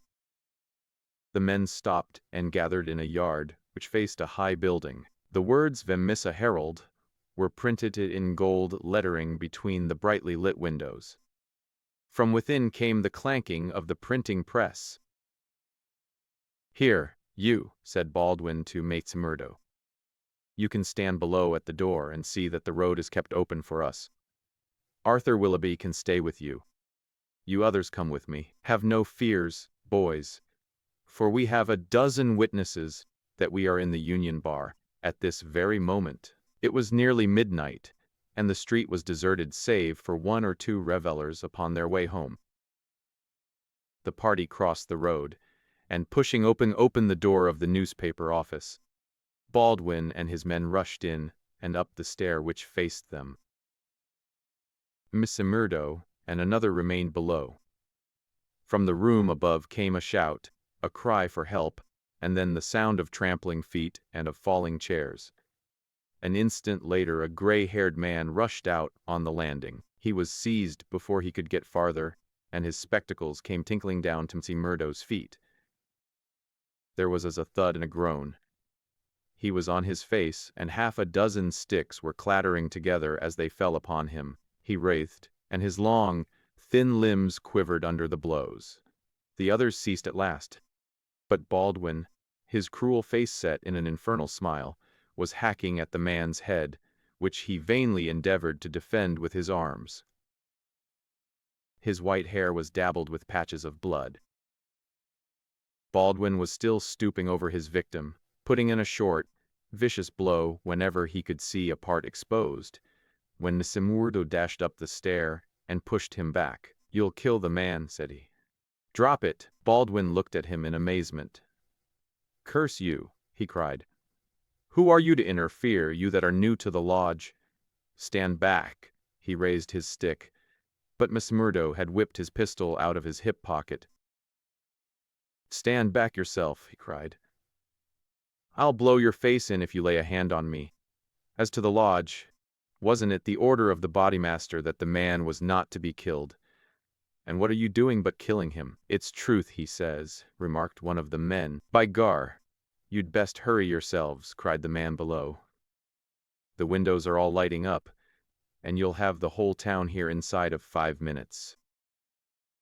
There was indeed the sound of shouting in the street, and a little group of compositors and pressmen was forming in the hall below and nerving itself to action. Leaving the limp and motionless body of the editor at the head of the stair, the criminals rushed down and made their way swiftly along the street. Having reached the Union House, some of them mixed with the crowd in Gintinti's saloon, whispering across the bar to the boss that the job had been well carried through.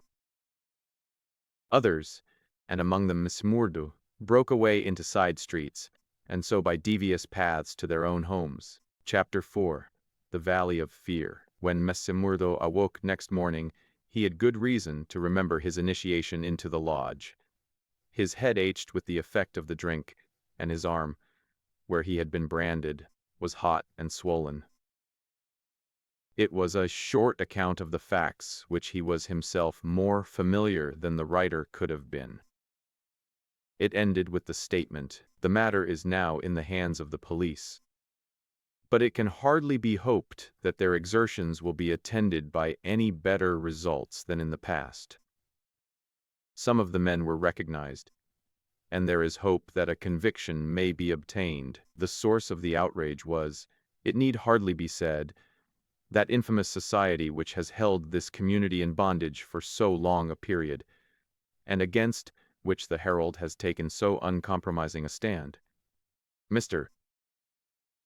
Stanger's many friends will rejoice to hear that, though he has been cruelly and brutally beaten, and though he has sustained severe injuries about the head, there is no immediate danger to his life. Below it stated that a guard of police, armed with Winchester rifles, had been requisitioned for the defense of the office. Murdo had laid down the paper, and was lighting his pipe with a hand which shaky from the excesses of the previous evening, when there was a knock outside, and his landlady brought to him a note which had just been handed in by a lad. It was unsigned, and ran thus: "I should wish to speak to you, but would rather not do so in your house. You will find me beside the flagstaff upon Miller Hill. If you will come there now, I have something which it is important here and for me to say." Murdo read the note twice with the utmost surprise, for he could not imagine what it meant or who was the author of it. Had it been in a feminine hand, he might have imagined that it was the beginning of one of those adventures which had been familiar enough in his past life. But it was the writing of a man, and of a well-educated one too. Finally, after some hesitation, he determined to see the matter through. Miller Hill is an ill-kept public park in the very center of the town. In summer, it is a favorite resort of the people, but in winter it is desolate enough. From the top of it one has a view, not only of the whole straggling, grimy town, but of the winding valley beneath, with its scattered mines and factories blackening in the snow on each side of it, and of the wooded and white-capped ranges flanking it. Murdo strolled up the winding path hedged in with evergreens until he reached the deserted restaurant which forms the center of summer gaiety. Beside it was a bare flagstaff, and underneath it a man, his hat drawn down and the collar of his overcoat turned up. When he turned his face, Murdo saw that it was Brother Morris, he who had incurred the anger of the bodymaster the night before. The lodge sign was and exchanged as they met. "I wanted to have a word with you, Mr. Murdo," said the older man, speaking with a hesitation which showed that he was on delicate ground. "It was kind of you to come. Why did you not put your name to the note?" One has to be cautious, mister. One never knows in times like these how a thing may come back to one. One never knows either who to trust or who not to trust. Surely one may trust brothers of the lodge. No, no, not always, cried Morris, with vehemence. Whatever we say, even what we think, seems to go back to that man McGinty. Look here, said Murdo sternly. It was only last night, as you know well, that I swore good faith to our bodymaster. Would you be asking me to break my oath? If that is the view you take, said Morris sadly, I can only say that I am sorry I gave you the trouble to come and meet me. Things have come to a bad pass, when two free citizens cannot speak their thoughts to each other. Mr. Murdo, who had been watching his companion very narrowly, relaxed somewhat in his bearing. Sure, I spoke for myself only, said he. I am a newcomer, as you know, and I am strange to it all. It is not for me to open my mouth, Mr. Morris, and if you think well to say anything to me, I am here to hear it, and to take it back to Boss McGinty, said Morris bitterly. Indeed, then, you do me injustice there, cried Massimurdo. For myself, I am loyal to the lodge, and so I'll tell you straight. But I would be a poor creature if I were to repeat to any other what you might say to me in confidence. It will go no further than me. Though I warn you that you may get neither help nor sympathy. I have given up looking for either the one or the other, said Morris. I may be putting my very life in your hands by what I say. But, bad as you are, and it seemed to me last night that you were shaping to be as bad as the worst, still you are new to it, and your conscience cannot yet be as hardened as theirs. That was why I thought to speak with you. Well, what have you to say? If you give me away, may a curse be on you. Sure, he said, I would not. I would ask you, then, when you joined the Freemen's Society in Chicago, and swore vows of charity and fidelity, did ever it cross your mind that you might find it would lead you to crime? If you call it crime, Massimurdo answered. Call it crime, cried Morris, his voice vibrating with passion. You have seen little of it, if you can call it anything else. Was it crime last night? A man old enough to be your father was beaten till the blood dripped from his white hairs. Was that crime? Or what else would you call it? There are some would say it was war, said Massimurdo. A war of two classes with all in, so that each struck as best it could. Well, did you think of such a thing when you joined the Freemen's Society at Chicago? No, I'm bound to say I did not, nor did I when I joined it at Philadelphia. It was just a benefit club and a meeting place for one's fellows. Then I heard of this place. Curse the hour that the name first fell upon my ears. And I came to better myself. My God, to better myself. My wife and 3 children came with me. I started a dry goods store on Market Square, and I prospered well. The word had gone round that I was a freeman, and I was forced to join the local lodge, same as you did last night. I've the badge of shame on my forearm and something worse branded on my heart. I found that I was under the orders of a black villain and caught in a meshwork of crime. What could I do? Every word I said to make things better was taken as treason, same as it was last night. I can't get away, for all I have in the world is in my store. If I leave the society, I know well that it means murder to me, and God knows what to my wife and children. Oh man, it is awful, awful. He put his hands to his face, and his body shook with convulsive sobs. Massimurdo shrugged his shoulders. You were too soft for the job, said he. You are the wrong sort for such work. I had a conscience and a religion, but they made me a criminal among them. I was chosen for a job. If I backed down, I knew well what would come to me. Maybe I'm a coward. Maybe it's the thought of my poor little woman and the children that makes me one. Anyhow, I went. I guess it will haunt me forever. It was a lonely house, 20 miles from here, over the range yonder. I was told off for the door, same as you were last night. They could not trust me with the job. The others went in. When they came out, their hands were crimson to the wrists. I nearly fainted with the horror of it, and yet I had to keep a bold and smiling face.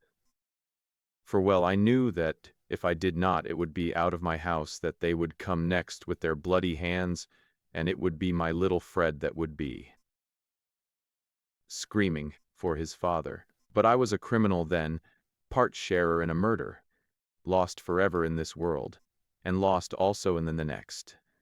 I am a good Catholic. But the priest would have no word with me when he heard I was a scourer, and I am excommunicated from my faith. That's how it stands with me. And see you going down the same road, and I ask you what the end is to be. Are you ready to be a cold-blooded murderer also, or can we do anything to stop it? What would you do? Asked Messimurdo abruptly. You would not inform? God forbid, cried Morris. Sure, the very thought would cost me my life. That's well, said Messimurdo. I'm thinking that you are a weak man and that you make too much of the matter. Too much. Wait till you have lived here longer. Look down the valley. See the cloud of 100 chimneys that overshadows it. I tell you that the cloud of murder hangs thicker and lower than that over the heads of the people. It is the valley of fear, the valley of death. The terror is in the hearts of the people from the dusk to the dawn.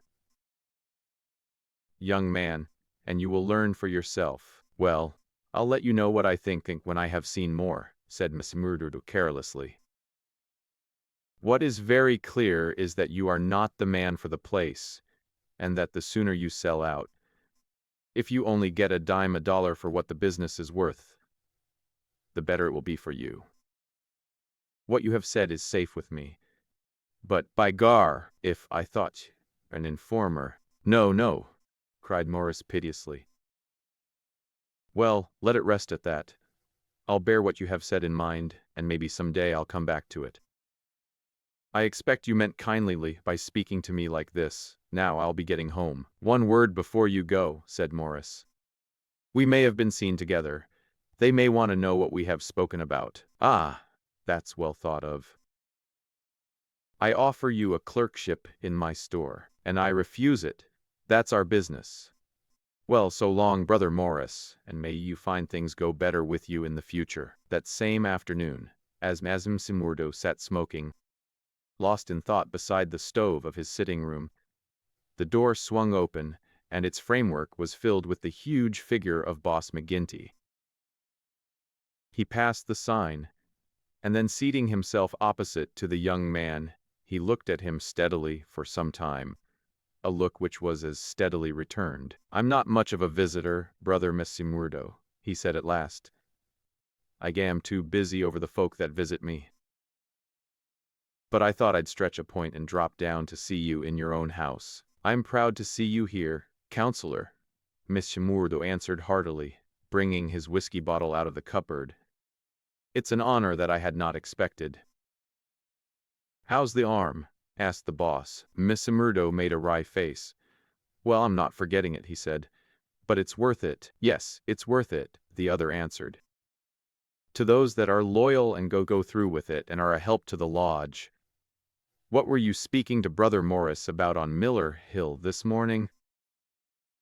The question came so suddenly that it was well that he had his answer prepared. He burst into a hearty laugh.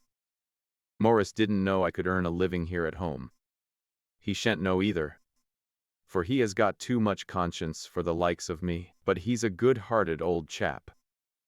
It was his idea that I was at a loose end, and that he would do me a good turn by offering me a clerkship in a dry goods store. Oh, that was it? Yes, that was it. And if you refused it? Sure.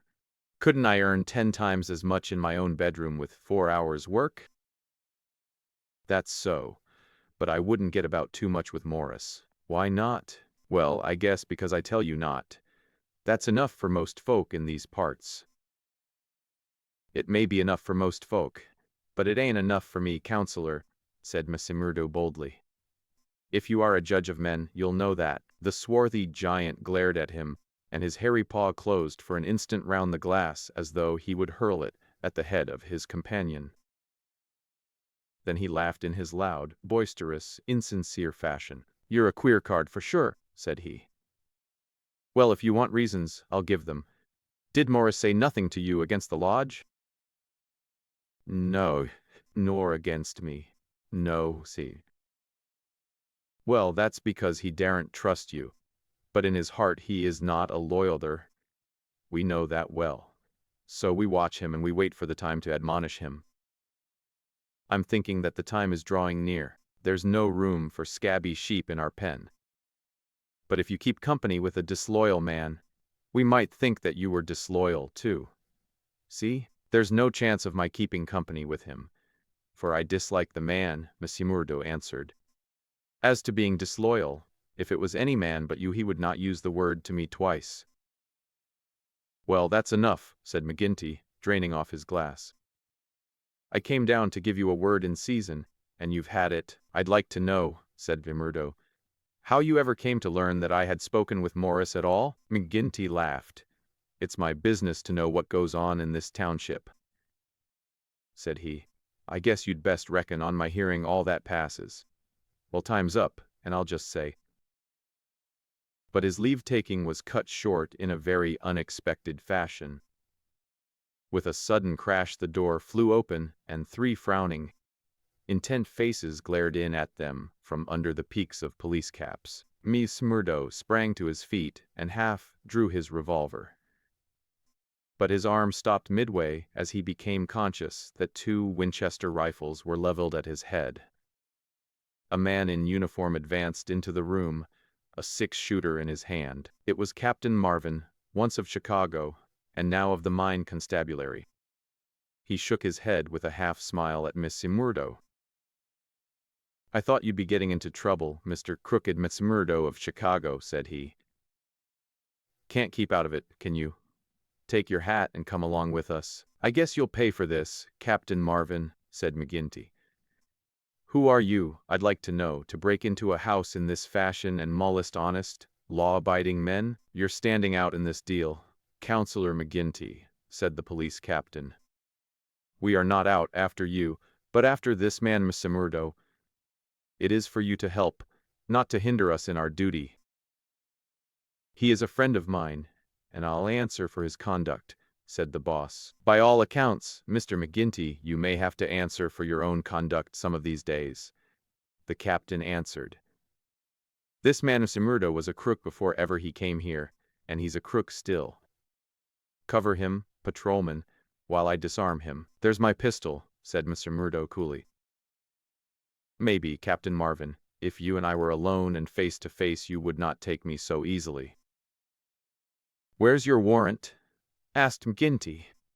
"By gar, a man might as well live in Russia as in Vimissa while folk like you are running the police.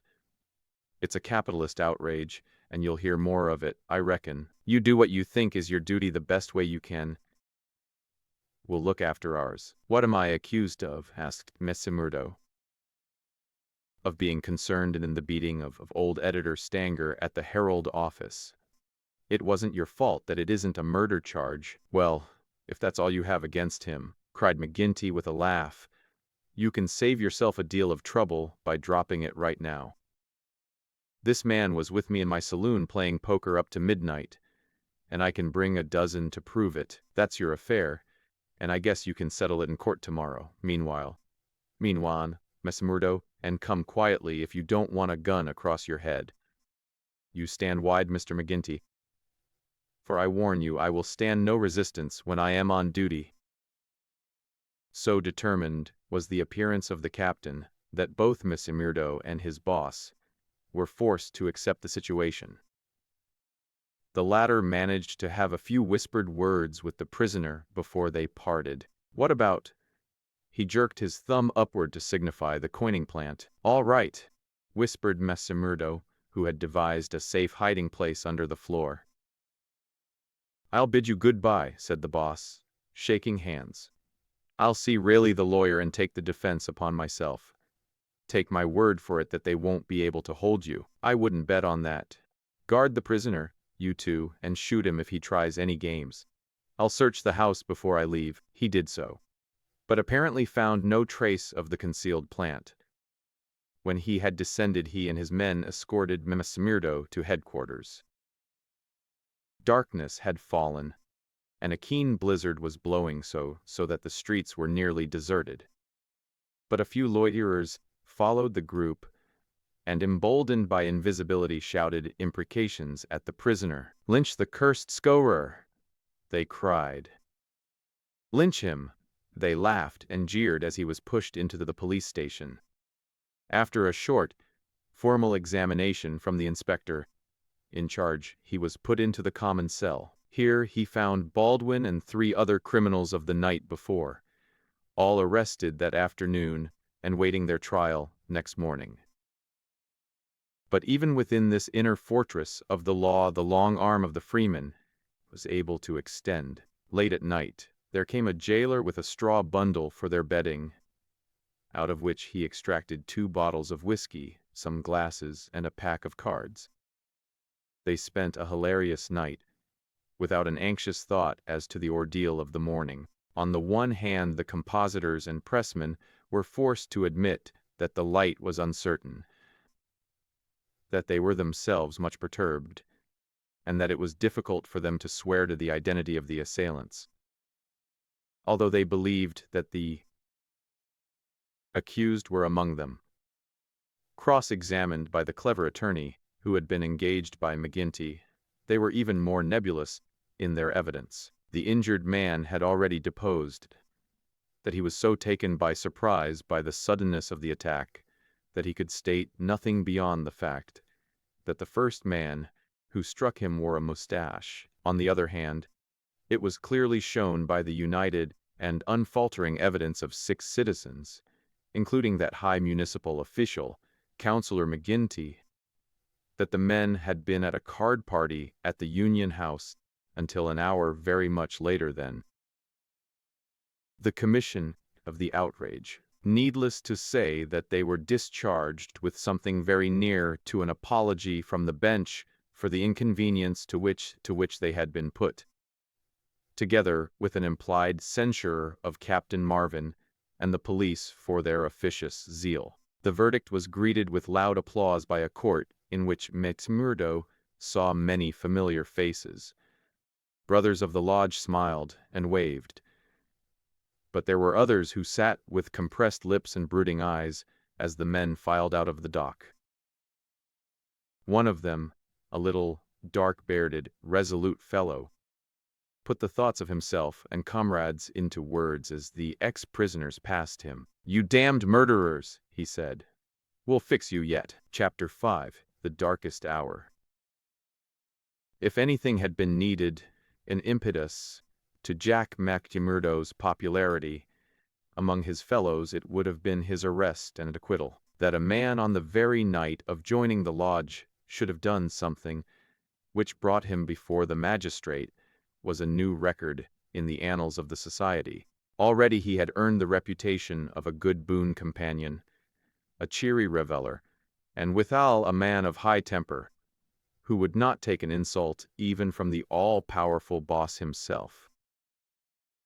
But in addition to this, he impressed his comrades with the idea that among them all there was not one whose brain was so ready to devise a bloodthirsty scheme, or whose hand would be more capable of carrying it out. "He'll be the boy for the clean job," said the oldsters to one another, and waited their time until they could set him to his work. McGinty had instruments enough already, but he recognized that this was a supremely able one.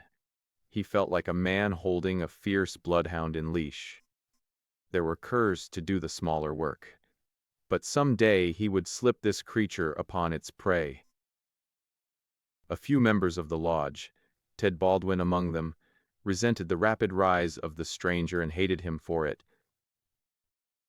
But they kept clear of him, for he was as ready to fight as to laugh. But if he gained favor with his fellows, there was another quarter, one which had become even more vital to him, in which he lost it. Etty Shafter's father would have nothing more to do with him, nor would he allow him to enter the house. Etty herself was too deeply in love to give him up altogether, and yet her own good sense warned her of what would come from a marriage with a man who was regarded as a criminal. One morning, after a sleepless night, she determined to see him, possibly for the last time, and make one strong endeavor to draw him from those evil influences which were sucking him down. She went to his house, as he had often begged her to do, and made her way into the room which he used as his sitting room. He was seated at a table, with his back turned and a letter in front of him. A sudden spirit of girlish mischief came over her. She was still only 19. He had not heard her when she pushed open the door. Now she tiptoed forward and laid her hand lightly upon his bended shoulders. If she had expected to startle him, she certainly succeeded, but only in turn to be startled herself. With a tiger spring he turned on her, and his right hand was feeling for her throat. At the same instant, with the other hand, he crumpled up the paper that lay before him. For an instant he stood glaring, then astonishment and joy took the place of the ferocity which had convulsed his features. A ferocity which had sent her shrinking back in horror, as from something which had never before intruded into her gentle life. "It's you," said he, mopping his brow. "And to think that you should come to me, heart of my heart, and I should find nothing better to do than to want to strangle you. Come then, darling." And he held out his arms. "Let me make it up to you." But she had not recovered from that sudden glimpse of guilty fear which she had read in the man's face.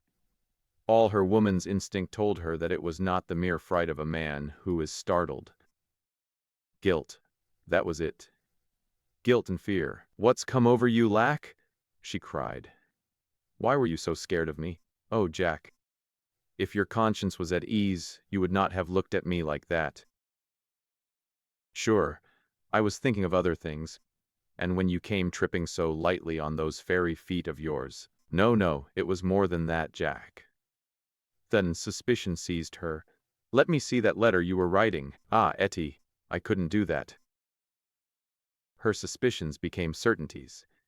"It's to another woman," she cried. "I know it. Why else should you hold it from me? Was it to your wife that you were writing? How am I to know that you are not a married man?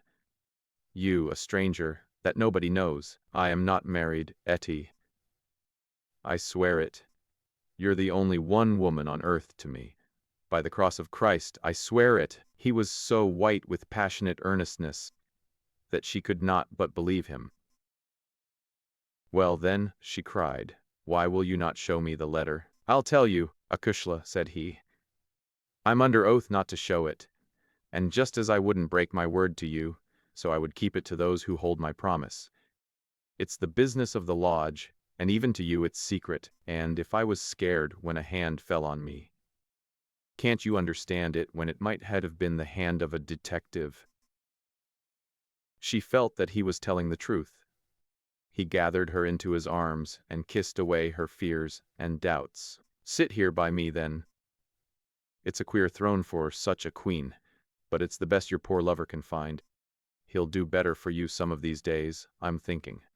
Now your mind is easy once again, is it not?" "How can it ever be at ease, Jack, when you are a criminal among criminals, when I never know the day that I may hear you are in court for murder?" "Murder the scorer. That's what one of our boarders called you yesterday." It went through my heart like a knife. Sure, words, no bones, but they were true. "Well, dear, it's not so bad as you think. We are but poor men that are trying in our own way to get our rights." Etty threw her arms round her lover's neck. "Give it up, Jack, for my sake, for God's sake.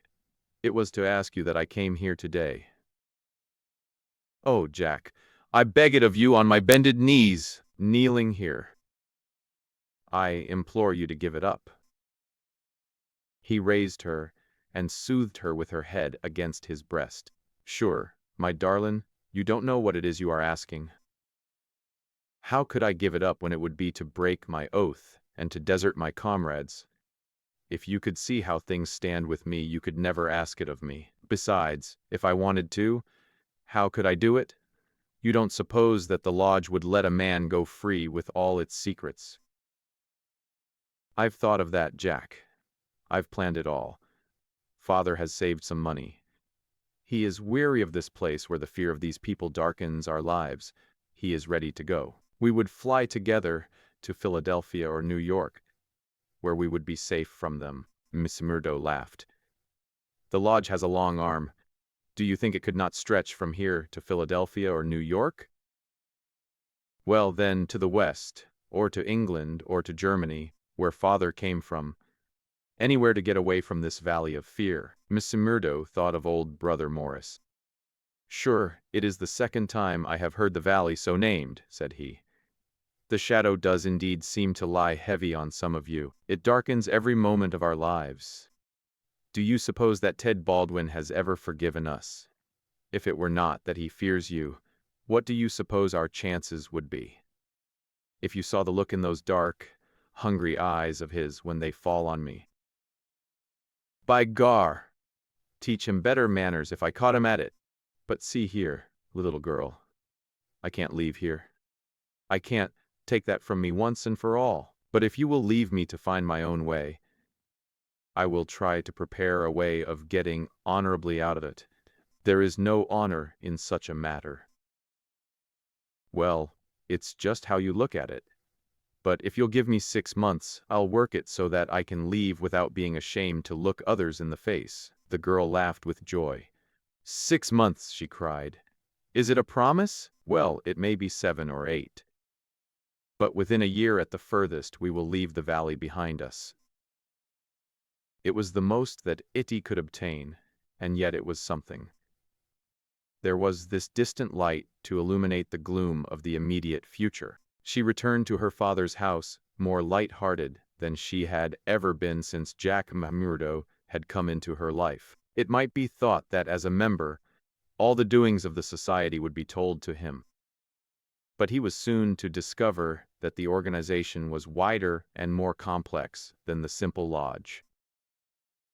Even Boss McGinty was ignorant as to many things, for there was an official named the county delegate, living at Hobson's Patch farther down the line, who had power over several different lodges which he wielded in a sudden and arbitrary way. Only once did Murdo see him, a sly, little gray-haired rat of a man, with a slinking gait and a sidelong glance which was charged with malice. Evans Pott was his name, and even the great boss of Vermissa felt towards him something of the repulsion and fear which the huge Danton may have felt for the puny but dangerous Robespierre. One day Scanlon, who was Murdo's fellow boarder, received a note from McGinty enclosing one from Evans Pott, which informed him that he was sending over 2 good men, Lawler and Andrews, who had instructions to act in the neighborhood, though it was best for the cause that no particulars as to their objects should be given. Would the bodymaster see to it that suitable arrangements be made for their lodgings and comfort until the time for action should arrive? McGinty added that it was impossible for anyone to remain secret at the Union House, and that, therefore, he would be obliged if Murdo and Scanlon would put the strangers up for a few days in their boarding-house. The same evening the 2 men arrived, each carrying his gripsack. Lawler was an elderly man, shrewd, silent, and self-contained, clad in an old black frock coat, which with his soft felt hat and ragged, grizzled beard gave him a general resemblance to an itinerant preacher. His companion Andrews was little more than a boy, frank-faced and cheerful, with the breezy manner of one who is out for a holiday and means to enjoy every minute of it. Both men were total abstainers and behaved in all ways as exemplary members of the society, with the one simple exception that they were assassins who had often proved themselves to be most capable instruments for this association of murder. Lawler had already carried out 14 commissions of the kind, and Andrews 3. They were, as Murdo found, quite ready to converse about their deeds in the past, which they recounted with the half-bashful pride of men who had done good and unselfish service for the community. They were reticent, however, as to the immediate job in hand. They chose us because neither I nor the boy here drink, Lawler explained. They can count on us saying no more than we should. You must not take it amiss, but it is the orders of the county delegate that we obey. Sure, we are all in it together, said Scanlon, Murdo's mate, as the four sat together at supper. That's true enough, and we'll talk till the cows come home of the killing of Charlie Williams or of Simon Bird, or any other job in the past. But till the work is done we say nothing. There are half a dozen about here that I have a word to say to, said Murdo with an oath. I suppose it isn't Jack Knox of Iron Hill that you are after. I'd go some way to see him get his deserts. No, it's not him yet. Or Herman Struss. No, him either. Well, if you won't tell us, we can't make you, but I'd be glad to know. Lawler smiled and shook his head. He was not to be drawn. In spite of the reticence of their guests, Scanlon and Murdo were quite determined to be present at what they called the fun. When, therefore, at an early hour one morning Murdo heard them creeping down the stairs, he awakened Scanlon, and the two hurried on their clothes. When they were dressed they found that the others had stolen out, leaving the door open behind them.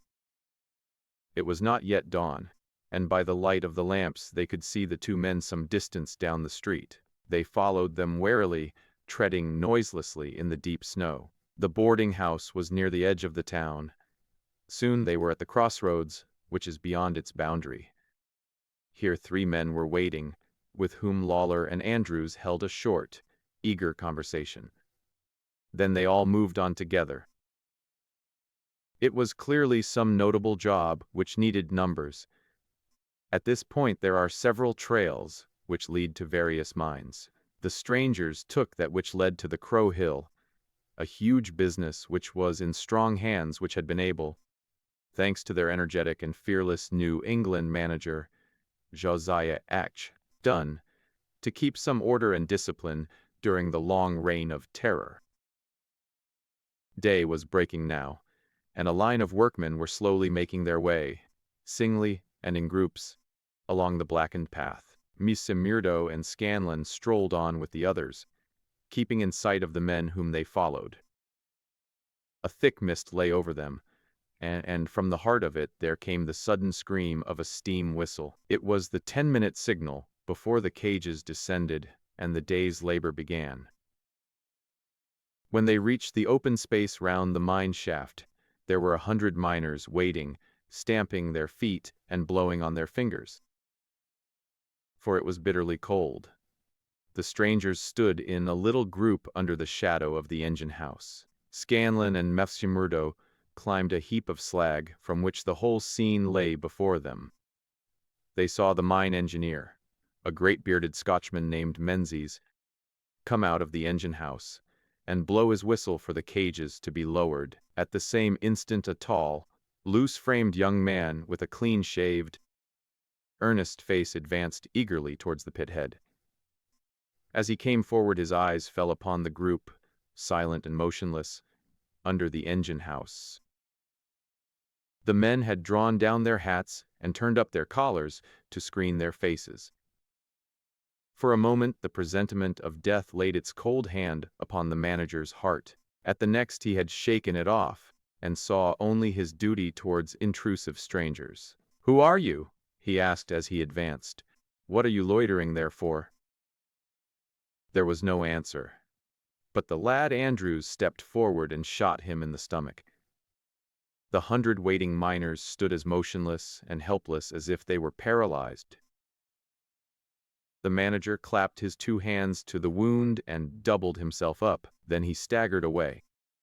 But another of the assassins fired, and he went down sidewise, kicking and clawing among a heap of clinkers. Menzies, the Scotchman, gave a roar of rage at the sight, and rushed with an iron spanner at the murderers. but was met by 2 balls in the face, which dropped him dead at their very feet. There was a surge forward of some of the miners, and an inarticulate cry of pity and of anger. But a couple of the strangers emptied their 6-shooters over the heads of the crowd, and they broke and scattered, some of them rushing wildly back to their homes in Vermissa. When a few of the bravest had rallied, and there was a return to the mine, the murderous gang had vanished in the mists of morning, without a single witness being able to swear to the identity of these men who in front of 100 spectators had wrought this double crime. Scanlon and Messimurdo made their way back.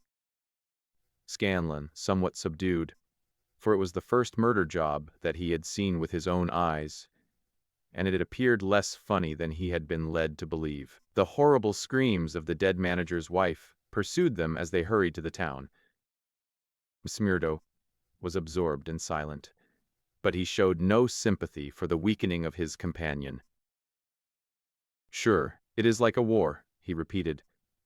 "What is it but a war between us and them, and we hit back where we best can." There was high revel in the lodge room at the Union House that night, not only over the killing of the manager and engineer of the Crow Hill mine, which would bring this organization into line with the other blackmailed and terror-stricken companies of the district, but also over a distant triumph which had been wrought by the hands of the lodge itself. It would appear that when the county delegate had sent over 5 good men to strike a blow in Vermissa, he had demanded that in return 3 Vermissa men should be secretly selected and sent across to kill William Hales of Stake Royal, one of the best known and most popular mine owners in the Gilmerton district, a man who was believed not to have an enemy in the world, for he was in all ways a model employer. He had insisted, however, upon efficiency in the work, and had, paid off certain drunken and idle employees who were members of the all-powerful society. Coffin notices hung outside his door had not weakened his resolution, and so in a free, civilized country he found himself condemned to death. The execution had now been duly carried out. Ted Baldwin, who sprawled now in the seat of honor beside the bodymaster, had been chief of the party. His flushed face and glazed, bloodshot eyes told of sleeplessness and drink. He and his 2 comrades had spent the night before among the mountains. They were unkempt and weather-stained. But no heroes, returning from a forlorn hope, could have had a warmer welcome from their comrades. The story was told and retold amid cries of delight and shouts of laughter. They had waited for their man as he drove home at nightfall, taking their station at the top of a steep hill, where his horse must be at a walk. He was so furred to keep out the cold that he could not lay his hand on his pistol. They had pulled him out and shot him again and again.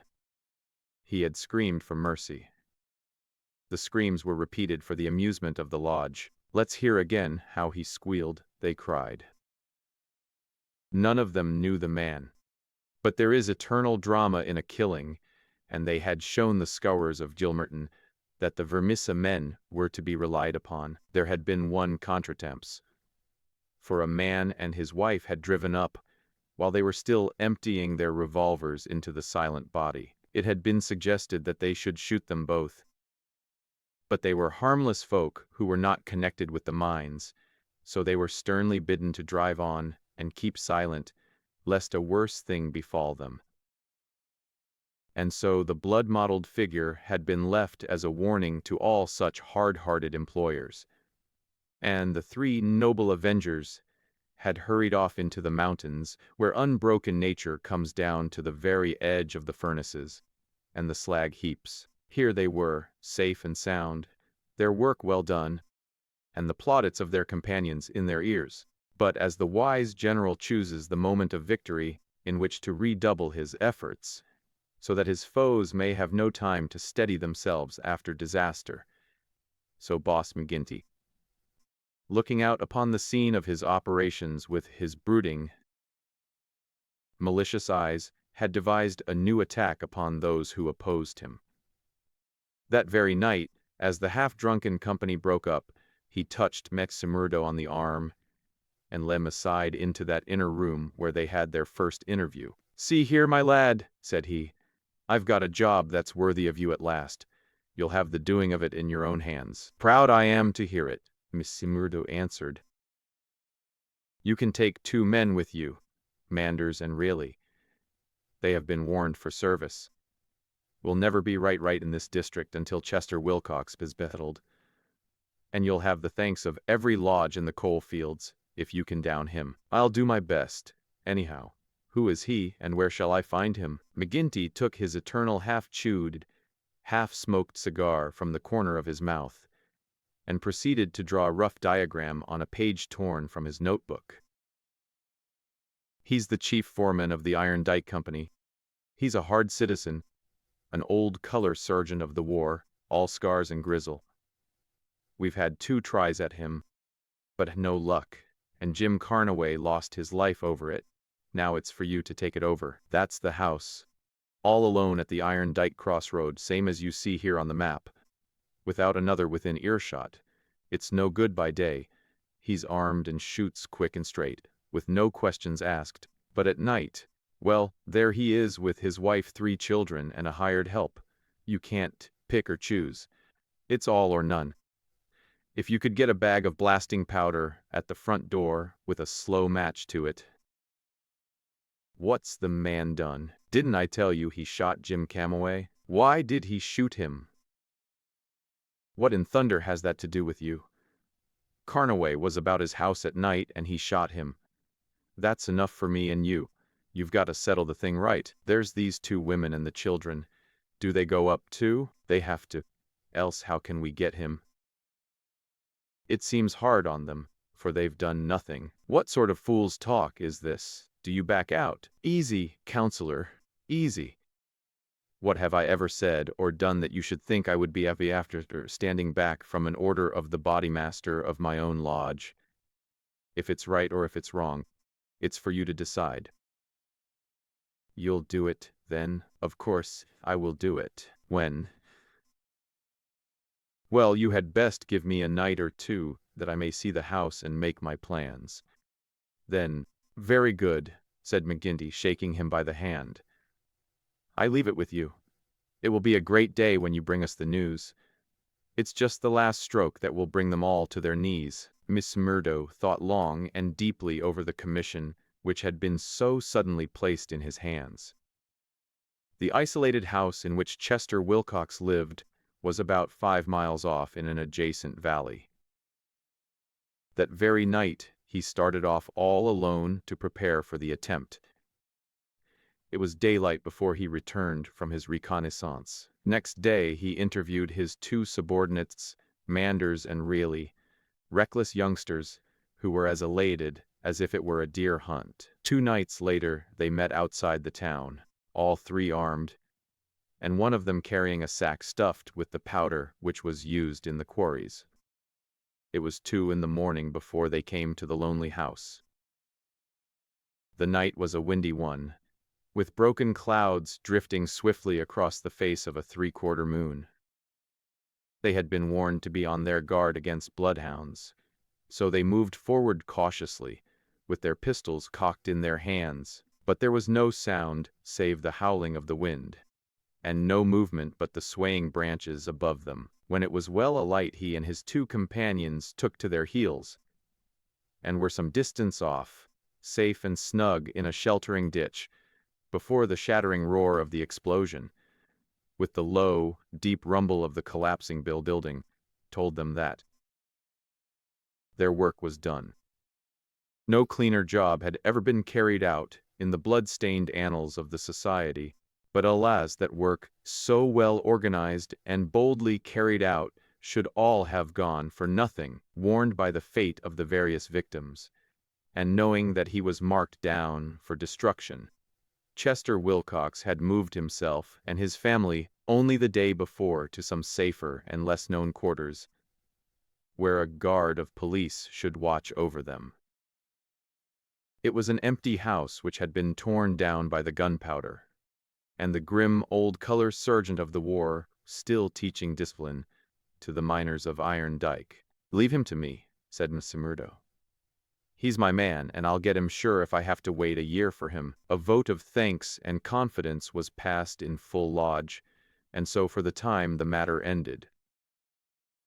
When a few weeks later it was reported in the papers that Wilcox had been shot at from an ambuscade, it was an open secret that Murdo was still at work upon his unfinished job. Such were the methods of the Society of Freemen, and such were the deeds of the Scowers, by which they spread their rule of fear over the great and rich district, which was for so long a period haunted by their terrible presence. Why should these pages be stained by further crimes? Have I not said enough to show the men and their methods? These deeds are written in history, and there are records wherein one may read the details of them. There one may learn of the shooting of policemen Hunt and Evans, because they had ventured to arrest 2 members of the society. A double outrage planned at the Vermissa Lodge and carried out in cold blood upon 2 helpless and disarmed men. There also one may read of the shooting of Mrs. Larbe when she was nursing her husband, who had been beaten almost to death by orders of Boss McGinty.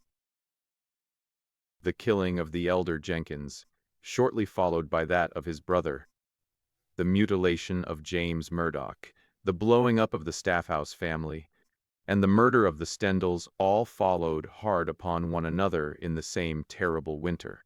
Darkly the shadow lay upon the valley of fear. The spring had come with running brooks and blossoming trees. There was hope for all nature bound so long in an iron grip. But nowhere was there any hope for the men and women who lived under the yoke of the terror. Never had the cloud above them been so dark and hopeless as in the early summer of the year 1875. Chapter 6. Danger. It was the height of the reign of terror. Murdo, who had already been appointed inner deacon, with every prospect of some day succeeding McGinty as bodymaster, was now so necessary to the counsels of his comrades that nothing was done without his help and advice. The more popular he became, however, with the freemen, the blacker were the scowls which greeted him as he passed along the streets of Vermissa. In spite of their terror, the citizens were taking heart to band themselves together against their oppressors. Rumors had reached the lodge of secret gatherings in the Herald office and of distribution of firearms among the law-abiding people. But McGinty and his men were undisturbed by such reports. They were numerous, resolute, and well-armed. Their opponents were scattered and powerless. It would all end, as had done in the past, in aimless talk and possibly in impotent arrests. So said McGinty, Murdo, and all the bolder spirits. It was a Saturday evening in May. Saturday was always the lodge night, and Murdo was leaving his house to attend it when Morris, the weaker brother of the order, came to see him. His brow was creased with care, and his kindly face was drawn and haggard. "Can I speak with you freely, Mr. Murdo?" "Sure." "I can't forget that I spoke my heart to you once, and that you kept it to yourself, even though the boss himself came to ask you about it. What else could I do if you trusted me? It wasn't that I agreed with what you said. I know that well. But you are the one that I can speak to and be safe. I've a secret here." He put his hand to his breast.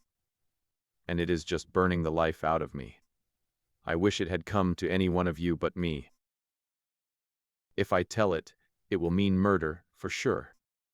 If I don't, it may bring the end of us all. God help me. But I am near out of my wits over it." Murdo looked at the man earnestly. He was trembling in every limb. He poured some whiskey into a glass and handed it to him. "That's the physic for the likes of you," said he. "Now let me hear of it." Morris drank, and his white face took a tinge of color. "I can tell it to you all in one sentence," said he. There's a detective on our trail. Mesmerdo stared at him in astonishment. Why, man, you're crazy, he said. Isn't the place full of police and detectives, and what harm did they ever do us? No, it's no man of the district. As you say, we know them, and it is little that they can do. But you've heard of Pinkertons. I've read of some folk of that name. Well, you can take it from me you've no show when they are on your trail. It's not a take it or miss it government concern. It's a dead earnest business proposition that's out for results and keeps out till by hook or crook it gets them. If a Pinkerton man is deep in this business, destroyed. We must kill him. Ah, it's the first thought that came to you. So it will be up at the lodge. Didn't I say to you that it would end in murder? Sure, what is murder? Isn't it common enough in these parts? It is indeed. But it's not for me to point out the man that is to be murdered. I'd never rest easy again. And yet it's our own necks that may be at stake. In God's name, what shall I do? He rocked to and fro in his agony of indecision. But his words had moved Mesmerdo deeply. It was easy to see that he shared the other's opinion as to the danger, and the need for meeting it. He gripped Morris's shoulder and shook him in his earnestness. See here, man, he cried, and he almost screeched the words in his excitement. You won't gain anything by sitting keening like an old wife at a wake. Let's have the facts. Who is the fellow? Where is he? How did you hear of him? Why did you come to me? It came to you, for you are the one man that would advise me. I told you that I had a store in the East before I came here. I left good friends behind me, and one of them is in the telegraph service. Here's a letter that I had from him yesterday. It's this part from the top of the page. You can read it yourself. This was what Mesmerdo read. How are the scholars getting on in your parts? We read plenty of them in the papers. Between you and me, I expect to hear news from you before long. 5 big corporations and the 2 railroads have taken the thing up in dead earnest. They mean it, and you can bet they'll get there. They are right deep down into it. Pinkerton has taken hold under their orders, and his best man, Bertie Edwards. The thing has got to be stopped right now.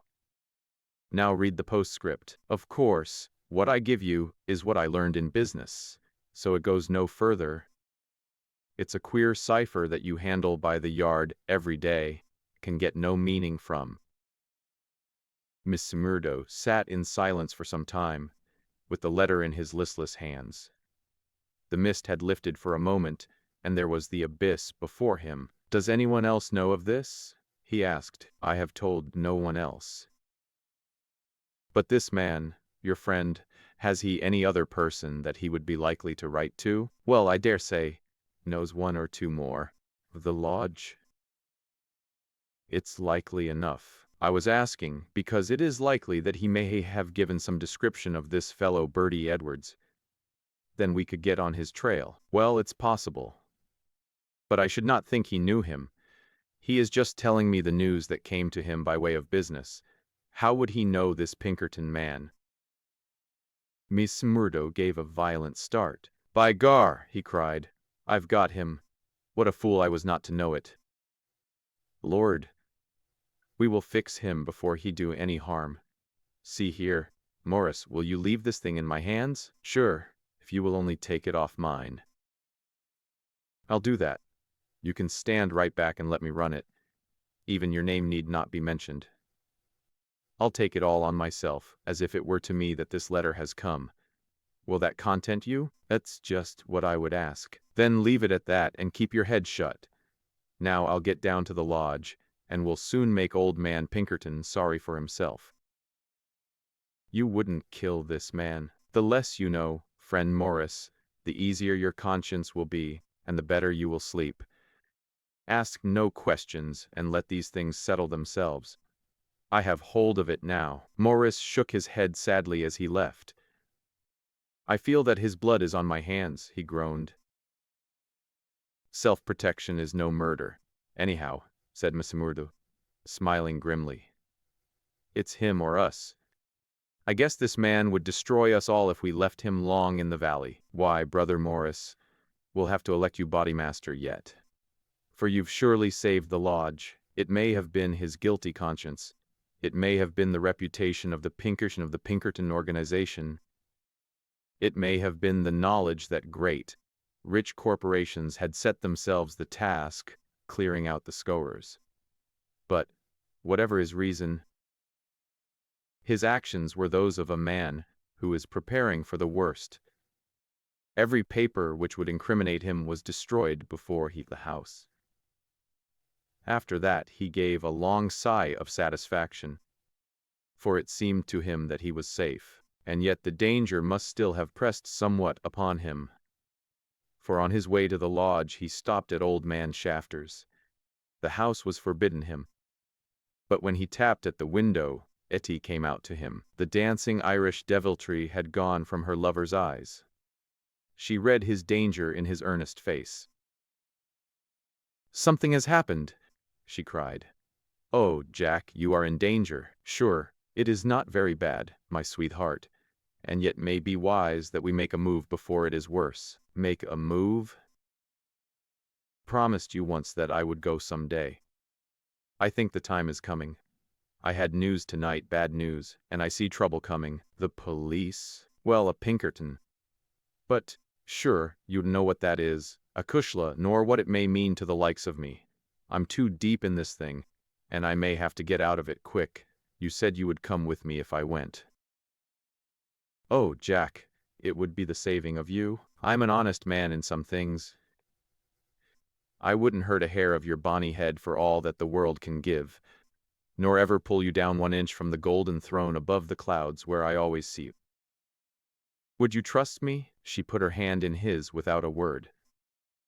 "Well then, listen to what I say, and do as I order you, for indeed it's the only way for us. Things are going to happen in this valley. I feel it in my bones. There may be many of us that will have to look out for ourselves. I'm one, anyhow. If I go, by day or night, it's you that must come with me. I'd come after you, Jack." "No, no, you shall come with me. If this valley is closed to me and I can never come back, how can I leave you behind? And me perhaps in hiding from the police, with never a chance of a message. It's with me you must come. I know a good woman in the place I come from, and it's there I'd leave you till we can get married. Will you come?" I will come. God bless you for your trust in me. It's a fiend out of hell that I should be if I abused it. Now, mark you, Etty, it will be just a word to you, and when it reaches you, you will drop everything and come right down to the waiting room at the depot, and stay there till I come for you. Day or night, I'll come at the word, Jack. Somewhat eased in mind, now that his own preparations for escape had been begun, Masmurdo went on to the lodge. The long room was crowded, and through the haze of tobacco smoke he saw the tangled black mane of the bodymaster, the cruel, unfriendly features of Baldwin, the vulture face of Haraway, the secretary, and a dozen more who were among the leaders of the lodge. He rejoiced that they should all be there to take counsel over his news. "Indeed, it's glad we are to see you, brother," cried the chairman. "There's business here that wants a Solomon in judgment to set it right." "It's Lander and Egan," explained his neighbor as he took his seat. "They both claim the head money given by the lodge for the shooting of old man Crabbe over at Stylestown, and who's to say which fired the bullet?" Mr. Murdo rose in his place and raised his hand. The expression of his face froze the attention of the audience. There was a dead hush of expectation. "Eminent bodymaster," he said in a solemn voice, "I claim urgency." "Brother Massimurdo claims urgency," said Minty. "It's a claim that by the rules of this lodge takes precedence. Now, brother, we attend you." Massimurdo took the letter from his pocket. "I have information that the most powerful and richest organizations in this state have bound themselves together for our destruction, and that at this very moment there is a Pinkerton detective, one Bertie Edwards, at work in the valley collecting the evidence which may put a rope round the necks of many of us, and send every man in this room into a felon's cell. That is the situation for the discussion of which I have made a claim of urgency. There was a dead silence in the room. It was broken by the chairman. "What is your evidence for this, Brother Messimurdo?" he asked. "It is in this letter which has come into my hands," said Messimurdo. "Me read the passage aloud. It is a matter of honor with me that I can give no further particulars about the letter, nor put it into your hands. But I assure you that there is nothing else in it which can affect the interests of the lodge. I put the case before you as it has reached me." "Let me say, Mr. Chairman," said one of the older brethren, "that I have heard of Bertie Edwards, and that he has the name of being the best man in the Pinkerton service." "Does anyone know him by sight?" asked McGinty. "Yes," said Murdo. There was a murmur of astonishment through the hall. "I believe we hold him in the hollow of our hands," he continued with an exulting smile upon his face. "If we act quickly and wisely, we can cut this thing short. If I have your confidence and your help, it is little that we have to fear." "What have we to fear, anyhow? What can he know of our affairs?" "You might say so if all were as stanch as you, counselor. But this man has all the millions of the capitalists at his back. Do you think there is no weaker brother among all our lodges that could not be bought? He will get at our secrets, maybe has got them already.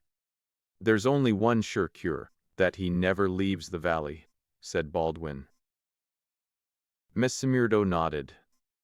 "Good for you, Brother Baldwin," he said.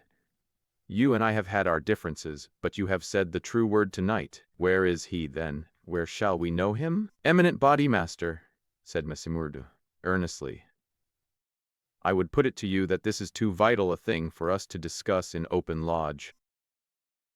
God forbid that I should throw a doubt on anyone here. But if so much as a word of gossip got to the ears of this man, there would be an end of any chance of our getting him. I would ask the lodge to choose a trustee committee, Mr. Chairman, yourself, if I might suggest it, and Brother Baldwin here, and 5 more. Then I can talk freely of what I know, and of what I advise should be done." The proposition was at once adopted, and the committee chosen. Besides the chairman and Baldwin, there were the vulture-faced secretary, Haraway, Tiger Cormac, the brutal young assassin, Carter, the treasurer, and the brothers Willoughby, fearless and desperate men who would stick at nothing. The usual revelry of the lodge was short and subdued, for there was a cloud upon the men's spirits, and many there, for the first time, began to see the cloud of avenging law drifting up in that serene sky under which they had dwelt so long. The horrors they had dealt out to others had been so much a part of their settled lives that the thought of retribution had become a remote one, and so seemed the more startling now that it came so closely upon them. They broke up early and left their leaders to their counsel. "Now, Messimurdo," said McGinty when they were alone. The 7 men sat frozen in their seats. "I said just now that I knew Bertie Edwards," Messimurdo explained. "I need not tell you that he is not here under that name. He's a brave man, but not a crazy one. He passes under the name of Steve Wilson, and he is lodging at Hobson's Patch." "How do you know this?" "Because I fell into talk with him. I thought little of it at the time, nor would have given it a second thought but for this letter. But now I'm sure it's the man. I met him on the cars when I went down the line on Wednesday. A hard case if ever there was one. He said he was a reporter. I believed it for the moment. Wanted to know all he could about the scourers and what he called the outrages for a New York paper. Asked me every kind of question so as to get something. You bet I was giving nothing away. I'd pay for it and pay well, said he, if I could get some stuff that would suit my editor. I said what I thought would please him best, and he handed me a $20 bill for my information. "There's 10 times that for you," said he, "if you can find me all that I want." "What did you tell him, then?" "Any stuff I could make up." "How do you know he wasn't a newspaper man?" "I'll tell you. He got out at Hobson's Patch, and so did I. I chanced into the telegraph bureau, and he was leaving it. See here," said the operator after he'd gone out. "I guess we should charge double rates for this." "I guess you should," said I. He had filled the form with stuff that might have been Chinese, for all we could make of it. "He fires a sheet of this off every day," said the clerk.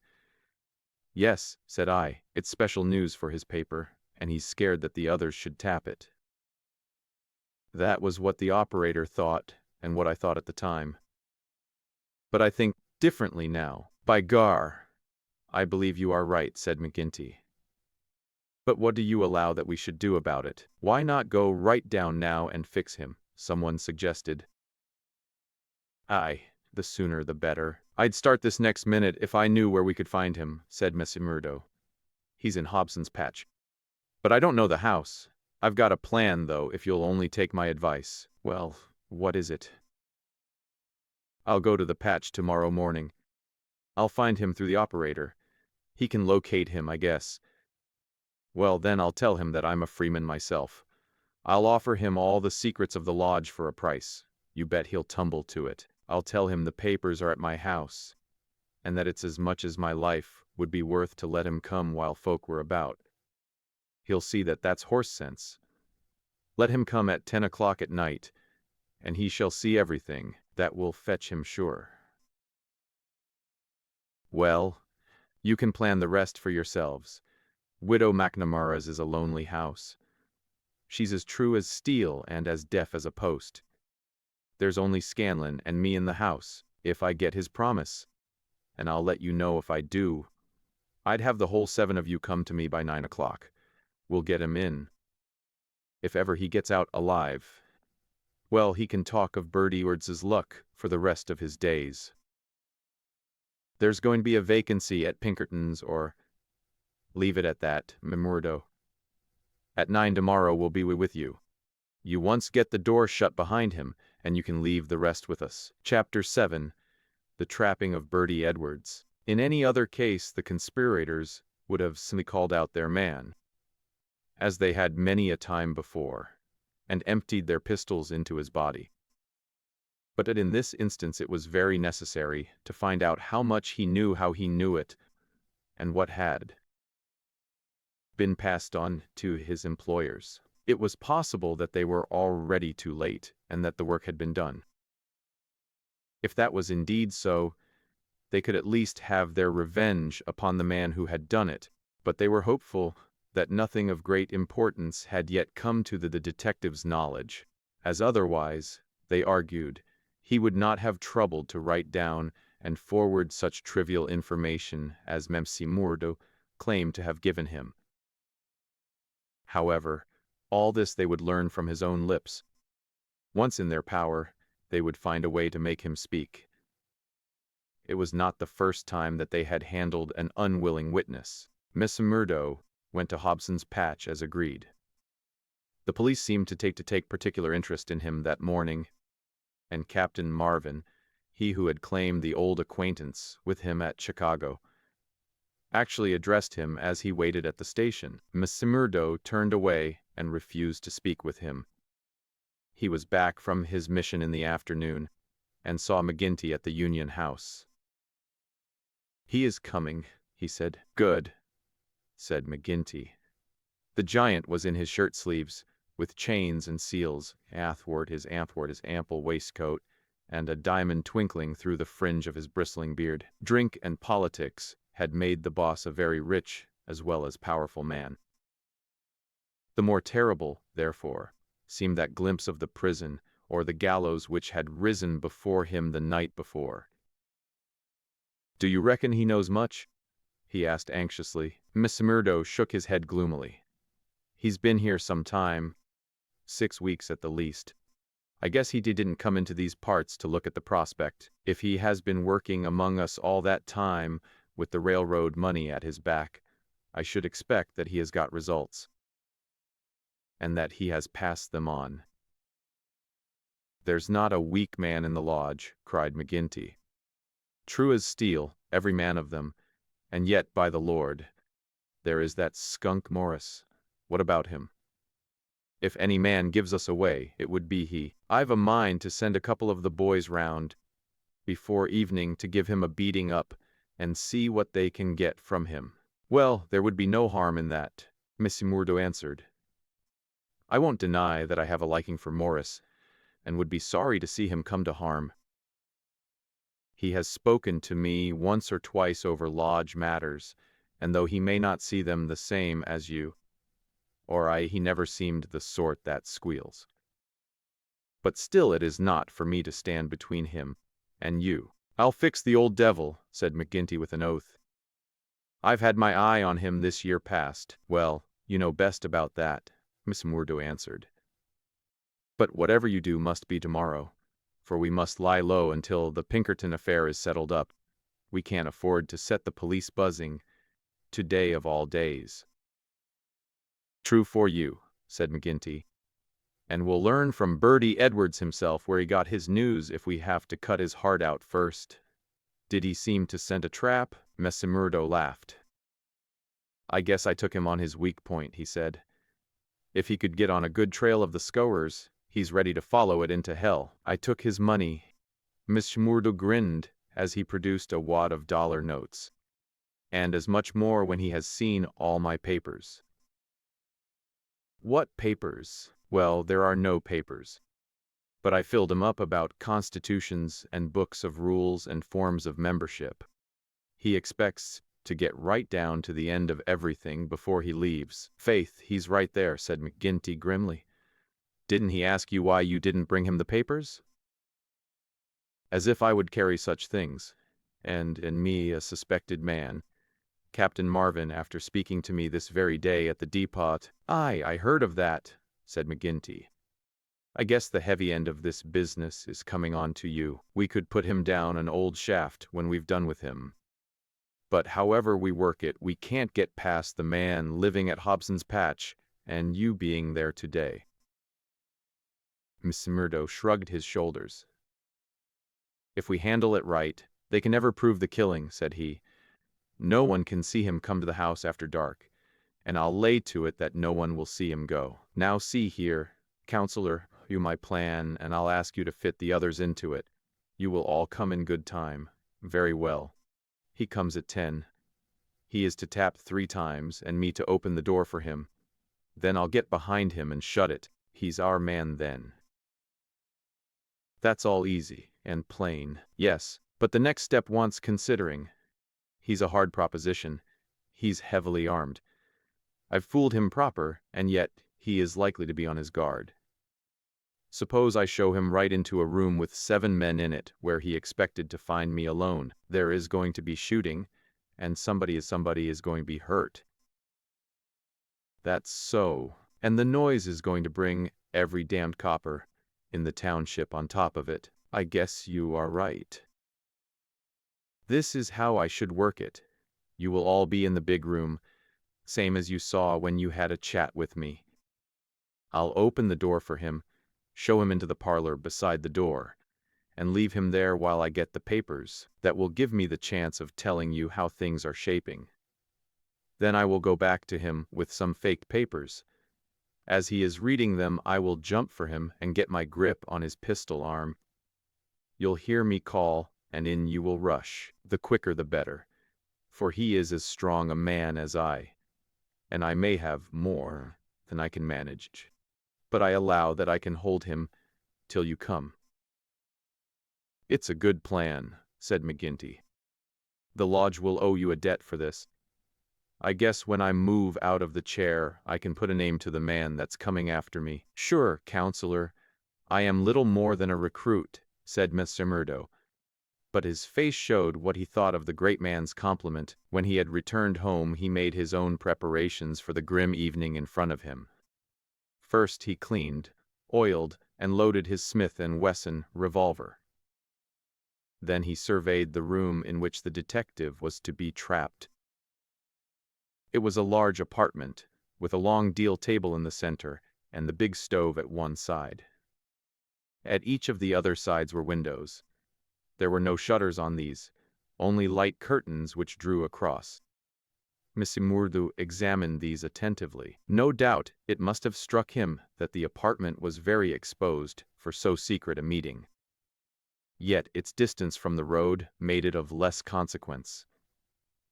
Finally he discussed the matter with his fellow lodger. Scanlan, though a scourer, was an inoffensive little man who was too weak to stand against the opinion of his comrades, but was secretly horrified by the deeds of blood at which he had sometimes been forced to assist.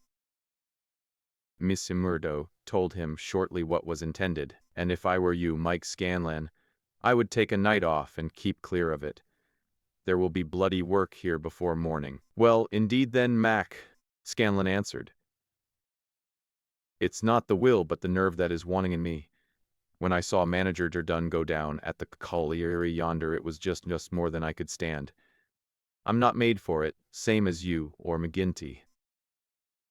If the lodge will think none the worse of me, I'll just do as you advise, and leave you to yourselves for the evening. The men came in good time as arranged. They were outwardly respectable citizens, well clad and cleanly. But a judge of faces would have read little hope for Bertie Edwards in those hard mouths and remorseless eyes. There was not a man in the room whose hands had not been reddened a dozen times before. They were as hardened to human murder as a butcher to sheep.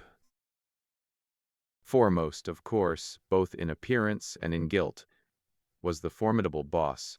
Haraway, the secretary, was a lean, bitter man, a long, scraggy neck and nervous, jerky limbs, a man of incorruptible fidelity where the finances of the order were concerned, and with no notion of justice or honesty to anyone beyond. The treasurer, Carter, was a middle-aged man with an impassive, rather sulky expression and a yellow parchment skin.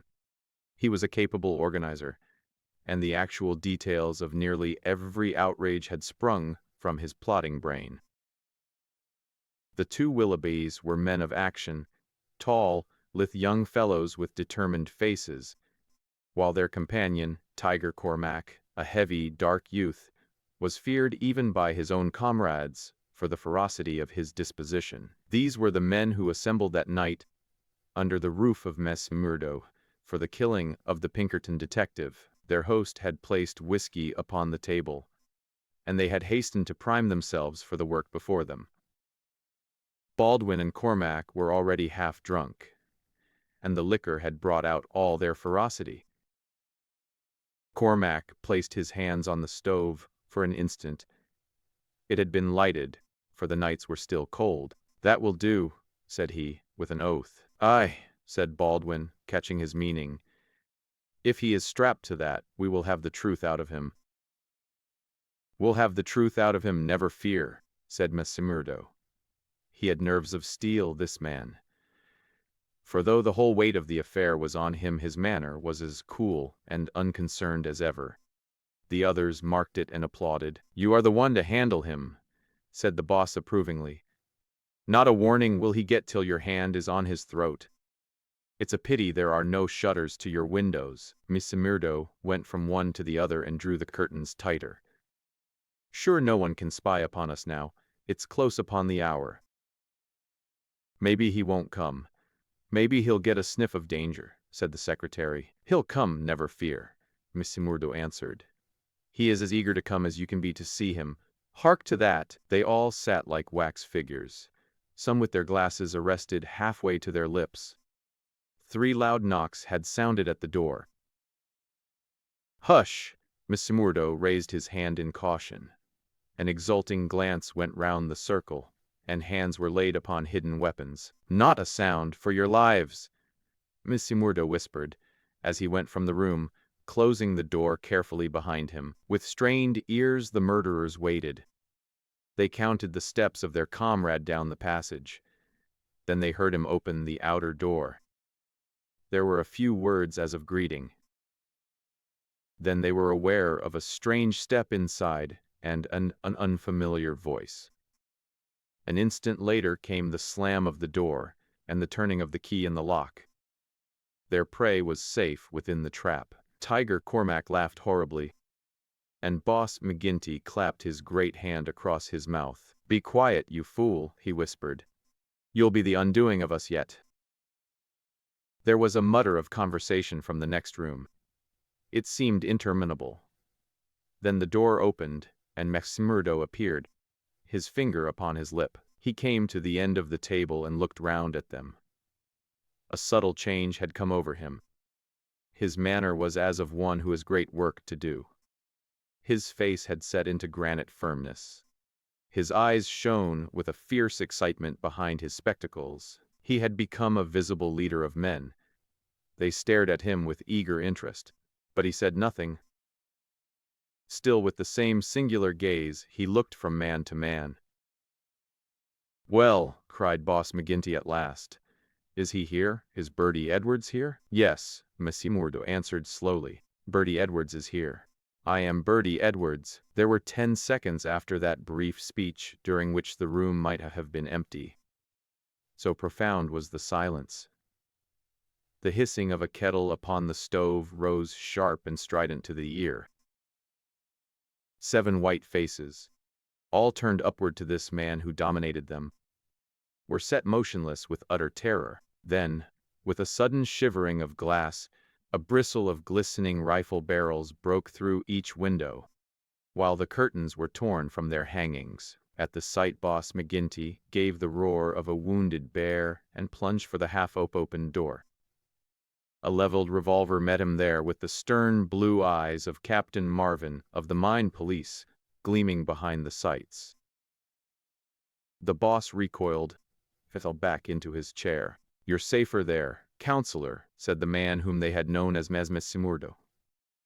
"And you, Baldwin, if you don't take your hand off your pistol, you'll cheat the hangman yet. Pull it out, or by the Lord that made me. There, that will do. There are 40 armed men round this house, and you can figure it out for yourself what chance you have. Their pistols, Marvin." There was no possible resistance under the menace of those rifles. The men were disarmed. Sulky, sheepish, and amazed, they still sat round the table. "I'd like to say a word to you before we separate," said the man who had trapped them. "I guess we may not meet again until you see me on the stand in the courthouse.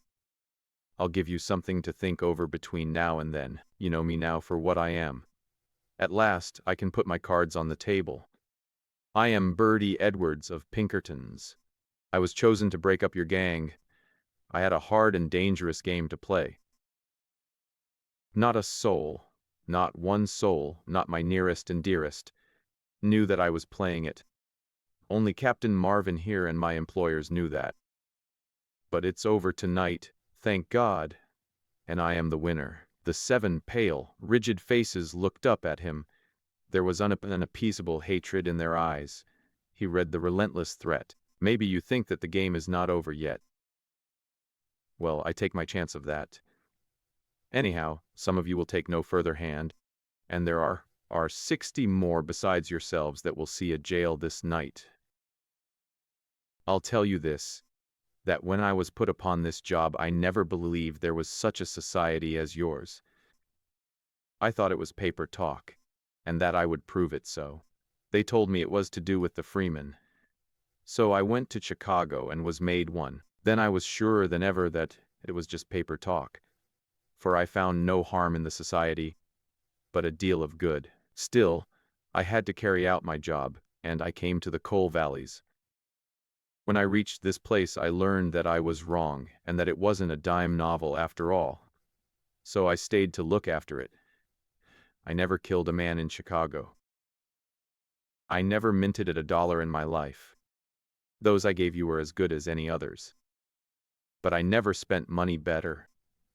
But I knew the way into your good wishes, and so well pretended to you that the law was after me. It all worked just as I thought. So I joined your infernal lodge, and I took my share in your councils. Maybe they will say that I was as bad as you. They can say what they like, so long as I get you. But what is the truth? The night I joined you beat up old man Stanger. I could not warn him, for there was no time, but I held your hand, Baldwin, when you would have killed him. If ever I have suggested things, so as to keep my place among you, they were things which I knew I could prevent. I could not save Dunn and Menzies, for I did not know enough, but I will see that their murderers are hanged. I gave Chester Wilcox warning, so that when I blew his house in he and his folk were in hiding, there was many a crime that I could not stop. But if you look back and think how often your man came home the other road, or was down in town when you went for him, or stayed indoors when you thought he would come out, you'll see my work. You blasted traitor, hissed McGinty through his closed teeth. Aye, John McGinty, you may call me that if it eases your smart. You and your like have been the enemy of God and man in these parts.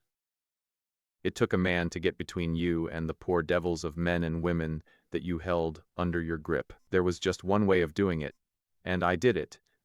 You call me a traitor, but I guess there's many a thousand will call me a deliverer that went down into hell to save them. I've had 3 months of it. I wouldn't have 3 such months again if they let me loose in the treasury at Washington for it. I had to stay till I had it all, every man and every secret right here in this hand. I'd have waited a little longer if it hadn't come to my knowledge that my secret was coming out. A letter had come into the town that would have set you wise to it all. Then I had to act, and act quickly. I've nothing more to say to you, except that when my time comes I'll die the easier when I think of the work I have done in this valley. Now, Marvin, I'll keep you no more. Take them in and get it over. There is little more to tell. Scanlon had been sealed note to be left at the address of Miss Etty Shafter, a mission which he had accepted with a wink and a knowing smile. In the early hours of the morning a beautiful woman and a much muffled man boarded a special train which had been sent by the railroad company, and made a swift, unbroken journey out of the land of danger. It was the last time that ever either Etty or her lover set foot in the Valley of Fear. 10 days later they were married in Chicago, with old Jacob Shafter as witness of the wedding. The trial of the Scowers was held far from the place where their adherents might have terrified the guardians of the law. In vain they struggled. In vain the money of the lodge, money squeezed by blackmail out of the whole countryside, was spent like water in the attempt to save them. That cold, clear, unimpassioned statement from one who knew every detail of their lives, their organization, and their crimes was unshaken by all the wiles of their defenders. At last, after so many years, they were broken and scattered.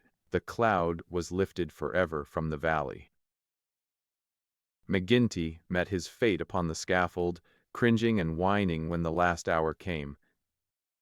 8 of his chief followers shared his fate. 50-odd had various degrees of imprisonment. The work of Bertie Edwards was complete, and yet, as he had guessed, the game was not over yet. There was another hand to be played, and yet another and another. Ted Baldwin, for one, had escaped the scaffold. So had the Willoughbys. So had several others of the fiercest spirits of the gang. For 10 years they were out of the world. And then came a day when they were free once more. A day which Edwards, who knew his men, was very sure would be an end of his life of peace. They had sworn an oath on all that they thought holy to have his blood as a vengeance for their comrades.